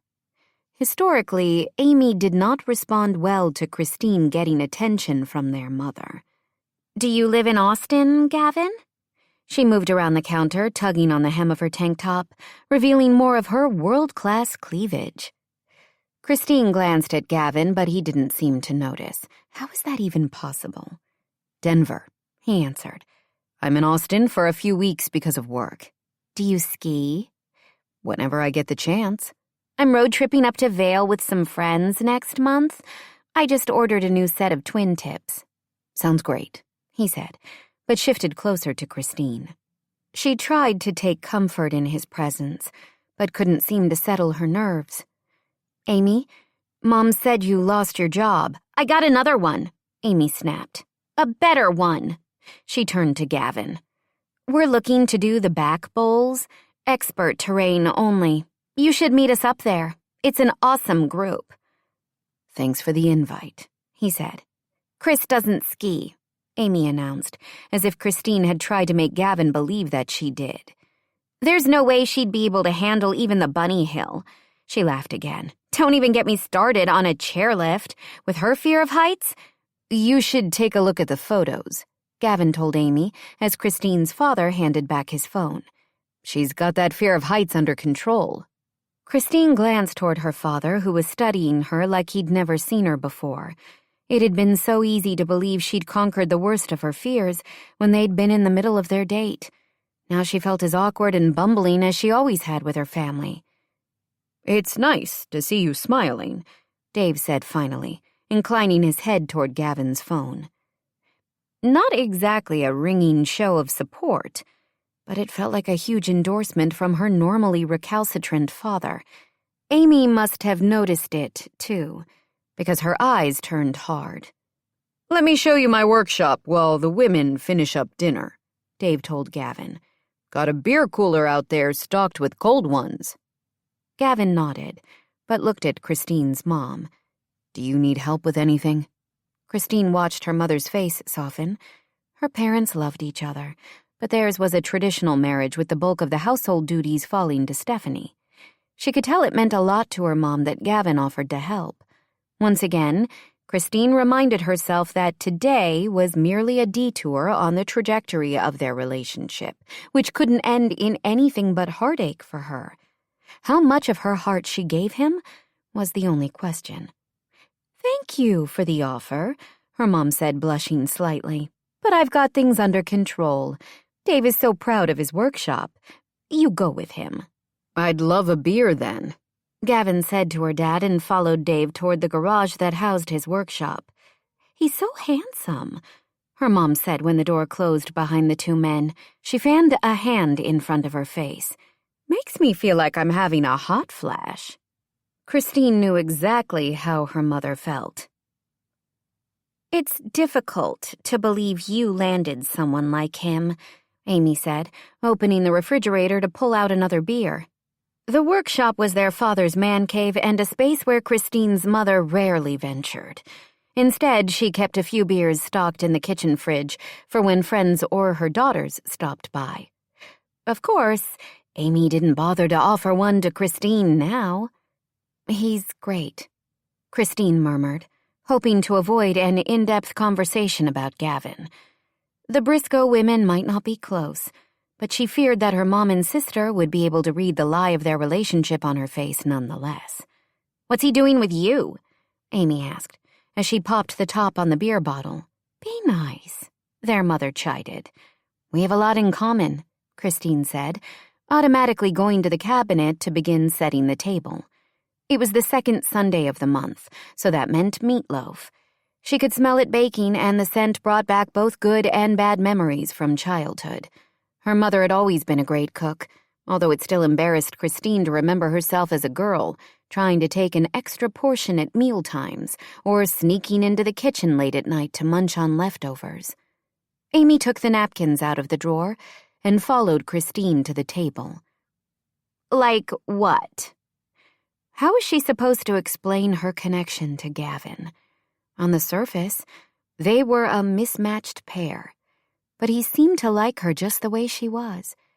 She saw beyond his polished playboy facade to the kind-hearted man he didn't reveal to many people. That sort of connection would be lost on her abrasive sister, most likely chalked up to wishful thinking on Christine's part. "Well, we both like ziplining," she grinned when Amy snorted. "I'm also going to learn to water ski this summer." Gavin gave her the confidence to conquer her fears. She'd never been a strong swimmer, mostly because as a kid she hadn't wanted to be seen in a bathing suit. But she could start doing laps in the pool at the gym where she belonged. By summer, certainly she'd be ready for water skiing. "Is Prince Fortunato going to teach you?" Amy asked, her tone at once bitter and teasing. "Maybe." Christine bit down on her lip. On second thought, Gavin probably wouldn't be around to see her water ski, if she even managed it. Amy didn't need to know that. She placed a plate at the head of the table and glanced up to meet her sister's gaze. "Or you could help me. I remember how great you were when we'd go out to Aunt Celia's place in the summer."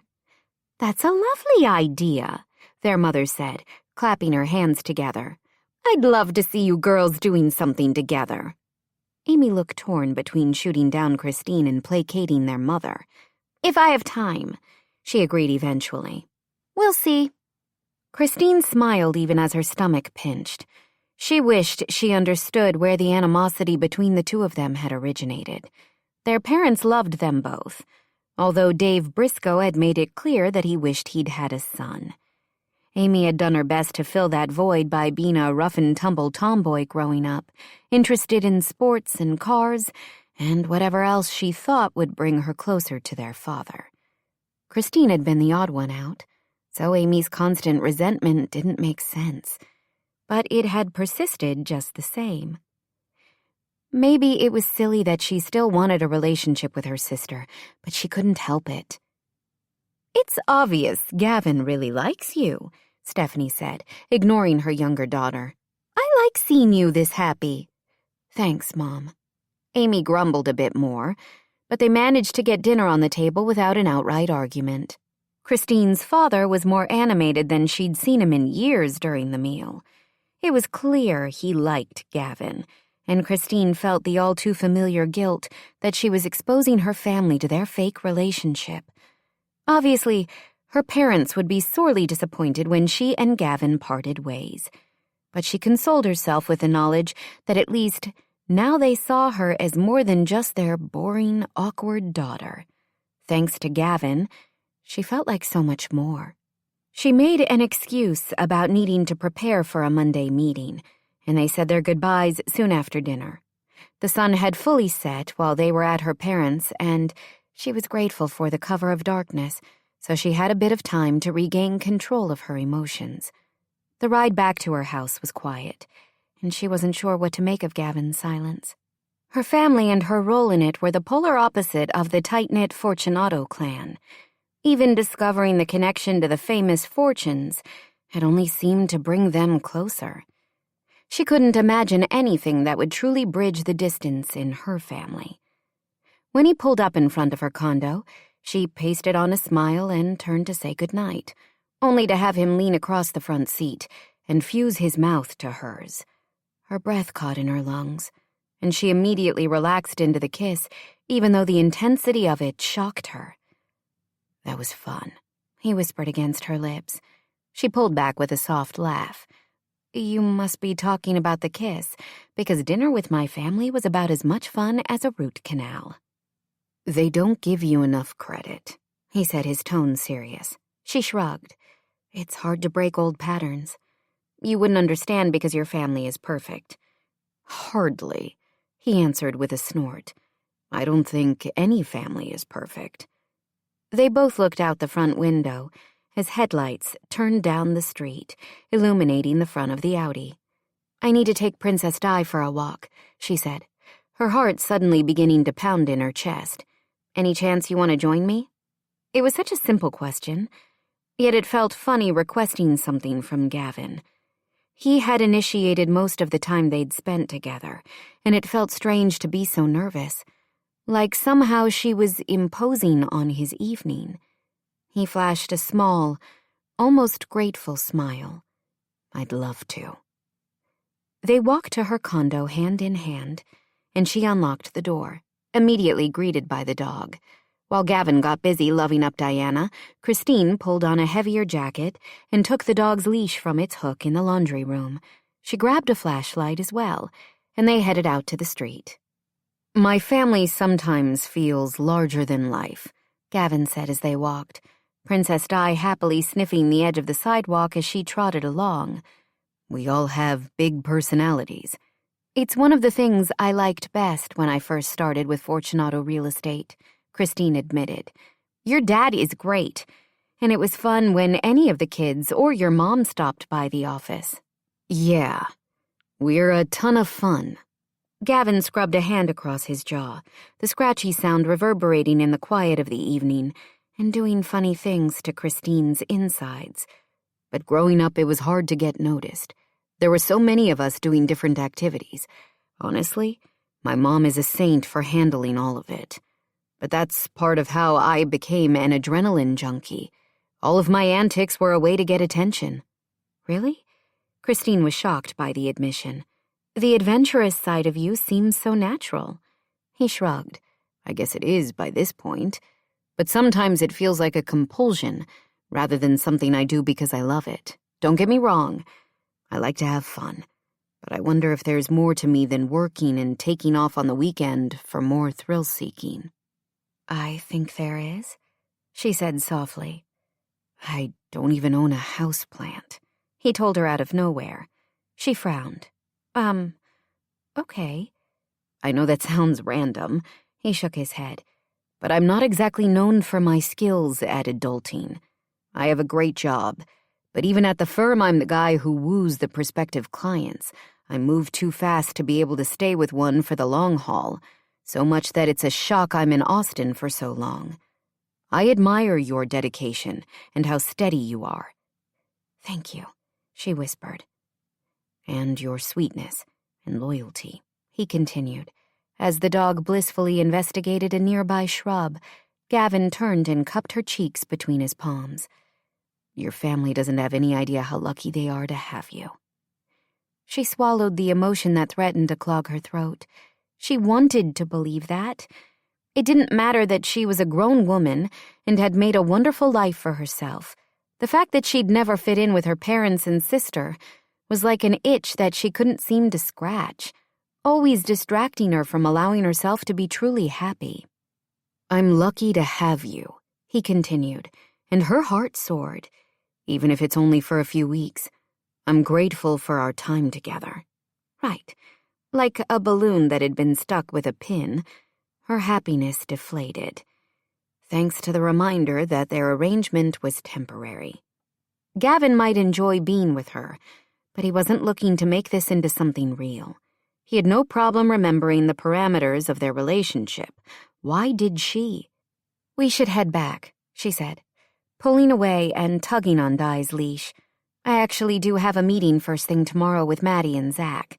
He frowned, but dropped his hands. The cool night air swirled around her, making her body miss the warmth of his touch. She purposely kept a greater distance between them as they returned to her condo. What was the point of letting him close when he was just going to walk away? She might not be the most confident woman in the world, but she had enough self-respect to not allow herself to turn into a blathering idiot, begging him to want more. At least, not to his face. "Can I see you this week?" he asked, placing a hand on her back as she unlocked her door. "Whenever you want," her heart shouted. It felt like her emotions were rattling her insides, like bars on a prison window. What would happen if she threw her self-respect to the wind and invited him in? Would he take her up on the invitation? Instead, she smiled and shook her head. Physical distance was the only way she could think of to keep her feelings for him from spiraling out of control. "It's going to be crazy around the agency with your sister and Zach returning. I think it would be better if we waited until the reunion next weekend." "Oh." Gavin's thick brows drew together over his gorgeous green eyes. "Is everything okay?" "I'm falling for you," she wanted to tell him. "I don't know how to stop it or protect my heart." But she did know, and, unfortunately, it involved keeping her distance, unless they had to be together for the ruse. She hated pushing him away, but what choice did she have? "Everything's fine, but I'm busy, and I'm sure you are, too. I mean, the sooner you close the new client, the sooner you'll be able to head home, right?" "I guess," he said slowly. "I'm in no hurry." "Me neither," she admitted, before she could stop herself. Princess Di gave a soft whine, ready to be in bed for the night. "Let's talk in a few days," she told Gavin with fake cheer. "Thanks again for the adventure and for joining my family for Sunday dinner. An adventure unto itself." He stepped back, studying her face as if trying to figure out why she was acting so remote. She couldn't explain it to him, couldn't bear for him to deny that he would hurt her. Already her heart ached more than she could have imagined.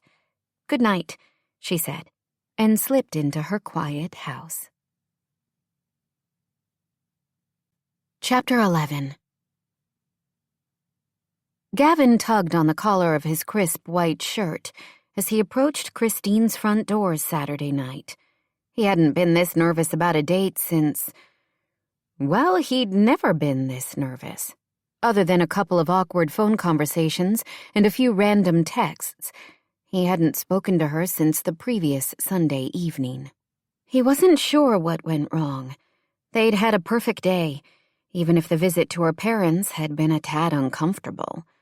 Actually, the new understanding of the role Christine played in her family made him furious. Beyond her dedication to his father and the family business, Christine was an amazing person in her own right. Maybe he hadn't noticed her understated beauty and charm at first, or in the 10 years he'd known her. But now that he'd spent time with her, he couldn't envision his life without her sweetness and light in it. Except that was exactly what was going to happen at the end of the month. He'd mentioned the predetermined finish to their arrangement, hoping to coax some sort of reaction from her. But she hadn't batted an eye. Not that he blamed her. He'd all but told her he was a bad bet for a relationship. Why wouldn't he expect her to take him at his word? In fact, her mood seemed to change after he revealed his feelings about his own childhood, the ones that left him riddled with guilt for being an ungrateful schmuck. His family was fantastic, And what did it matter if he had to work to be noticed in the midst of so much love? But he'd gotten so used to pushing himself for the rush of adrenaline that he didn't know any other way to live. Yet with Christine, it was easy to slow down and enjoy the moment, whether walking her dog or watching her conquer her fears. She made everything a little brighter, helped him breathe easier than he could ever remember. He'd gotten himself onto a crazy treadmill of working hard and playing hard, a cliché overachiever in every area except the one that counted the most, his personal life. He'd always doubted he had the capacity for the kind of love his parents had, the kind of effort Skylar and Maddie had found.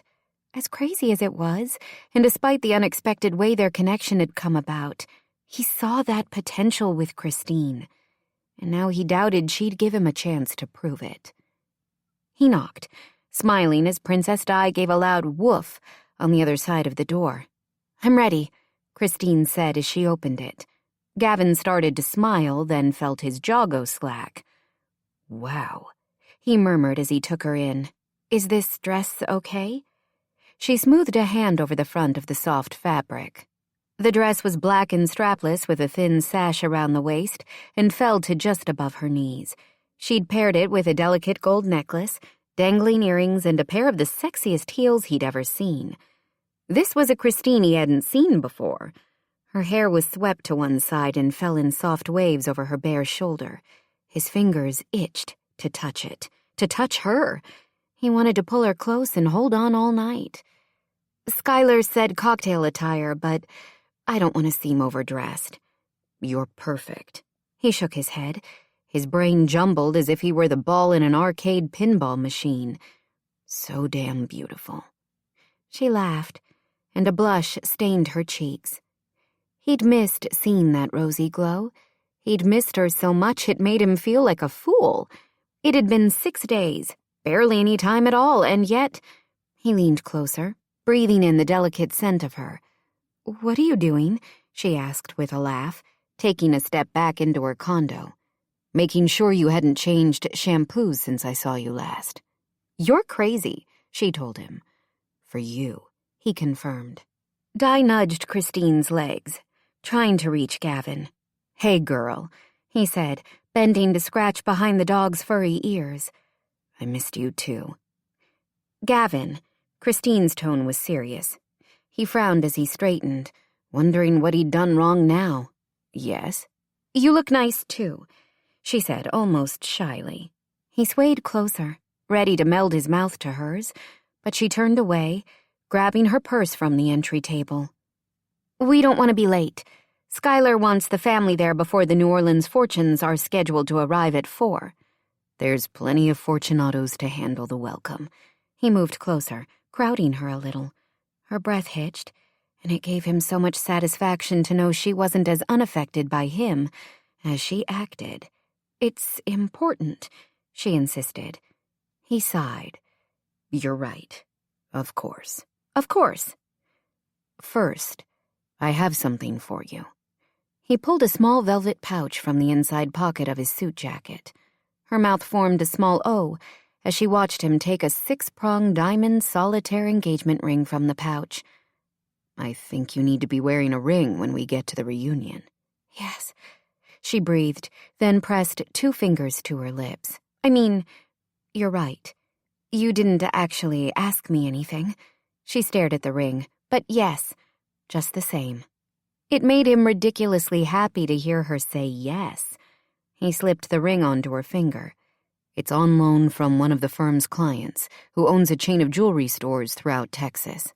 "Alone," she whispered, seemingly unable to pull her gaze from the sparkling diamond. "You have some darn good connections." "Thank you again for doing this, Christine." "Of course." Her gaze lifted to his as she closed her left hand into a tight fist. "We should really get going." He stepped back so she had room to close the door and resisted the urge to take her hand as they walked toward the Audi. Clearly, he'd spooked her last week with something he'd said or done. Now he'd given her an engagement ring. Not exactly taking things slow, even when it was all pretend. He appreciated that she was still willing to uphold their arrangement, but he worried that one wrong move on his part would send her running, which was the last thing he wanted. He opened the passenger side door, then walked around the front of the Audi, wishing he'd thought to bring her flowers or something, anything that would have given him an excuse to linger at her place and have her all to himself. The drive to the winery was only 30 minutes from Christine's place, and she spent most of it asking him about his week. His shoulders relaxed as he shared progress on negotiating the merger of one of his firm's larger manufacturing clients with another company. He'd been focusing on cultivating the client relationship and on making sure they were abiding by all the local, state, and federal laws that governed the industry. In turn, he asked her for her take on the continuing saga of Fortunato Real Estate's Austin branch. He'd talked to Maddie after she'd been back a few days, and his sister had seemed both frustrated and confused by the fall-off in business. Christine didn't have any more answers than his sister had, but was clearly just as upset by the issues. They arrived at the Mendoza winery, situated in the picturesque landscape of the Texas Hill Country, and Gavin took Christine's hand as they approached the entrance. "It's Skylar's big show," she whispered, and her words made him stop in his tracks. "What's wrong?" she asked as she turned to face him. "I'm glad you're here with me tonight." He reached out and trailed a fingertip along her jaw. "Not because of our arrangement. It's more than that. You make me happy, Christine." She hitched in a breath, and he could almost see the struggle as she tried to remain distant. He inwardly cheered when she went up on tiptoe to give him a quick kiss. "You make me happy too," she said with an almost reluctant smile. At this point, he'd take reluctant. He'd take anything she was willing to give. He glanced up as Skylar called his name. "Here we go," he whispered, and they continued toward the rustic yet modern lodge surrounded by acres of weathered grapevines. He hadn't been there since Skylar's wedding, and once again appreciated the beauty of what the Mendoza family had created.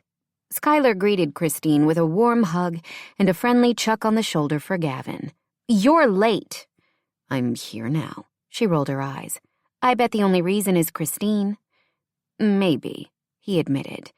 "You would have skipped my reunion?" She glared at him, but he could see the sisterly amusement in her eyes. "I would have made it eventually." "Go on in." She waved them past her. "Our family's already here, along with Olivia and Alejandro."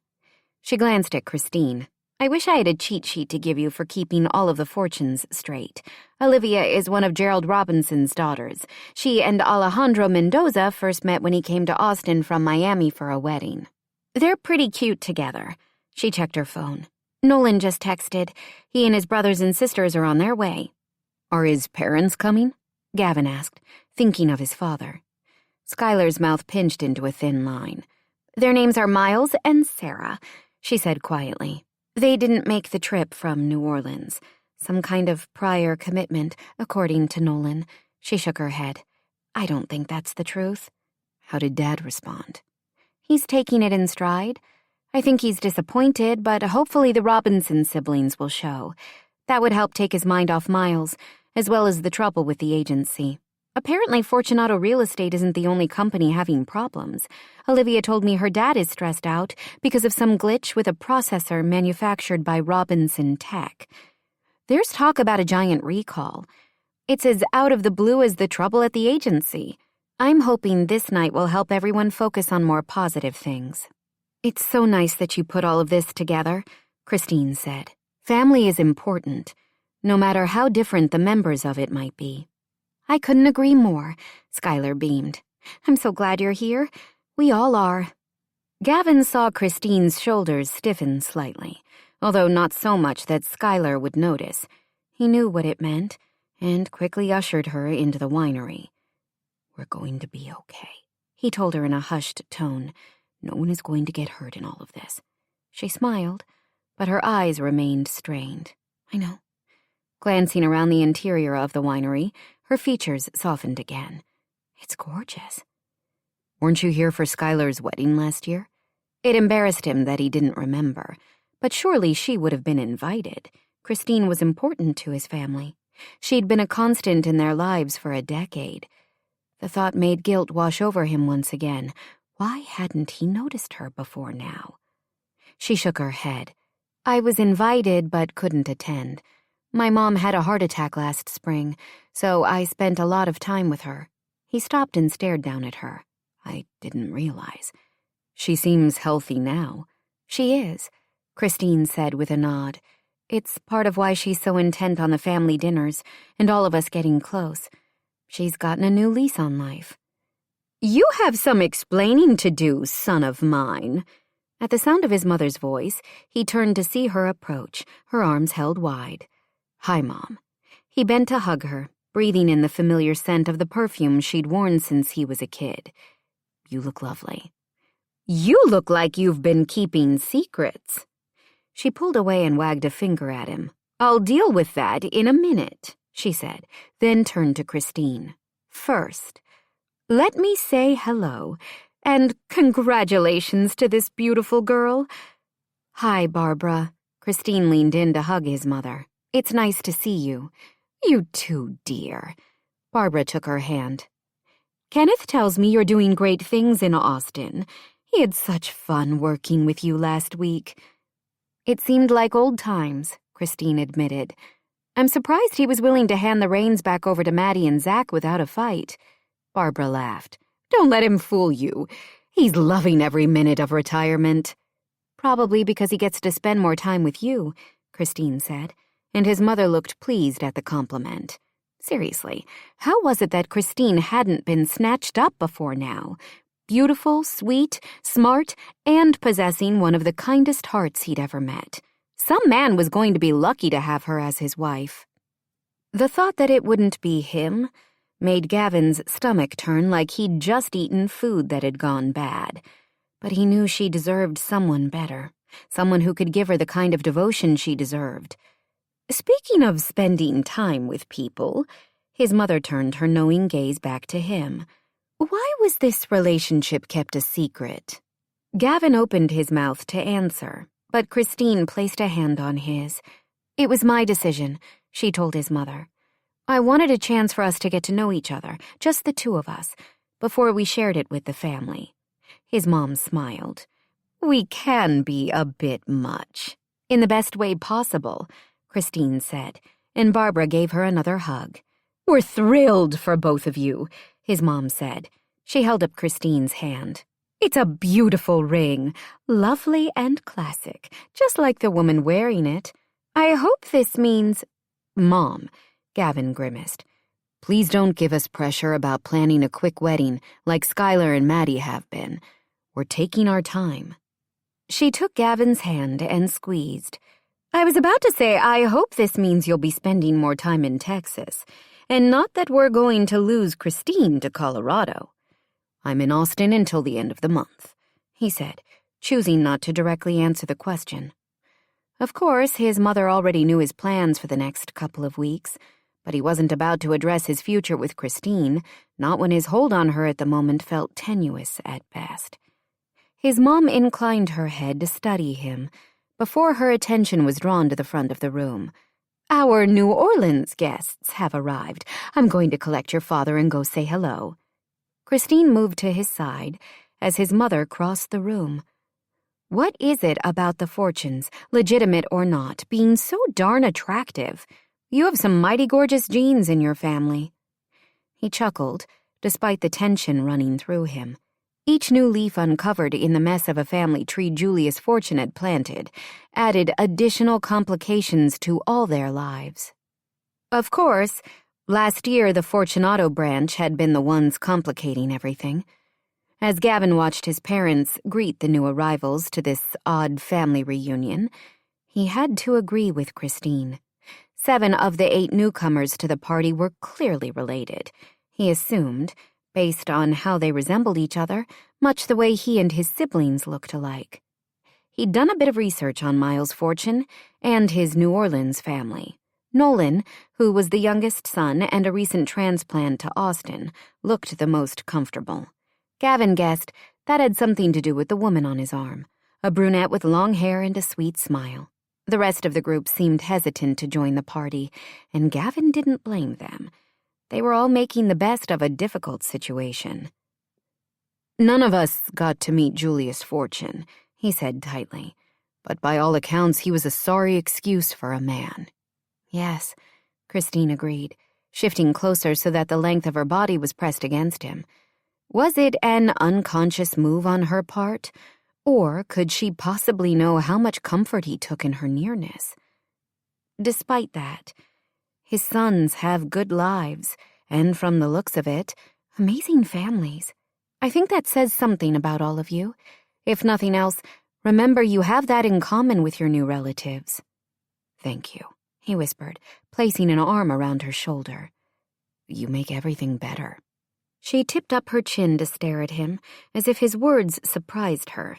He couldn't resist kissing her soft lips, and didn't care that they might have an audience of his family, both new and old.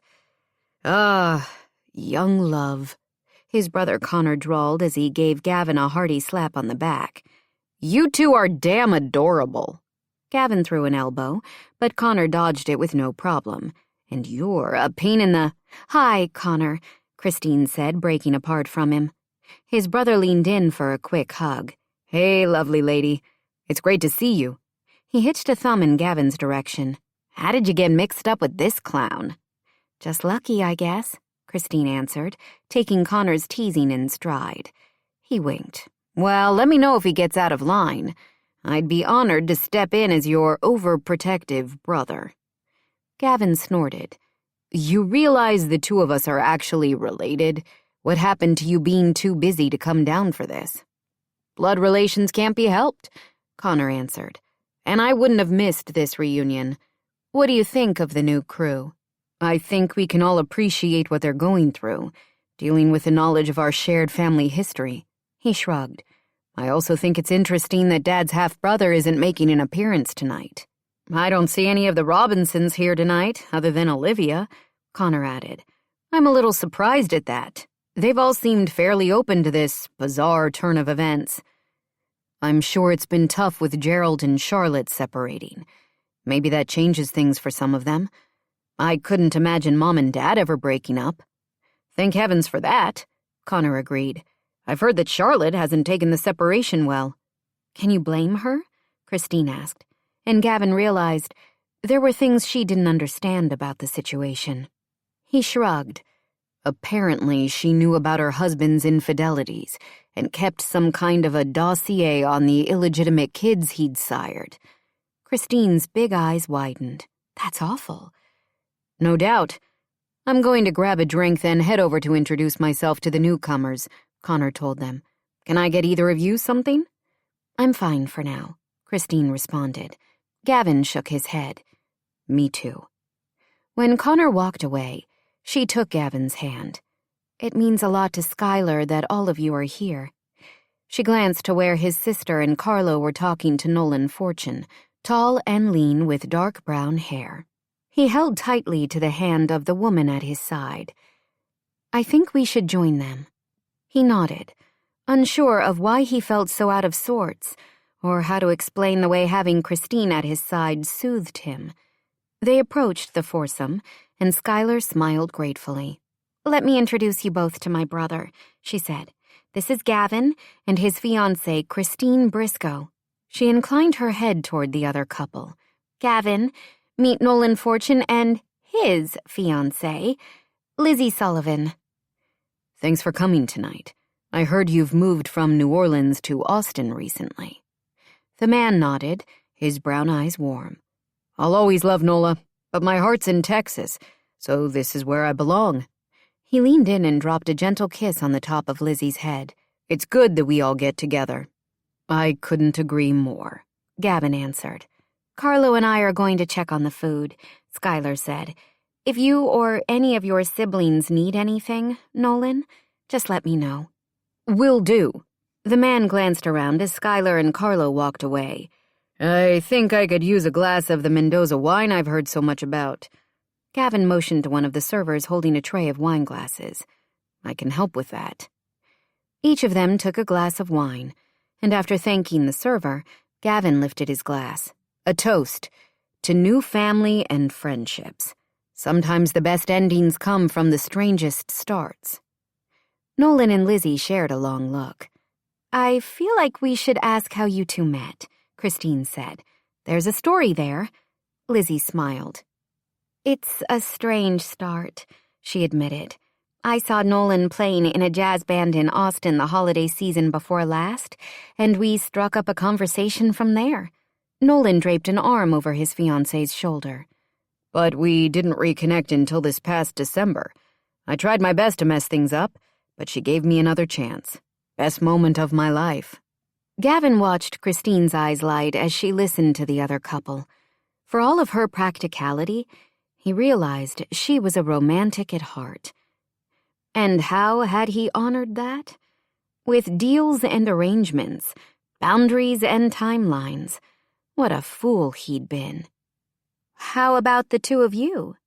Lizzie took a slow sip of wine. How did you meet? Gavin's stomach dipped as Christine's face fell for an instant before she flashed a too bright smile. We've known each other for years, she said airily.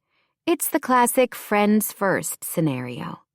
Friendship is key, Lizzie said, obviously sensing Christine's discomfort at being put on the spot. Actually, Gavin leaned in as if he was sharing a deep secret. I'd had a crush on her for years. Who could blame you? Nolan asked gamely. Exactly, Gavin agreed. But I didn't think she'd ever go for a guy like me.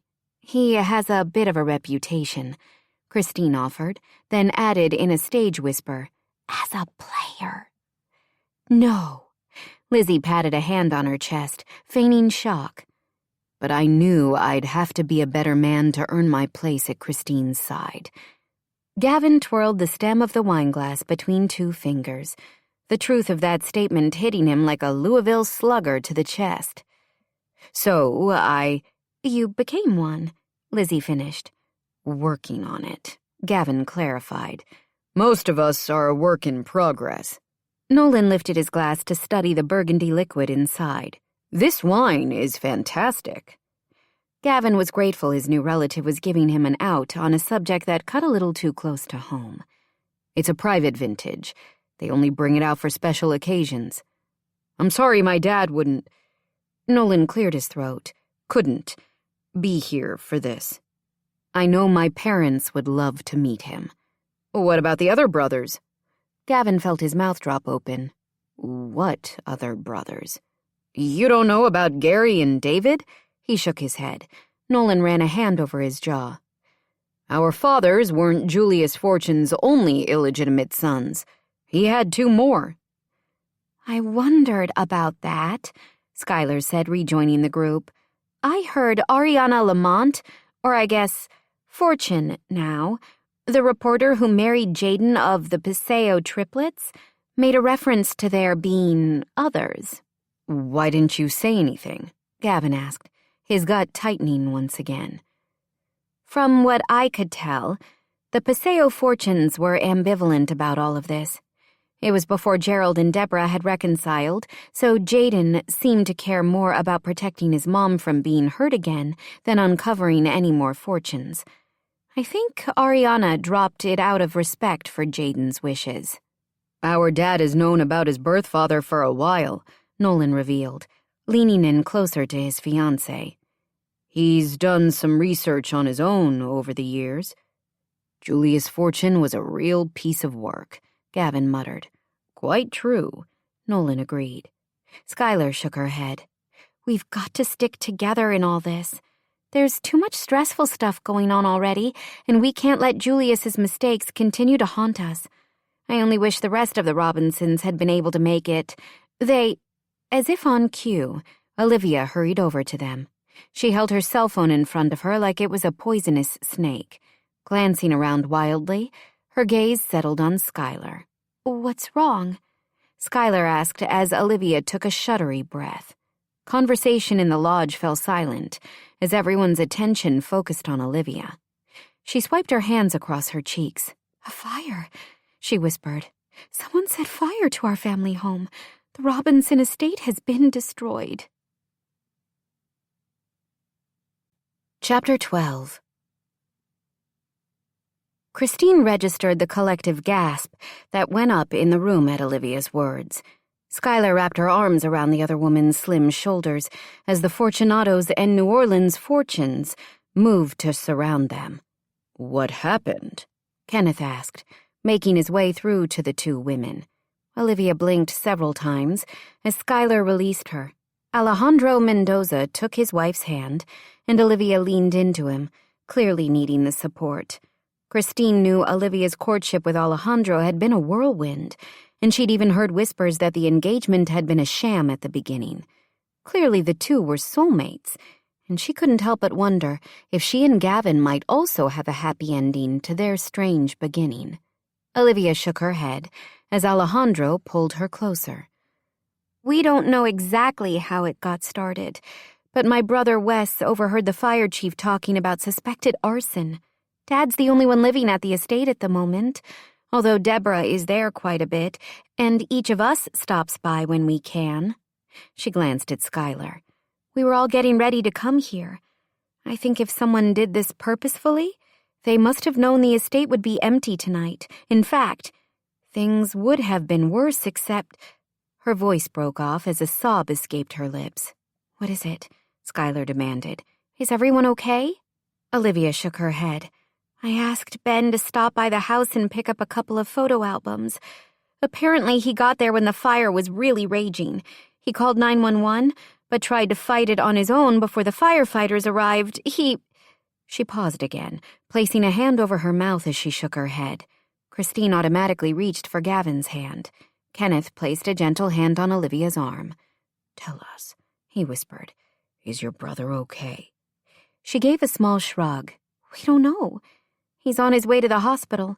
The EMTs tell us it's severe smoke inhalation." She dragged in a shuddering breath. "Alejandro and I need to leave. I have to get to the hospital. Everyone's planning to stay there until we hear more about Ben. But I wanted you to understand." She placed a hand to her cheek and shook her head. "I don't know what, since none of this makes sense. The Fortune Robinsons would have been here, Skylar. I promise." "Of course. What do you need us to do?" Gavin's sister asked. "Please, Olivia, let us help. We're your family, no matter how crazy the circumstances." Olivia flashed a watery smile. "Would you go out to the estate?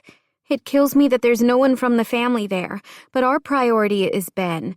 It's the house we all grew up in, and no matter what kind of problems Mom and Dad have been having recently, there are so many memories." Although her parents' house didn't exactly fill Christine with sentimental thoughts, she thought about the Fortunatos' stately home in Houston. She'd been to Kenneth and Barbara's home a number of times through the years, and it had always struck her as such a happy place.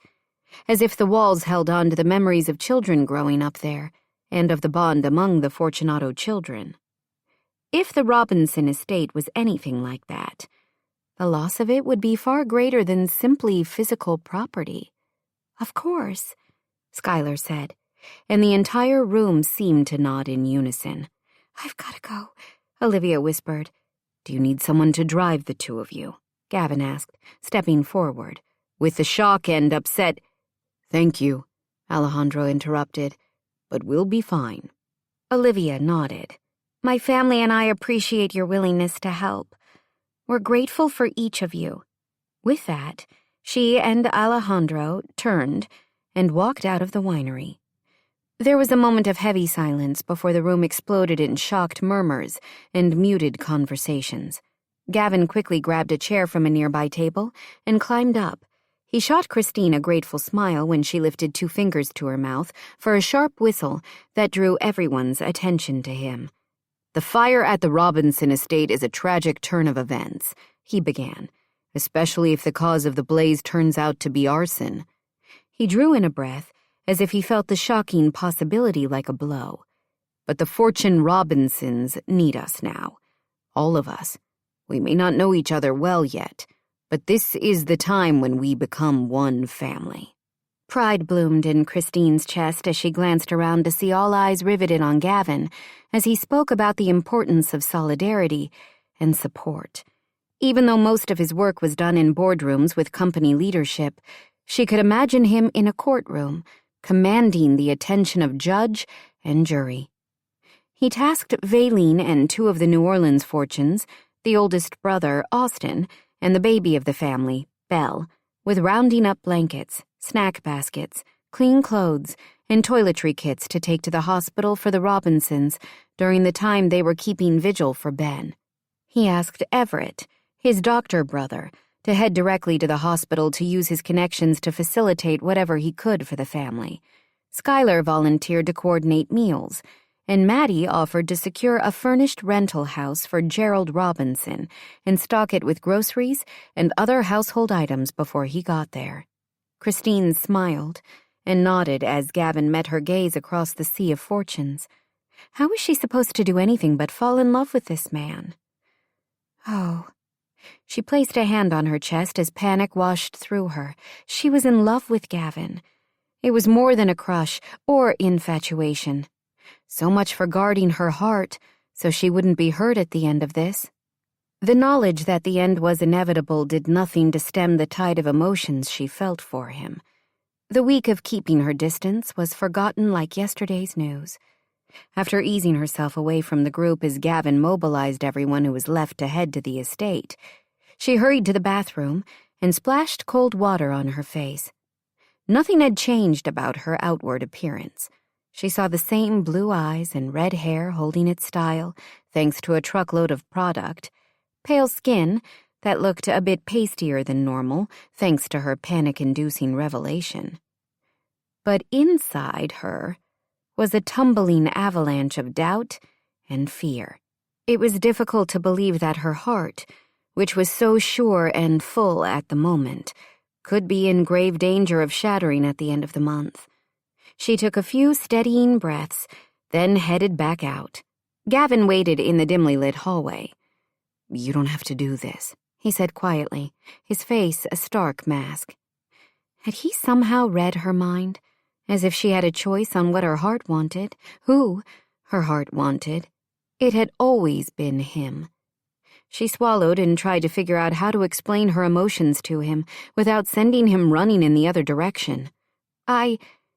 He moved forward, taking her hands in his. "You've been great tonight. The best. But I know that it's overwhelming. All these fortunes, and now the fire. It goes way beyond what you signed up for with us." Did it ever, she thought.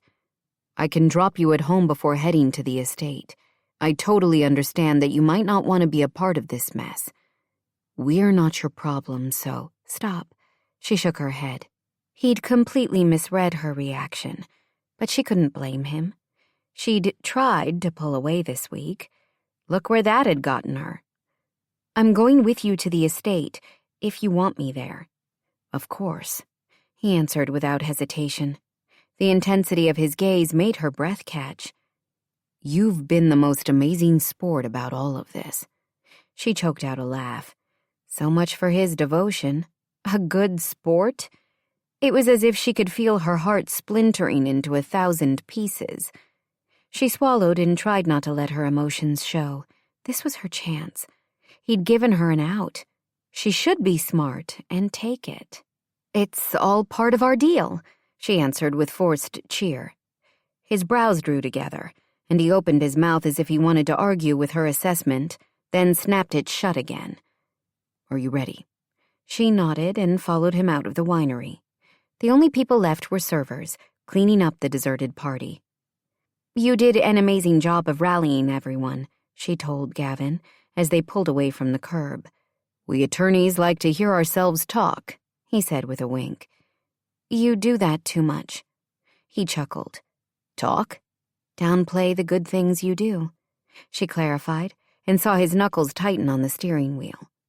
"Maddie told me you do pro bono work with low-income families in the court system in Colorado." "I've had a lot of success in my career.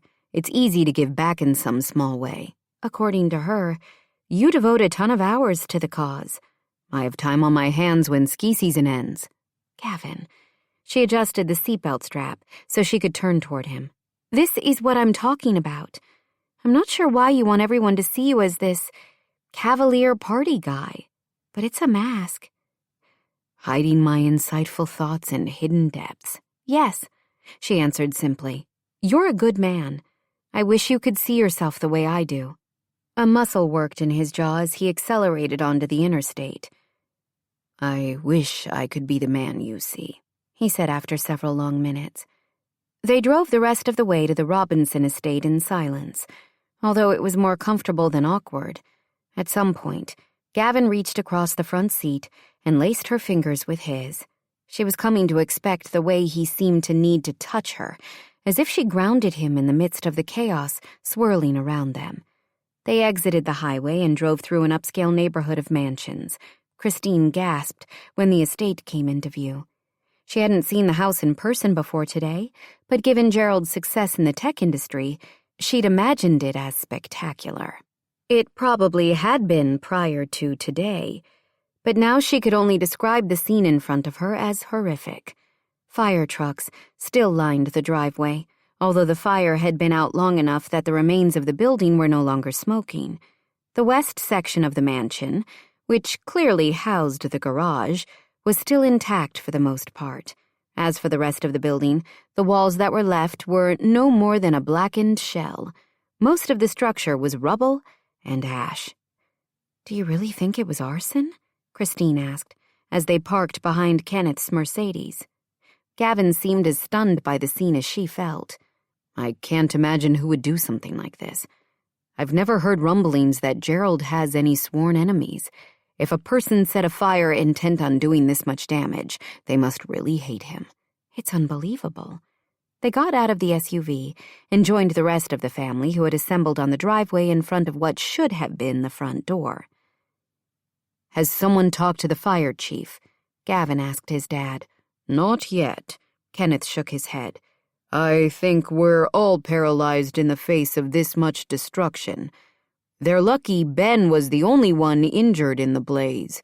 The level of damage blows my mind. I'll find him, Gavin said, and jogged off in the direction of the row of fire trucks. Barbara rested her head on her husband's shoulder. It's awful, but we both know home is where the heart is. Gerald and his family will survive this. He can rebuild and make new memories while holding on to the old. Christine agreed. But that fact didn't make the devastation more palatable. I wonder if Charlotte knows, Connor murmured. I'm sure someone called her, Kenneth said. Although, I imagine she has everything of either sentimental or monetary value that belongs to her out of the house. I know Gerald wanted to make a clean break, especially after reconnecting with Deborah. Gavin returned at that moment. Normally, they wouldn't allow access to the house so soon after firefighters got things under control. Apparently, Olivia told her dad we were coming out here. Gerald made some calls to ensure we'd be good. He has friends in high places. The chief says we can go in the areas they've deemed safe, but to be careful of debris. They each nodded. Let's split into groups, Gavin told them. Connor and Savannah, you take some of us, and start at the far end of the house nearest what's left of the garage. Mom and Dad, you take a group and start in the center and spread out. Christine and I will lead a crew to the far end of the rubble. I'm guessing that's where we'll find the master suite. He gazed at what used to be the estate's main structure. Look for clues as to what the room might have been used as, and base your search for salvageable items there. As an example, you might find an appliance or two that tells you that room is the kitchen. What are we looking for? Savannah asked, glancing over her shoulder toward the house.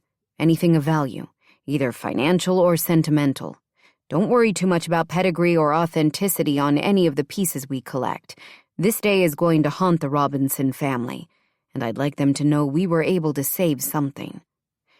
As his family and the Fortunes from New Orleans split up to tackle the first step in helping to heal their Robinson relatives, Gavin returned to Christine's side. She could see the tension around his mouth and eyes, feel the tension radiating from him. What if someone did this to my parents' house? He asked softly. It's unimaginable.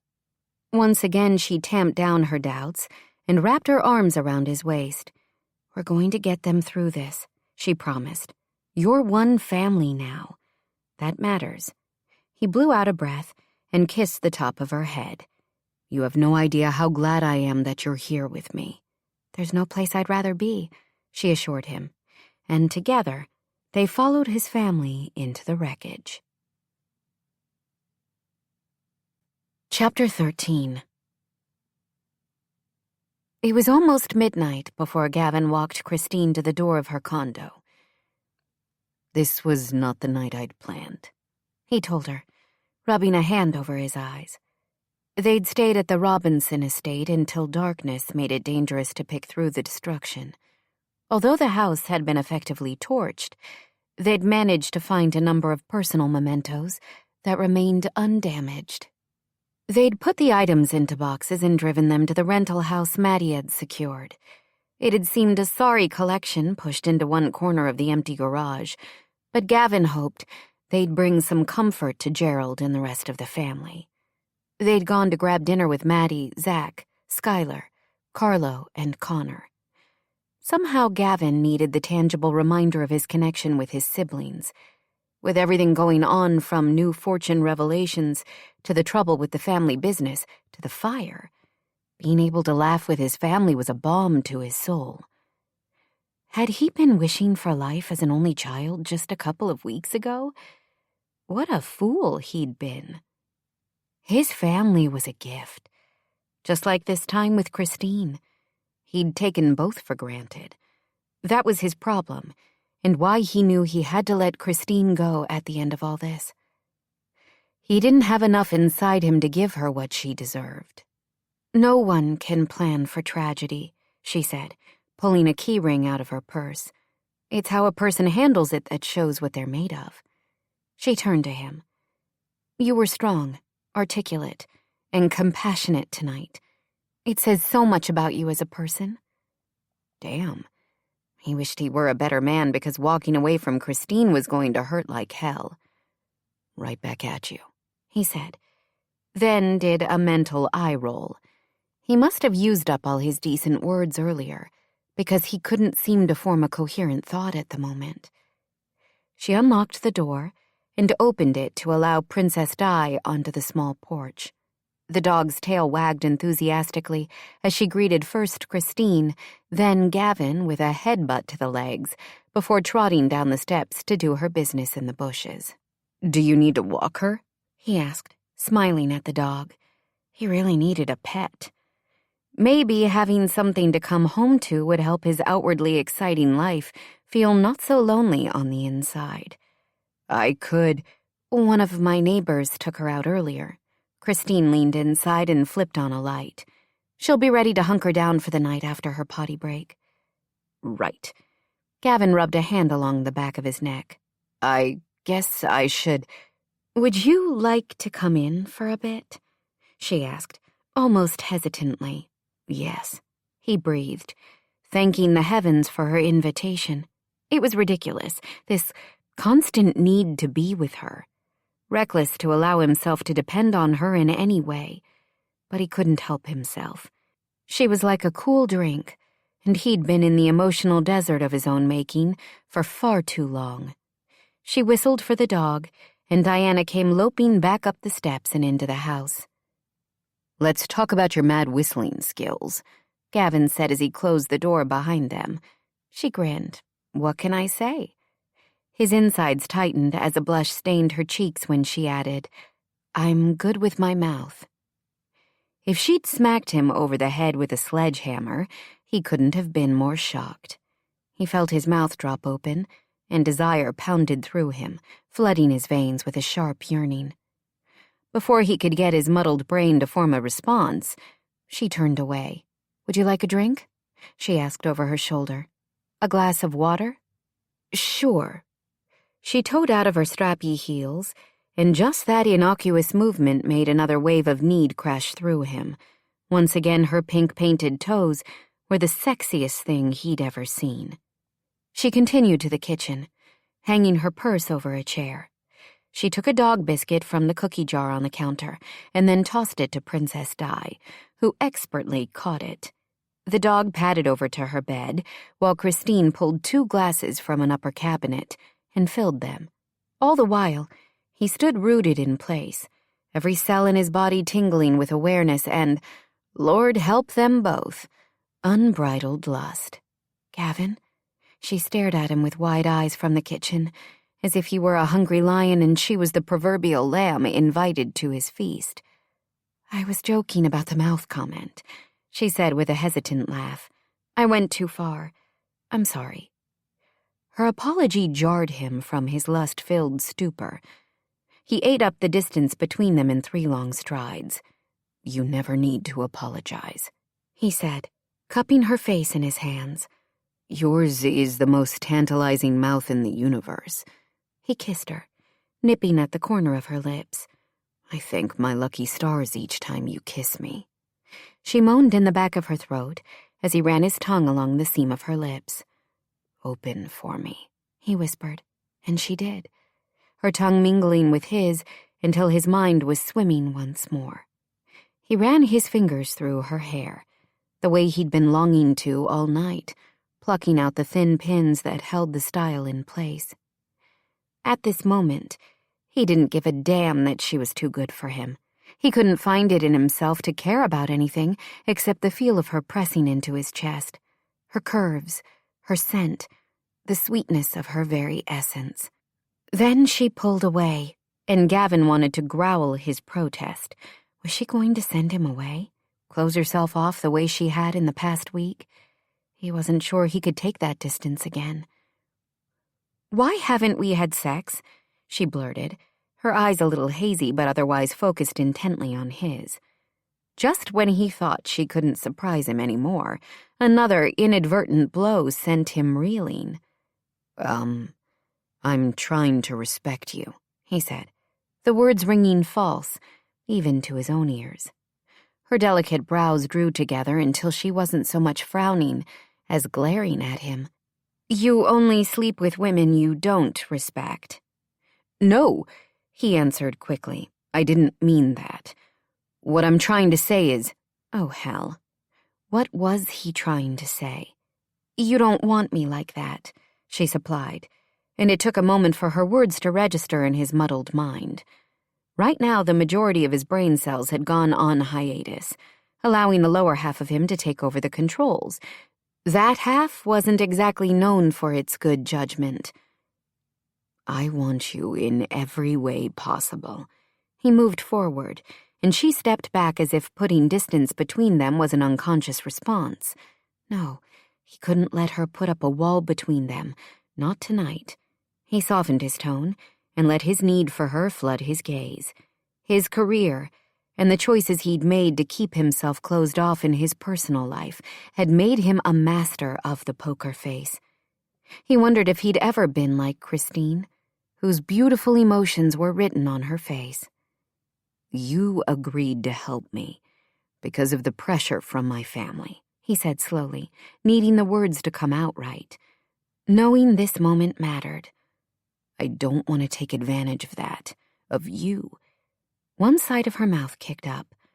"What if I want to be taken advantage of?" "Christine." She studied him for a moment, and he could almost see the emotional war going on inside her. Which side would win out? "I want you, Gavin." He could have dropped to his knees in thanks. At the same time, he didn't want her to have any doubts or regrets, so he asked, "Are you sure?" She took a step closer and wrapped her arms around his neck. "Never more sure," she promised, and kissed him. He let her set the pace and gave himself over to her slow, seductive torture. He couldn't remember the last time he'd been this happy, and it was all because of the beautiful woman in his arms. More. That was the refrain echoing in Christine's mind as she kissed Gavin. His hands reached up to stroke her bare shoulders, thumbs grazing over her collarbones. The feather-light touch made goosebumps break out along her skin, and all she could think was, more. She broke off the kiss, gratified when it took a few seconds for Gavin's gaze to focus on her. He'd given her the choice tonight, and she loved him for it, for so many reasons. Despite her doubts and the understanding that heartbreak was inevitable, She wanted this moment, this man. Hitching in a breath, she pushed the suit coat off his shoulders and tossed it onto the counter. Gavin's nostrils flared as she moved closer and tugged on his tie, loosening the silk and sliding it from the collar. "You can probably do this with more efficiency," she said, her voice husky as she started at the buttons of his shirt with shaky fingers. "I like you undressing me," he whispered. With every button, another inch of his muscled body was revealed. The shirtless Gavin she'd seen in photos from Fortunato Beach vacations over the years didn't do justice to Gavin in the flesh. Heat radiated from him, and his skin felt soft yet firm under her touch. When he'd shrugged out of the shirt, she took a moment to admire his body in a way she hadn't been able to the night of Diana's trip to the vet. Her girly parts screamed to get on with things, but she hushed them. This was every one of her fantasies come to life, and she had every intention of savoring the experience. He gave her a sexy half-smile. "I had no idea I could be so turned on just by how you look at me." She reached out a hand and smoothed it up the hard planes of his chest. "How about when I do this?" she asked, wondering where in the world this confident seductress had been hiding. Or perhaps not hiding. Maybe she'd simply been waiting for the right man to unlock her passion. No doubt that Gavin held the key to everything. "I love it." She took her other hand and skimmed it across the front of his trousers, and she knew without a doubt he wanted her. He let out a soft groan as she cupped him, then he encircled her wrist with one hand. "You're making me crazy, and I love it." "It's an adventure," she told him, earning a low laugh. "The best kind." He agreed, lifting her hand to his shoulder. Then he reached around and unzipped the back of her dress. The silky fabric slid down her body and over her hips with ease, pooling at her feet. Although inwardly cringing at standing in front of this perfect man in nothing but a black strapless bra and pair of lacy panties, Christine forced herself not to squirm. As she had minutes earlier with him, Gavin took his sweet time studying her, his chest rising and falling sharply as his gaze wandered along her body. The need and desire she saw there gave her confidence, and for the first time, she tried to see herself through Gavin's eyes. Clearly, he liked what he saw. Although she hadn't been overweight for over a decade, Christine still viewed herself through the lens of the chubby girl she'd once been.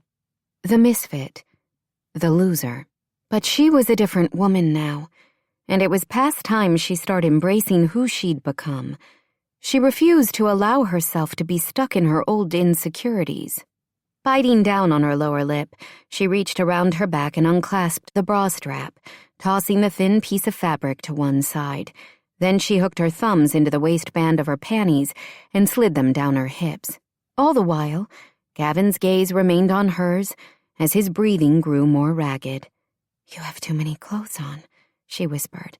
"Damn straight," he agreed, his voice shaky. He made quick work of his shoes and socks, then unfastened his belt buckle and took off his pants, pushing them down his hips along with his boxers. Suddenly, Christine had the realization that they were standing at the edge of her kitchen. Now what? She'd only been intimate with her previous boyfriend, and that had strictly been a lights-out-in-the-bedroom type of affair. Spontaneity was new for her, and while her body was a big fan, her brain wasn't quite sure how to deal with the reality of her new adventure. "Oh my gosh," Gavin chuckled. "I've gotten a lot of reactions in my day, but that's a new one." "We're in the kitchen," she told him. His grin widened, and he stepped forward.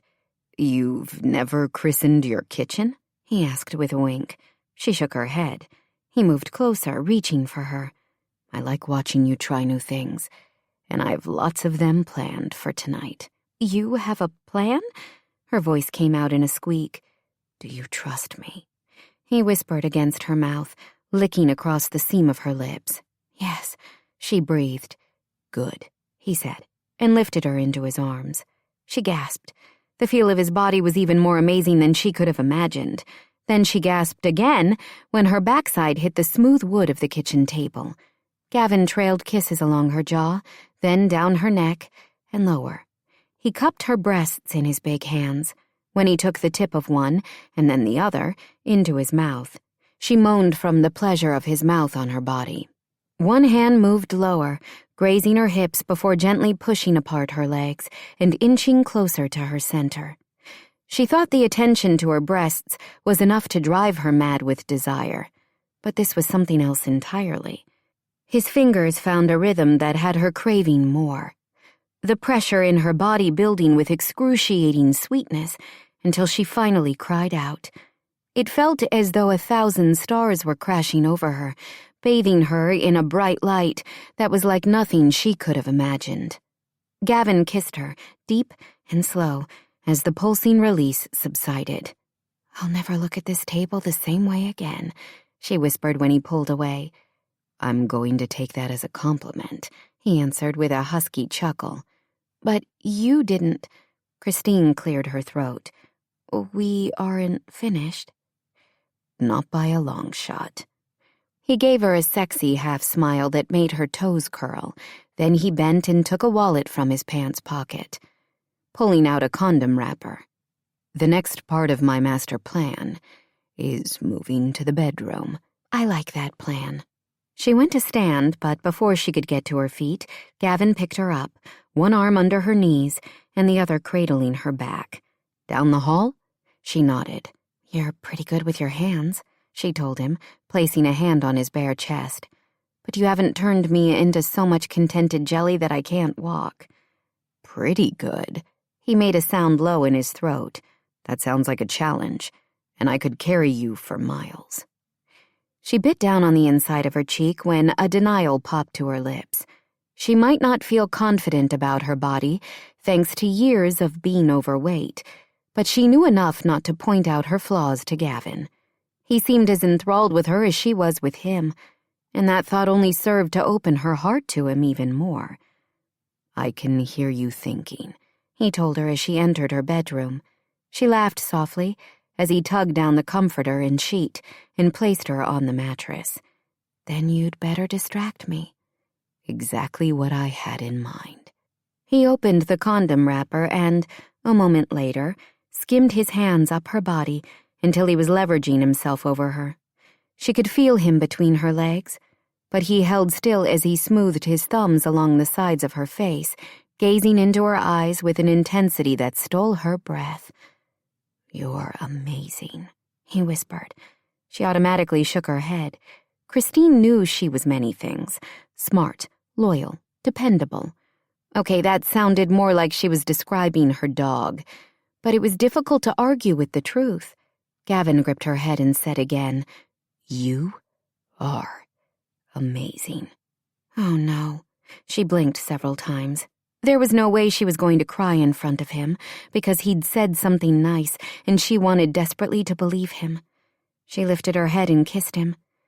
Then he was inside her, moving in a rhythm that she knew was unique to the two of them.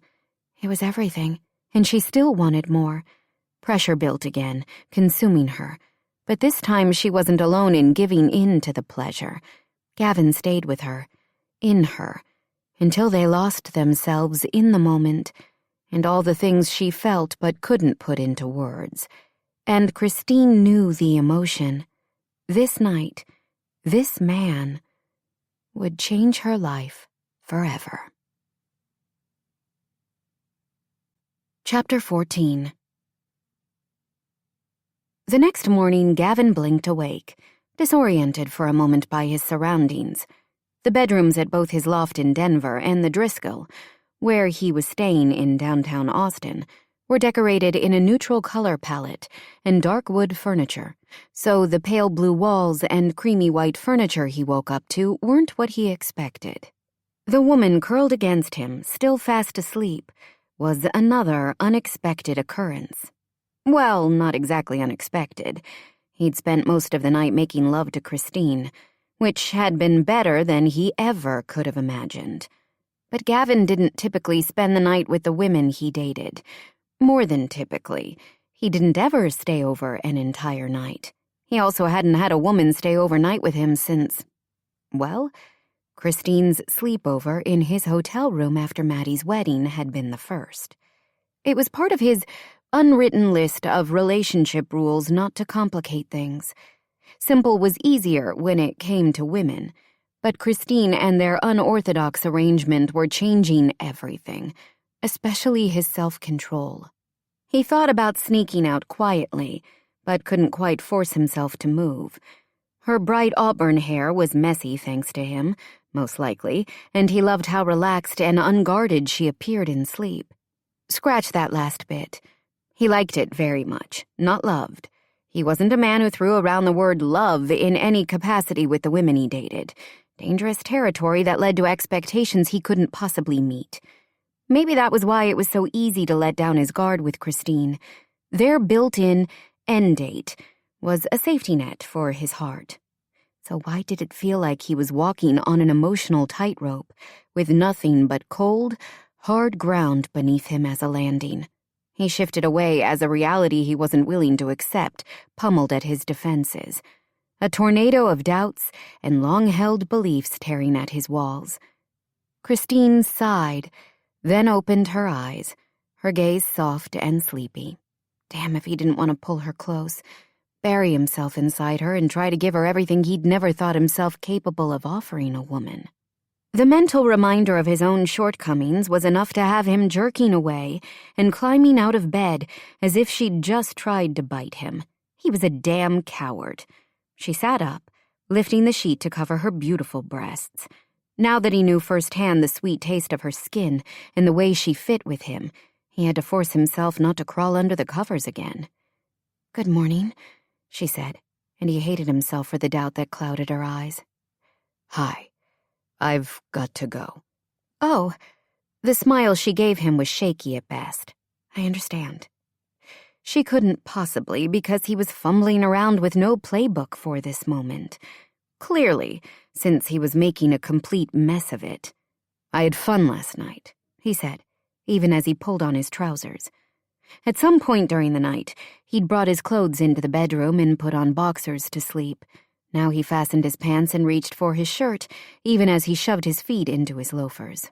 "Me too," she said, tucking a loose strand of hair behind one ear. "Have you heard anything more about Ben? Or confirmation on the cause of the fire?" Gavin glanced at his phone sitting on the nightstand. He hadn't even thought to touch the thing since she'd invited him in, so caught up in Christine as he was. He shook his head. "That's why I need to leave. I want to check on Ben." She nodded, although the doubt remained in her gaze. "Let me know how he's doing. Maybe later we could—" "I have a meeting tomorrow morning with a client and a presentation I need to finish. It's going to be a late Sunday in the office for me." This time she didn't nod in agreement, and when her eyes narrowed as she studied him, a bead of sweat rolled down between his shoulder blades. "Is there anything we need to talk about?" she asked, and he could tell how hard she was working to keep her composure. He couldn't admire her or hate himself any more than he did at this moment. "Nope," he lied. "Right." She shifted to the edge of the bed, still holding the sheet up to cover her body. "I need to get dressed and take Di for a walk." When he didn't move, one delicate eyebrow arched. "Which means you should leave now." Bam. He thought he couldn't admire her more, until she went and gave attitude right back to him. Good for her. His Christine was stronger than she believed herself to be. No, not his. He was in the process of messing it up, because that was how he handled real intimacy. He wasn't sure if it helped or made things worse to know he was an idiot. With a sigh, he bent to kiss her goodbye. She turned her face at the last moment, so his lips landed on her cheek. "Have a nice rest of your day," she told him, refusing to make eye contact. "I'll call you later," he promised. "You can text me," she advised. "It's simpler that way." Simple. Right. His new least favorite word in the English language. "Have a good day," he said quietly, "and thank you again for last night, for everything. It's fine, Gavin. We have an agreement. I get that. I hope you get positive news about Ben." With those polite words, she showed him that he was, without a doubt, the biggest jerk on the planet. He didn't want to be.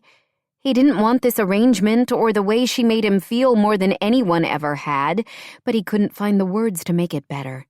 Not when the hollowness inside his chest was a gaping pit that he couldn't seem to escape.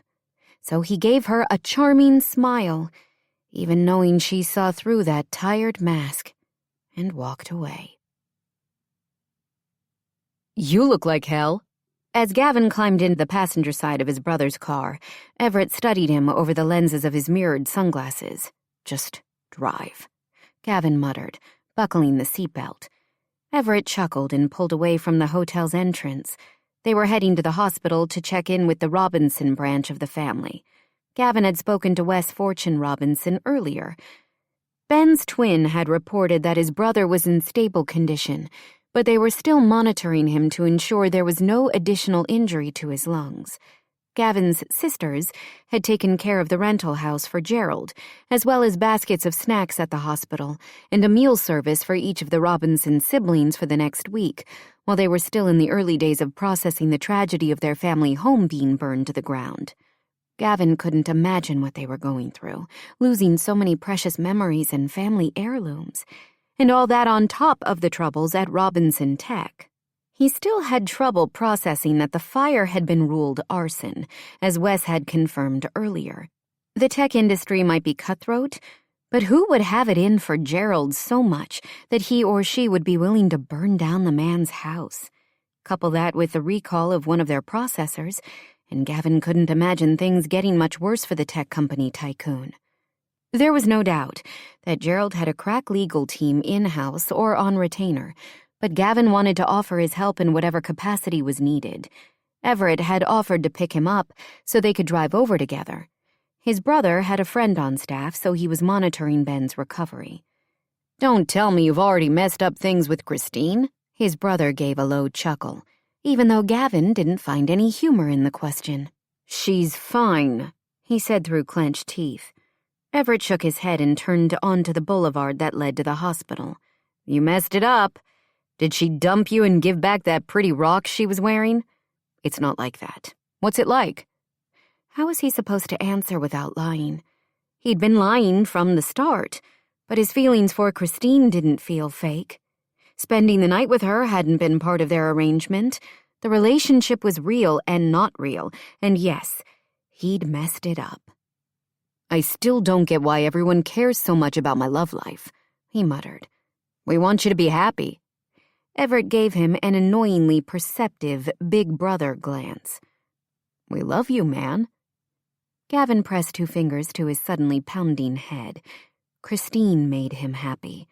Could all his doubts and fears be wiped away by something so simple? "I am happy." He felt like a broken record. "I've got a great life. My life is the envy of everyone around me. Are you trying to convince me or yourself?" Gavin sucked in a breath but didn't respond. "No one would have guessed you and Christine would be such a perfect match. On paper, you're 2 very different people. I don't care what other people think." Which wasn't true, since the whole reason this had started was to appease his family. "She's good for you," Everett said, ignoring Gavin's opinion. "Yeah," he murmured.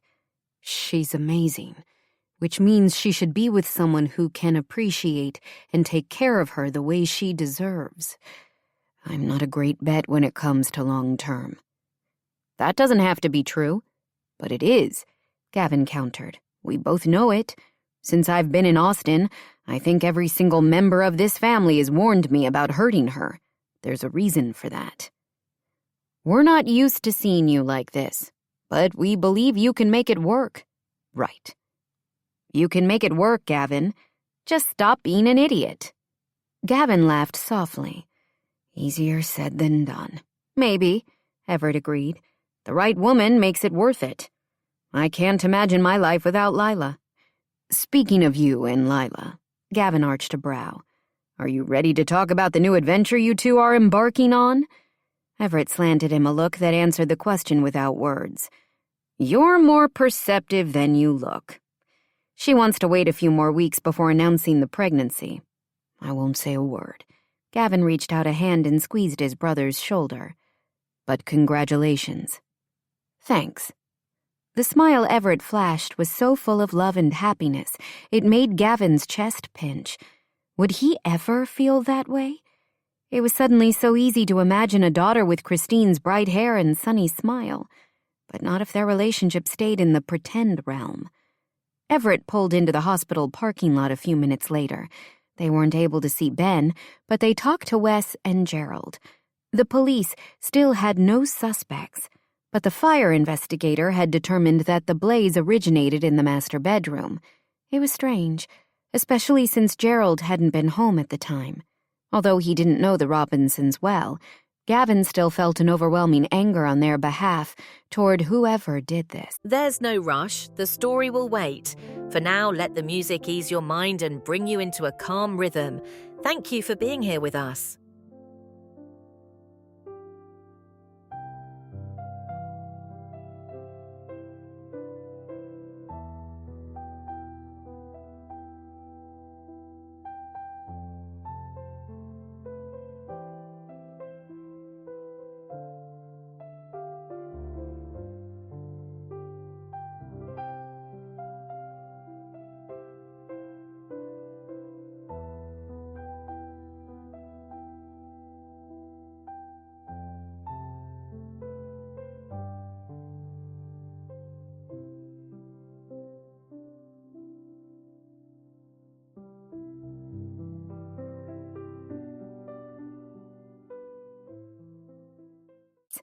It felt vindictive and personal. They needed to discover who was behind it. If an enemy was targeting Gerald Robinson, would they try something else? Or was destroying the family's home an isolated incident? Gavin also had some things to work out in his own life, namely his not at all simple feelings for Christine. Was it as easy as Everett made it seem? Surely not. But he could manage it. All he had to do was talk to Christine and explain... Explain what? That he was terrified of hurting her? That he didn't believe he could make her happy? Neither would give her a reason to make their fake relationship real. Scratch that. It was already real. Last night proved it. He could manage the rest.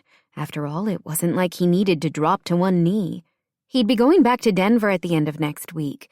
Why couldn't they have a long-distance relationship? He wasn't necessarily looking to have his cake and eat it too, but why not? Weekends and holidays together, but enough separation that she wouldn't get the wrong idea about what he was able to give. They didn't have to be engaged. He might feel more for her than he had for a woman since ever. But that didn't change who he was at the core. Why should it? He liked her. He had fun with her. Yet he didn't have to commit more than he could. At some point, his family would give up with their insistence on seeing him settled. They'd understand he didn't have it in him. Surely Christine would understand as well. He was an attorney after all. He just needed to make his case to her. Chapter 15. Christine transferred a call to Maddie's office, then continued entering data into the spreadsheet pulled up on the computer in front of her. Megan had called in sick, which was a bad habit the receptionist had on Monday mornings. They'd have to discuss expectations of the job, but for now, Christine was filling in at the agency's front desk. 2 new clients, both looking for large family homes, had everyone feeling a bit more positive about the future. Maddie and Zach were both talented, dedicated realtors, and Christine knew they'd find a way to overcome the recent setbacks. She'd do everything she could to support them, even if it meant long hours and little rest. Staying busy was a good distraction from the tightness that had gripped her chest ever since Gavin's abrupt departure yesterday morning. As promised, he'd texted her last night, but she'd been too emotionally drained to respond with more than a few quick keystrokes. They'd spent an amazing night together, but now she felt as unsure about his feelings as she had weeks ago. Did he still see her as a friend doing him a favor? The phrase, Friends with benefits came to mind, causing pain to slice across her stomach. That wasn't what she wanted from Gavin. From any man. Christine wasn't built for a casual fling, and mentally kicked herself for believing it was more. Needing a short break to clear her head, she popped over to Facebook. A sidebar advertisement for a popular hill country wedding venue on the screen, and she couldn't help but click on the link. A moment later, she sighed as she looked through the slideshow of charming, rustic wedding snapshots. The couples looked so happy, and she could clearly imagine futures of babies, family holidays, and years filled with both laughter and tears. Not that her biological clock was exactly ticking at the moment, but she wanted to marry and have a family one day. It wasn't difficult to picture children with blonde hair running through a backyard, or cuddling up with a mini version of Gavin to read a bedtime story. "Oh, my God," she started as Molly hovered over her shoulder. Christine clicked the mouse, wanting to navigate away from the jeweler's website, but the young realtor swatted at her hand. "You're making plans," she said, excitement clear in her tone. "You and Gavin are really getting married. April is the perfect month for a wedding. It's not hot as an oven yet, and the bluebonnets will be blooming." Christine shook her head. "I told you we want a long engagement, not—" "Did you say an April wedding?" Jenna joined them, leaning over the reception desk with wide eyes. "I bet Gavin will have a whole bunch of hot groomsmen." "If Gavin's friends are half as hot as him, it's going to be the best weekend ever," Molly said with a laugh. "Christine, you are the luckiest woman on the planet." "Why is Christine lucky?" Jenna whirled around and Molly straightened as Gavin approached the desk. Christine lifted a hand to her cheek, knowing she must be blushing tomato red. How much had he heard of her coworker's ridiculous conversation? "No reason," she told him, rising from the chair and straightening the hem of her silk blouse. "What are you doing here?" "Come on now." Molly grabbed Christine's arms and pushed her around the side of the desk. "Is that any way to greet your future bride? We were just talking about your April wedding. How many groomsmen are you planning to have? I'm just curious, you know?" Christine squeezed shut her eyes for a quick moment and prayed for the floor to open up and swallow her whole. When everything remained the same, she glanced at Gavin with a shake of her head, mouthing, "Sorry." To her utter shock, he seemed to take the whole situation in stride. He flashed his charming grin at first Molly, and then Jenna. "Christine will make a beautiful spring bride." The two women practically melted to the carpet even as Christine felt her normally non-existent temper rise to the surface. "Molly," she said with a calm she didn't feel, "could you watch the phones for a minute? I'd like to talk to Gavin in private." "Private," Molly repeated in a sing-song voice. "I know what that's code for." Christine gave her a withering stare. "No, you don't." The woman's smile faded, and she slid into the receptionist's chair, as if a teacher had just reprimanded her. "Take all the time you need," she said. Jenna nodded. "I can help, too." "Thank you. We'll be in my office." She raised an eyebrow in Gavin's direction, and when he winked, she thought she might feel steam coming out of her ears. She turned and stalked down the hall to her office. "I like the sound of private," he said, as he closed the door behind them. "Are you out of your mind?" she demanded through clenched teeth. She wanted to scream the words, but the last thing she needed was Maddie, or Valine, who was still in town from the weekend, running in to check on them. "I don't think so." He took a step toward her, but she held up a hand, palm out. "You let them believe we were getting married in 3 months." Gavin was staring at her left hand, and she quickly pulled it to her side when she realized she was shaking. "They seemed to be under that impression before I arrived on the scene." "It was a mistake," she whispered, her cheeks growing hot again. "I was trying to correct it. We're supposed to be having a long engagement, long enough that it will seem natural when it ends." He shrugged. "What is the timing matter? It doesn't hurt anyone." "Me," she wanted to shout. "This whole thing is hurting me. Killing me." She drew in a deep breath, She would not break down in front of him. "What's going on between us?" she asked quietly. He blinked, then said, "We're friends." Gah, the friend zone. Was there anything worse? "You're scheduled to return to Denver next week. What happens then?" She held up her hand, the diamond flashing under the office's fluorescent lights. "What about this?" "I've been thinking about that." He shoved his hands into his pockets and stared at a spot beyond her shoulder. "I know this thing started as a favor. You helping me out to distract my family." She nodded and wished she'd never agreed to any of it. "But we've had a ton of fun these past few weeks. It's been a blast."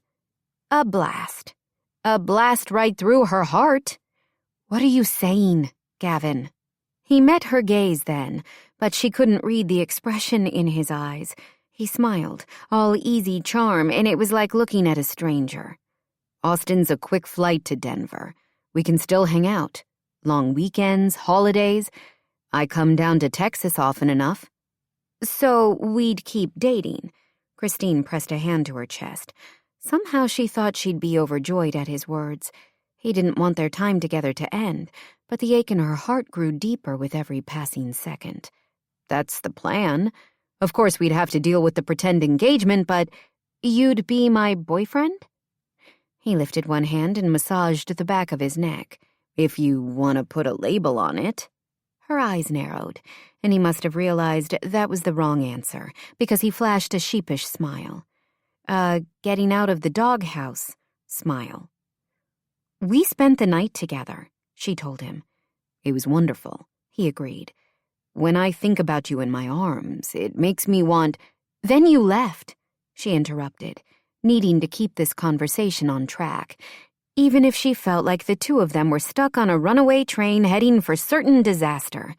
"You rushed out of there like I'd done something wrong." "Not you, Christine. Never you." He shook his head. "But this arrangement started with me asking you to live a lie. I feel like I've taken advantage of you, and the fact that we slept together only makes it worse." Ouch. Just when she thought the pain couldn't cut any deeper, Gavin managed it.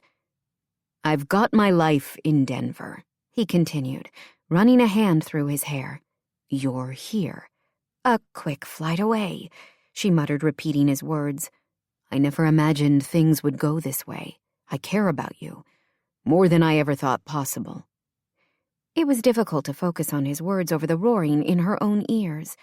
Christine had spent most of her life feeling like she wasn't enough, that she shouldn't expect too much, that scraps of affection or love with conditions placed on them were her lot in life.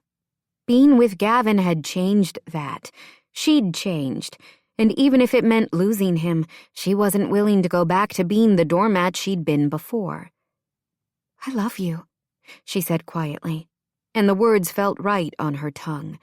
Based on the stricken look that crossed Gavin's face before he schooled his features, he hadn't been expecting her to say them. She tried for a smile, but it felt as if her cheeks were made of ice. "I didn't mean for it to happen. I didn't even want it to happen," she managed a hoarse laugh. "You're kind of irresistible." "I'm not," he immediately countered. "I wish that were the case," she told him. "Do you know I've had a crush on you forever?" He shook his head, his jaw going slack. "Yeah," she breathed. "So when you asked me to pose as your girlfriend, and then fiancé, for a few weeks, it was a no-brainer." She made a fist and gently knocked on the side of her head. "Turns out I should have thought it through a little more. I thought it would be a fun lark, you know? My chance with a guy so far out of my league, it's like we aren't even playing the same sport." "That's not true," he whispered. "Which is exactly my problem," she admitted, crossing her arms over her chest. "Because you made me believe we had a chance. I lost sight of the lark part of things and began to believe what was happening between us was real. Christine, you have to understand—" "Let me finish, Gavin. I need to say this, and you need to understand it." She pressed a hand to her hammering heart. "I'm more than I ever believed, and you helped me see that. I wish I could have gotten there on my own, but I'll be forever grateful for the gift you've given me. I know now that I deserve all my hopes and dreams coming true when it comes to love. You do. You deserve to believe in yourself, too. He took a step back, as if she'd hit him, then gave a startled laugh. I don't think my self-esteem was ever in question. There's more to you than your career and your penchant for hurtling yourself down treacherous mountains, or climbing sheer rock faces, or any of the other extreme activities you do. I don't think so, he said with another hollow laugh. All that extreme business keeps me pretty busy. You're a good man. She ignored his attempt to add levity to their conversation. You have a big heart, and a protective streak a mile long. You're dedicated and kind. Tell that to the companies that I've managed to put out of business for the firm's clients. You have so much to give if you'd allow yourself to see it. I can imagine you as a husband and a father. He held up his hands. Whoa, there. But she wasn't finished. I can imagine growing old with you and being at your side for whatever life brings. I don't want a casual, long-distance, whatever with you, Gavin. I want it all. She swiped at her cheeks when tears clouded her vision. I deserve it all. Yes, he whispered, then closed his eyes. When he opened them again, the emotion she'd seen there moments earlier had vanished, and she had to wonder if she'd imagined it in the first place. But what if I'm not the man to give it to you? She drew in a breath and said the words that she'd never expected to utter, the words that broke her heart. Then I'll find it with someone else. Gavin stared at her, as if he couldn't believe she'd be able to dismiss him so easily. But it wasn't easy. It felt as though she'd reached into her own chest to squeeze her heart until she could barely tolerate the pain. At the same time, there was no doubt in her mind that she'd walk away if he couldn't give her what she wanted. As hard as she'd fallen for him over these past few weeks, she'd also learned to value herself. She wanted to be with a man who could do the same, and while it might destroy her to have to accept Gavin wasn't that man, it was a chance she had to take. I don't know what to say, he admitted. That simple statement made her shoulders sag. It seemed so obvious. She'd laid her heart out bare to him. He could cradle it in his arms or walk away and ignore her feelings, or worse, stomp all over her love for him. She hoped beyond hope that he'd choose her, that she hadn't misread or created in her own mind the deep emotion she saw in his green eyes. I think, she whispered, slipping the diamond ring from her finger and holding out to him. That tells us both everything we need to know. He stared at her for several long moments, and then took the ring from her, shoving it into his pocket. She hated to see the pain in his gaze, even though her own heart was breaking. It didn't give her any relief to know that Gavin was just as unhappy with this turn of events. Still, she wouldn't compromise on what she knew she deserved, not for him or anyone. You should probably go, she whispered, gesturing to her desk crowded with files. I have a lot to get through this afternoon. He gave a jerky nod but didn't leave. It was as if he was rooted in place, unable to move forward or back. Gavin, please, don't make this harder on either of us. So it's the end, he asked as if he couldn't quite believe it, and she wasn't willing to cut him off entirely. It would be like chopping off her own arm. For now, we'll still be friends. Of a sort. Unless... He swayed toward her, pulled by an invisible thread. Unless what? Her mouth felt like it was filled with sawdust. How was she supposed to answer? She'd told him she loved him, and he'd given her nothing in return. I'm not sure, she admitted. Maybe one of us will figure it out. Okay, then, he said, his tone hollow. Goodbye, Christine. For now. Then he turned and walked away. Chapter 16. Gavin drove around for hours after leaving Christine's office and eventually ended up on the highway, heading east toward Houston.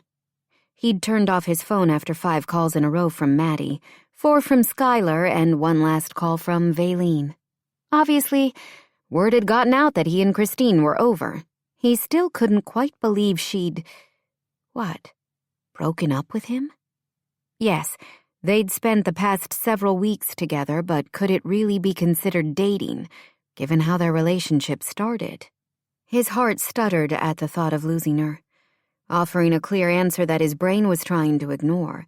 She said she believed in him, told him she loved him, and somehow that honest admission had made every doubt and fear he'd ever had buzz through his veins like a swarm of angry bees.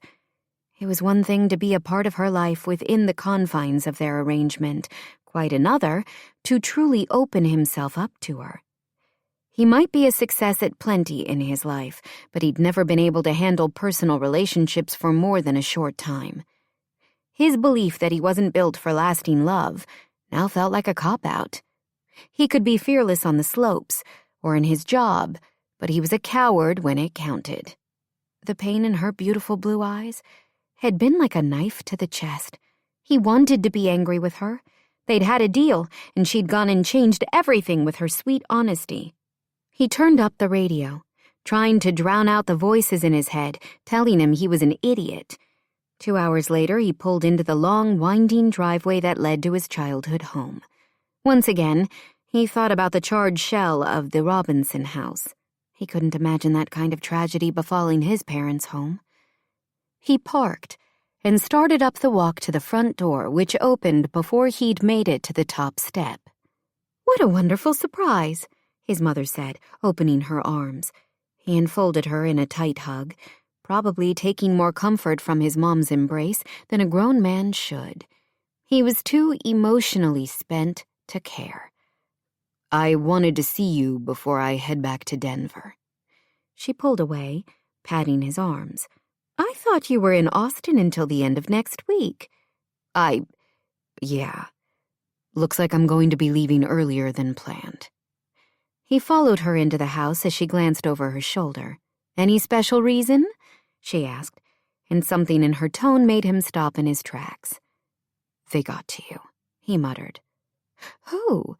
"The trifecta of terror." When she didn't stop walking toward the kitchen, he trailed after her. "Otherwise known as my 3 sisters. Would you like a glass of tea?" "Sure. Thanks. I made banana muffins this morning." "Okay." He took a seat at the island, drumming his fingers against the cool marble countertop. "Which one of them called?" "I spoke with Maddie about an hour ago," his mother admitted. "She was worried about you and wanted to know if you'd contacted your father or me." "Does she know I'm here?" Barbara pulled a glass from the cabinet, then took a pitcher of iced tea out of the refrigerator. "I texted her when I saw you coming up the drive. All 3 of them were worried." He snorted. "Doubtful. More likely they all wanted to lecture me on how badly I messed things up with Christine." She set the glass of tea in front of him, then took a glass container of muffins from the pantry and opened the lid. "From the look on your face, I don't think you need that lecture." "Which wouldn't have stopped Maddie." His mother inclined her head as if considering that. "You're right." He plucked a muffin from the container and popped the whole thing into his mouth. "Those are made for biting," his mother gently admonished. He finished chewing and then swallowed. His mom was an excellent baker. "Gets to the same place either way," she smiled. "Just like there are many paths to love." "Wow," he murmured. "Not the smoothest transition, I'll admit, but I assume you've driven all this way because you want to talk about your troubles." He shook his head.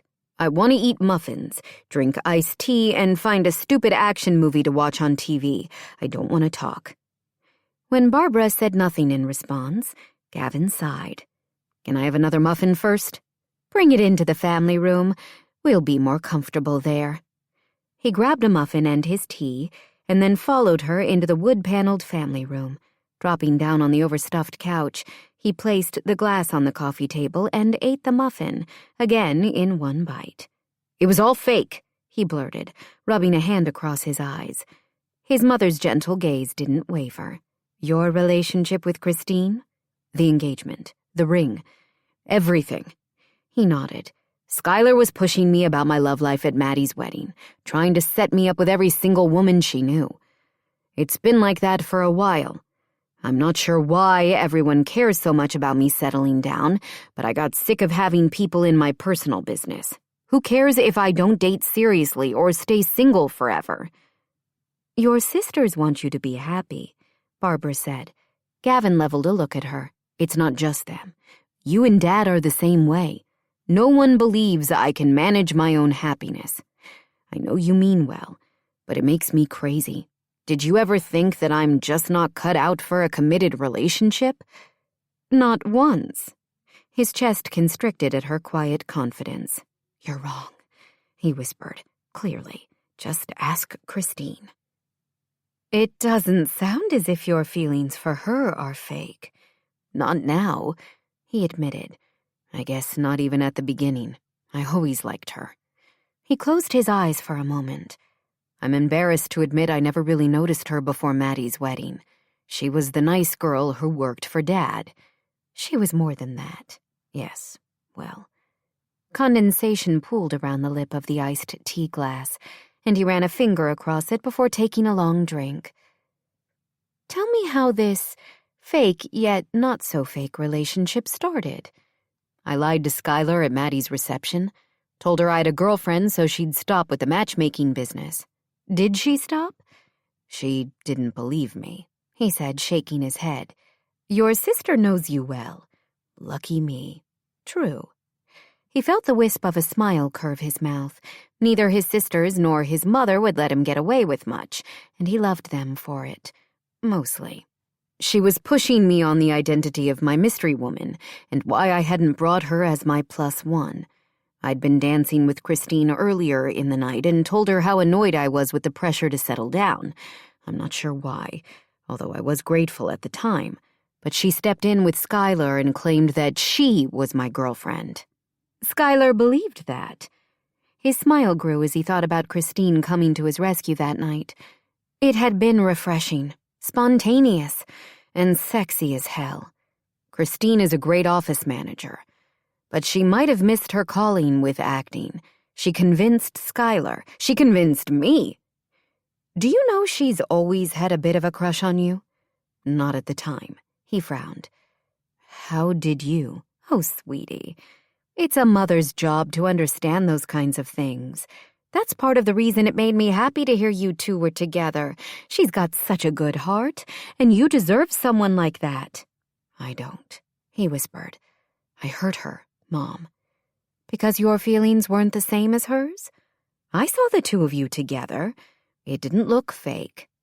She leaned forward on her elbows. No offense, son, but you aren't an actor. I cared. He paused, then said, I care about her. I didn't expect it, and things would have been so much easier if we'd stuck to the plan of having fun while I was in Austin. The engagement raised the stakes even more. Then it became more. I even suggested that we keep seeing each other after I go back to Denver. Where's the problem? She told me she loved me. His body went tight as he waited for his mom's response. How dare she? Barbara murmured. Exactly. His mother reached over and gave him a soft swat to the side of the head. What was that for? Maybe I'm hoping to knock some sense into you. An amazing woman said she loves you and that's bad? It means she has expectations, he said, then cringed. And? I've never been great with that. I don't date seriously. I'm not built for it. Why can't anyone understand that? She held up her hand and ticked off responses on her fingers. 1, because it's not true. 2, because it's a weak excuse. 3, because you love her, too. He automatically shook his head. I don't. I can't. Gavin. Mom, every woman I've ever dated has told me I'm not husband material. I'm perfect for a good time, a few laughs and fun weekends away. I don't stick. They were wrong.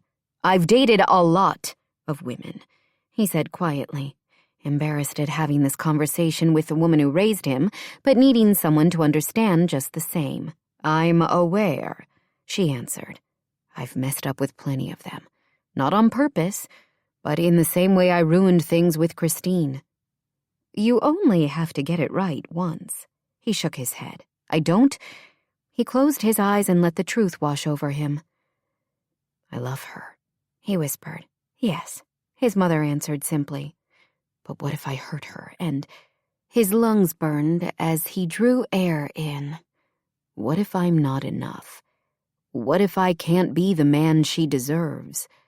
What if I end up with my heart broken? My sweet boy, his mother whispered as if she was comforting a toddler with a skinned knee. You are so brave and adventurous. No, I'm a spineless coward. When things got serious, I turned tail. She has no reason to give me another chance. She loves you, as if that was reason enough. But are you going to try to make it work? No one can force you, not your sisters or me. The choice is yours, Gavin. How much do you love her? With more of my heart than I even realized existed. What's the worst thing that could happen? He blinked as understanding dawned. Giving up on this chance at happiness. I have to fight for her to take me back. If she doesn't, I'll respect her decision. But if I don't try, then I'm going to live the rest of my life regretting it. Can I give you a piece of advice? He laughed softly. Isn't that what you've been doing this whole time in your subtle way? Barbara patted his hand. Make it count. You're all about taking risks, and the stakes don't get any higher than when you're putting your heart on the line. Go big or go home. Really? Would you ski down a bunny hill when the double black is there for the taking? He laughed. You're comparing Christine to a ski slope. I'm telling you not to hold back. Okay, he could do that. His mother was right. He'd hurt Christine, and now he had to convince her to try again. She deserved to have him risk everything. He stood abruptly. I've got to go. Back to Austin? To Denver, he clarified, then held up a hand when his mother frowned. Trust me, I'm going to make this count. I do trust you. Thanks, Mom, for everything. He gave her a quick hug, then headed for his car. His dad walked into the house just as Gavin was exiting. Gavin! His father's expression was stony. We need to talk about... I'm fixing it, he answered without breaking stride. Good luck, then, his dad called. Gavin would definitely need it. Christine checked her makeup in the compact mirror she kept in her desk drawer Thursday morning. Not bad, she thought, given that she'd spent most of the previous night in tears. She hadn't heard from Gavin after he'd left her office on Monday. Not that she'd expected to. Hoped, but not expected. The news of their breakup, if she could call it that, had spread like wildfire through the office. If she had to guess, she would have said that several curious ears had been pressed to the door of Christine's office to overhear the heartbreaking conversation. She'd tried to play it off, and had managed to hold herself together when Maddie came in and threatened revenge on her brother for being an idiot.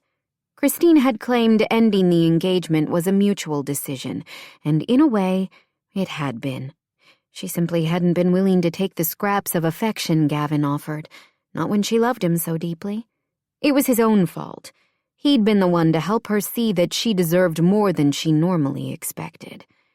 Unfortunately, that newfound understanding made it impossible for her to accept anything less from him. It was only when she'd gotten home and curled up on her couch in private that the heartbreak had truly washed over her. Princess Di had joined her on the sofa, shoving her snout into Christine and then climbing onto her lap. She'd wrapped her arms around the sweet dog and cried for far too long. So for the past 2 days, her routine had been the same.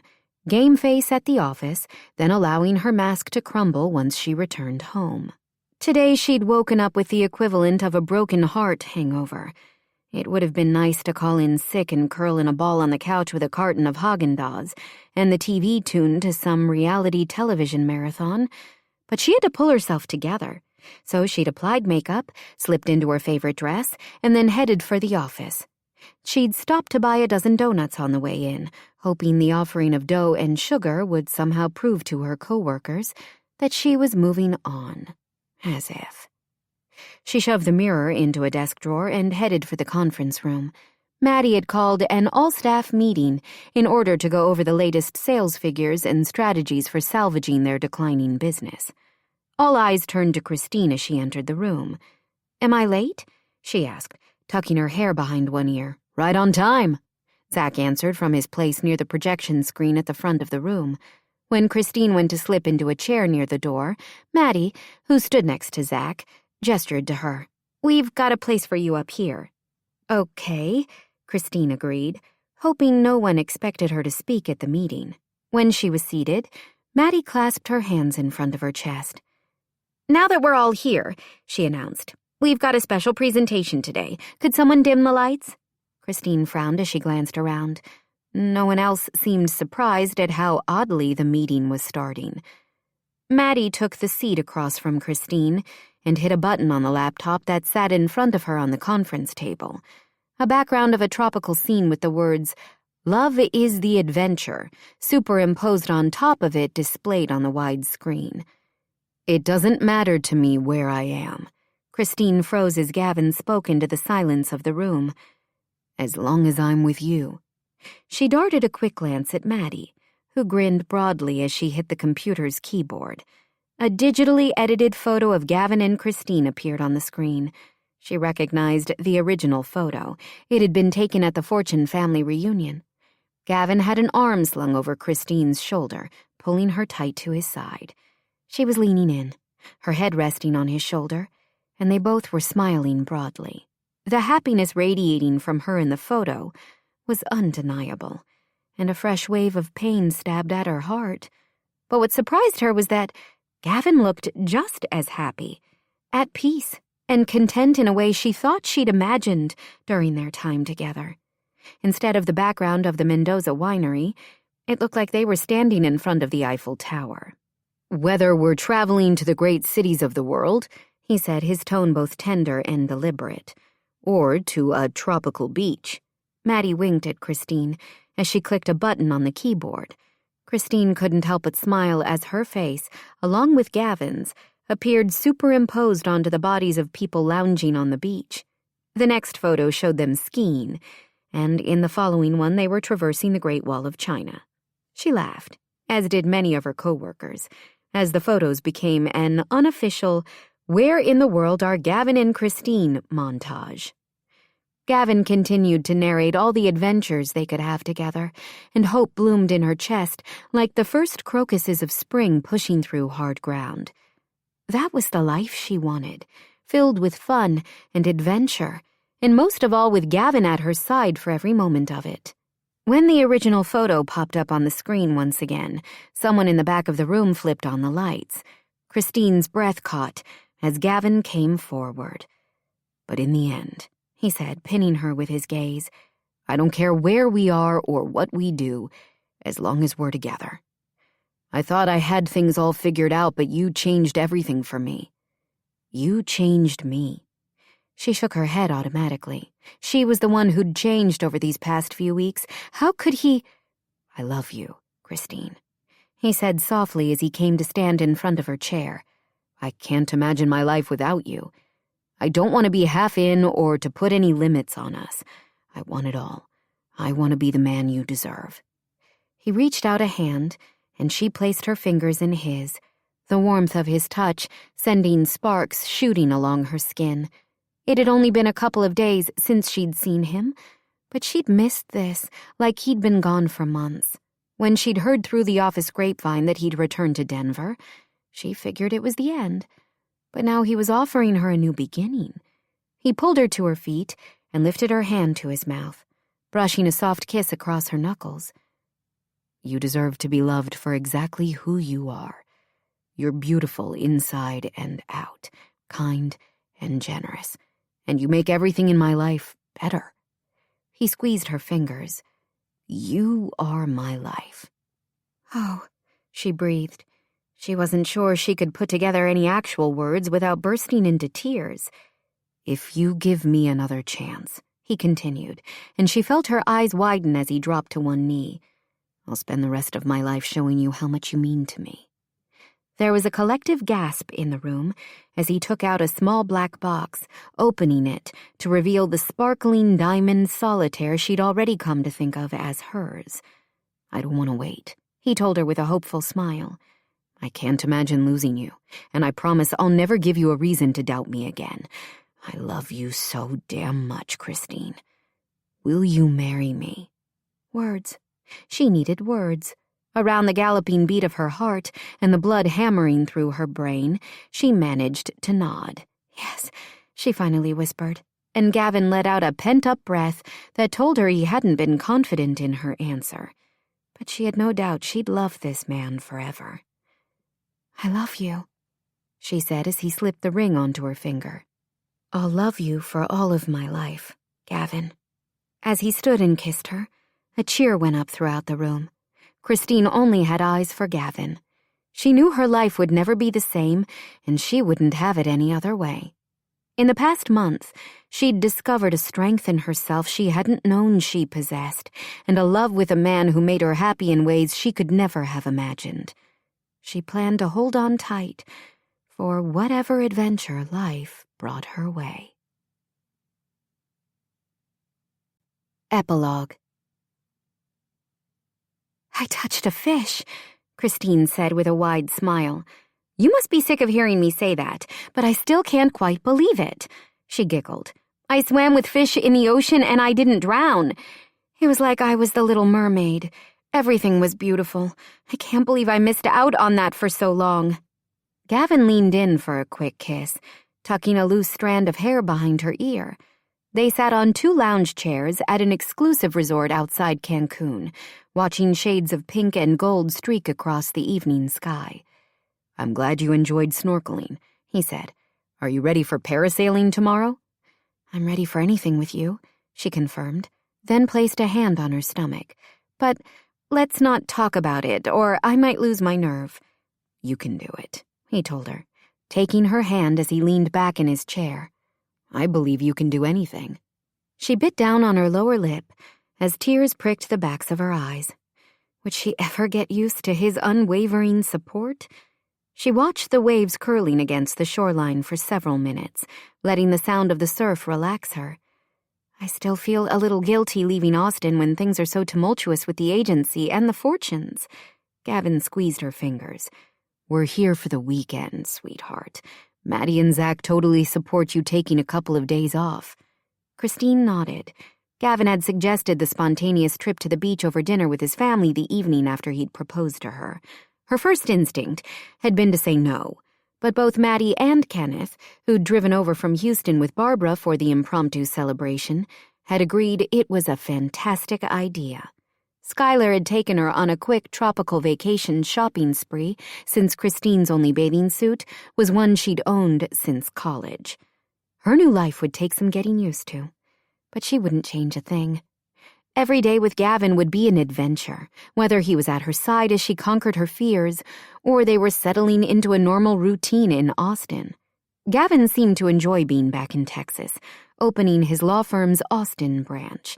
They'd already talked about finding a house together, and Christine had agreed to sublet her condo to her sister when they did. Her parents had been supportive and surprisingly excited for her when she'd shared the news of her engagement with them.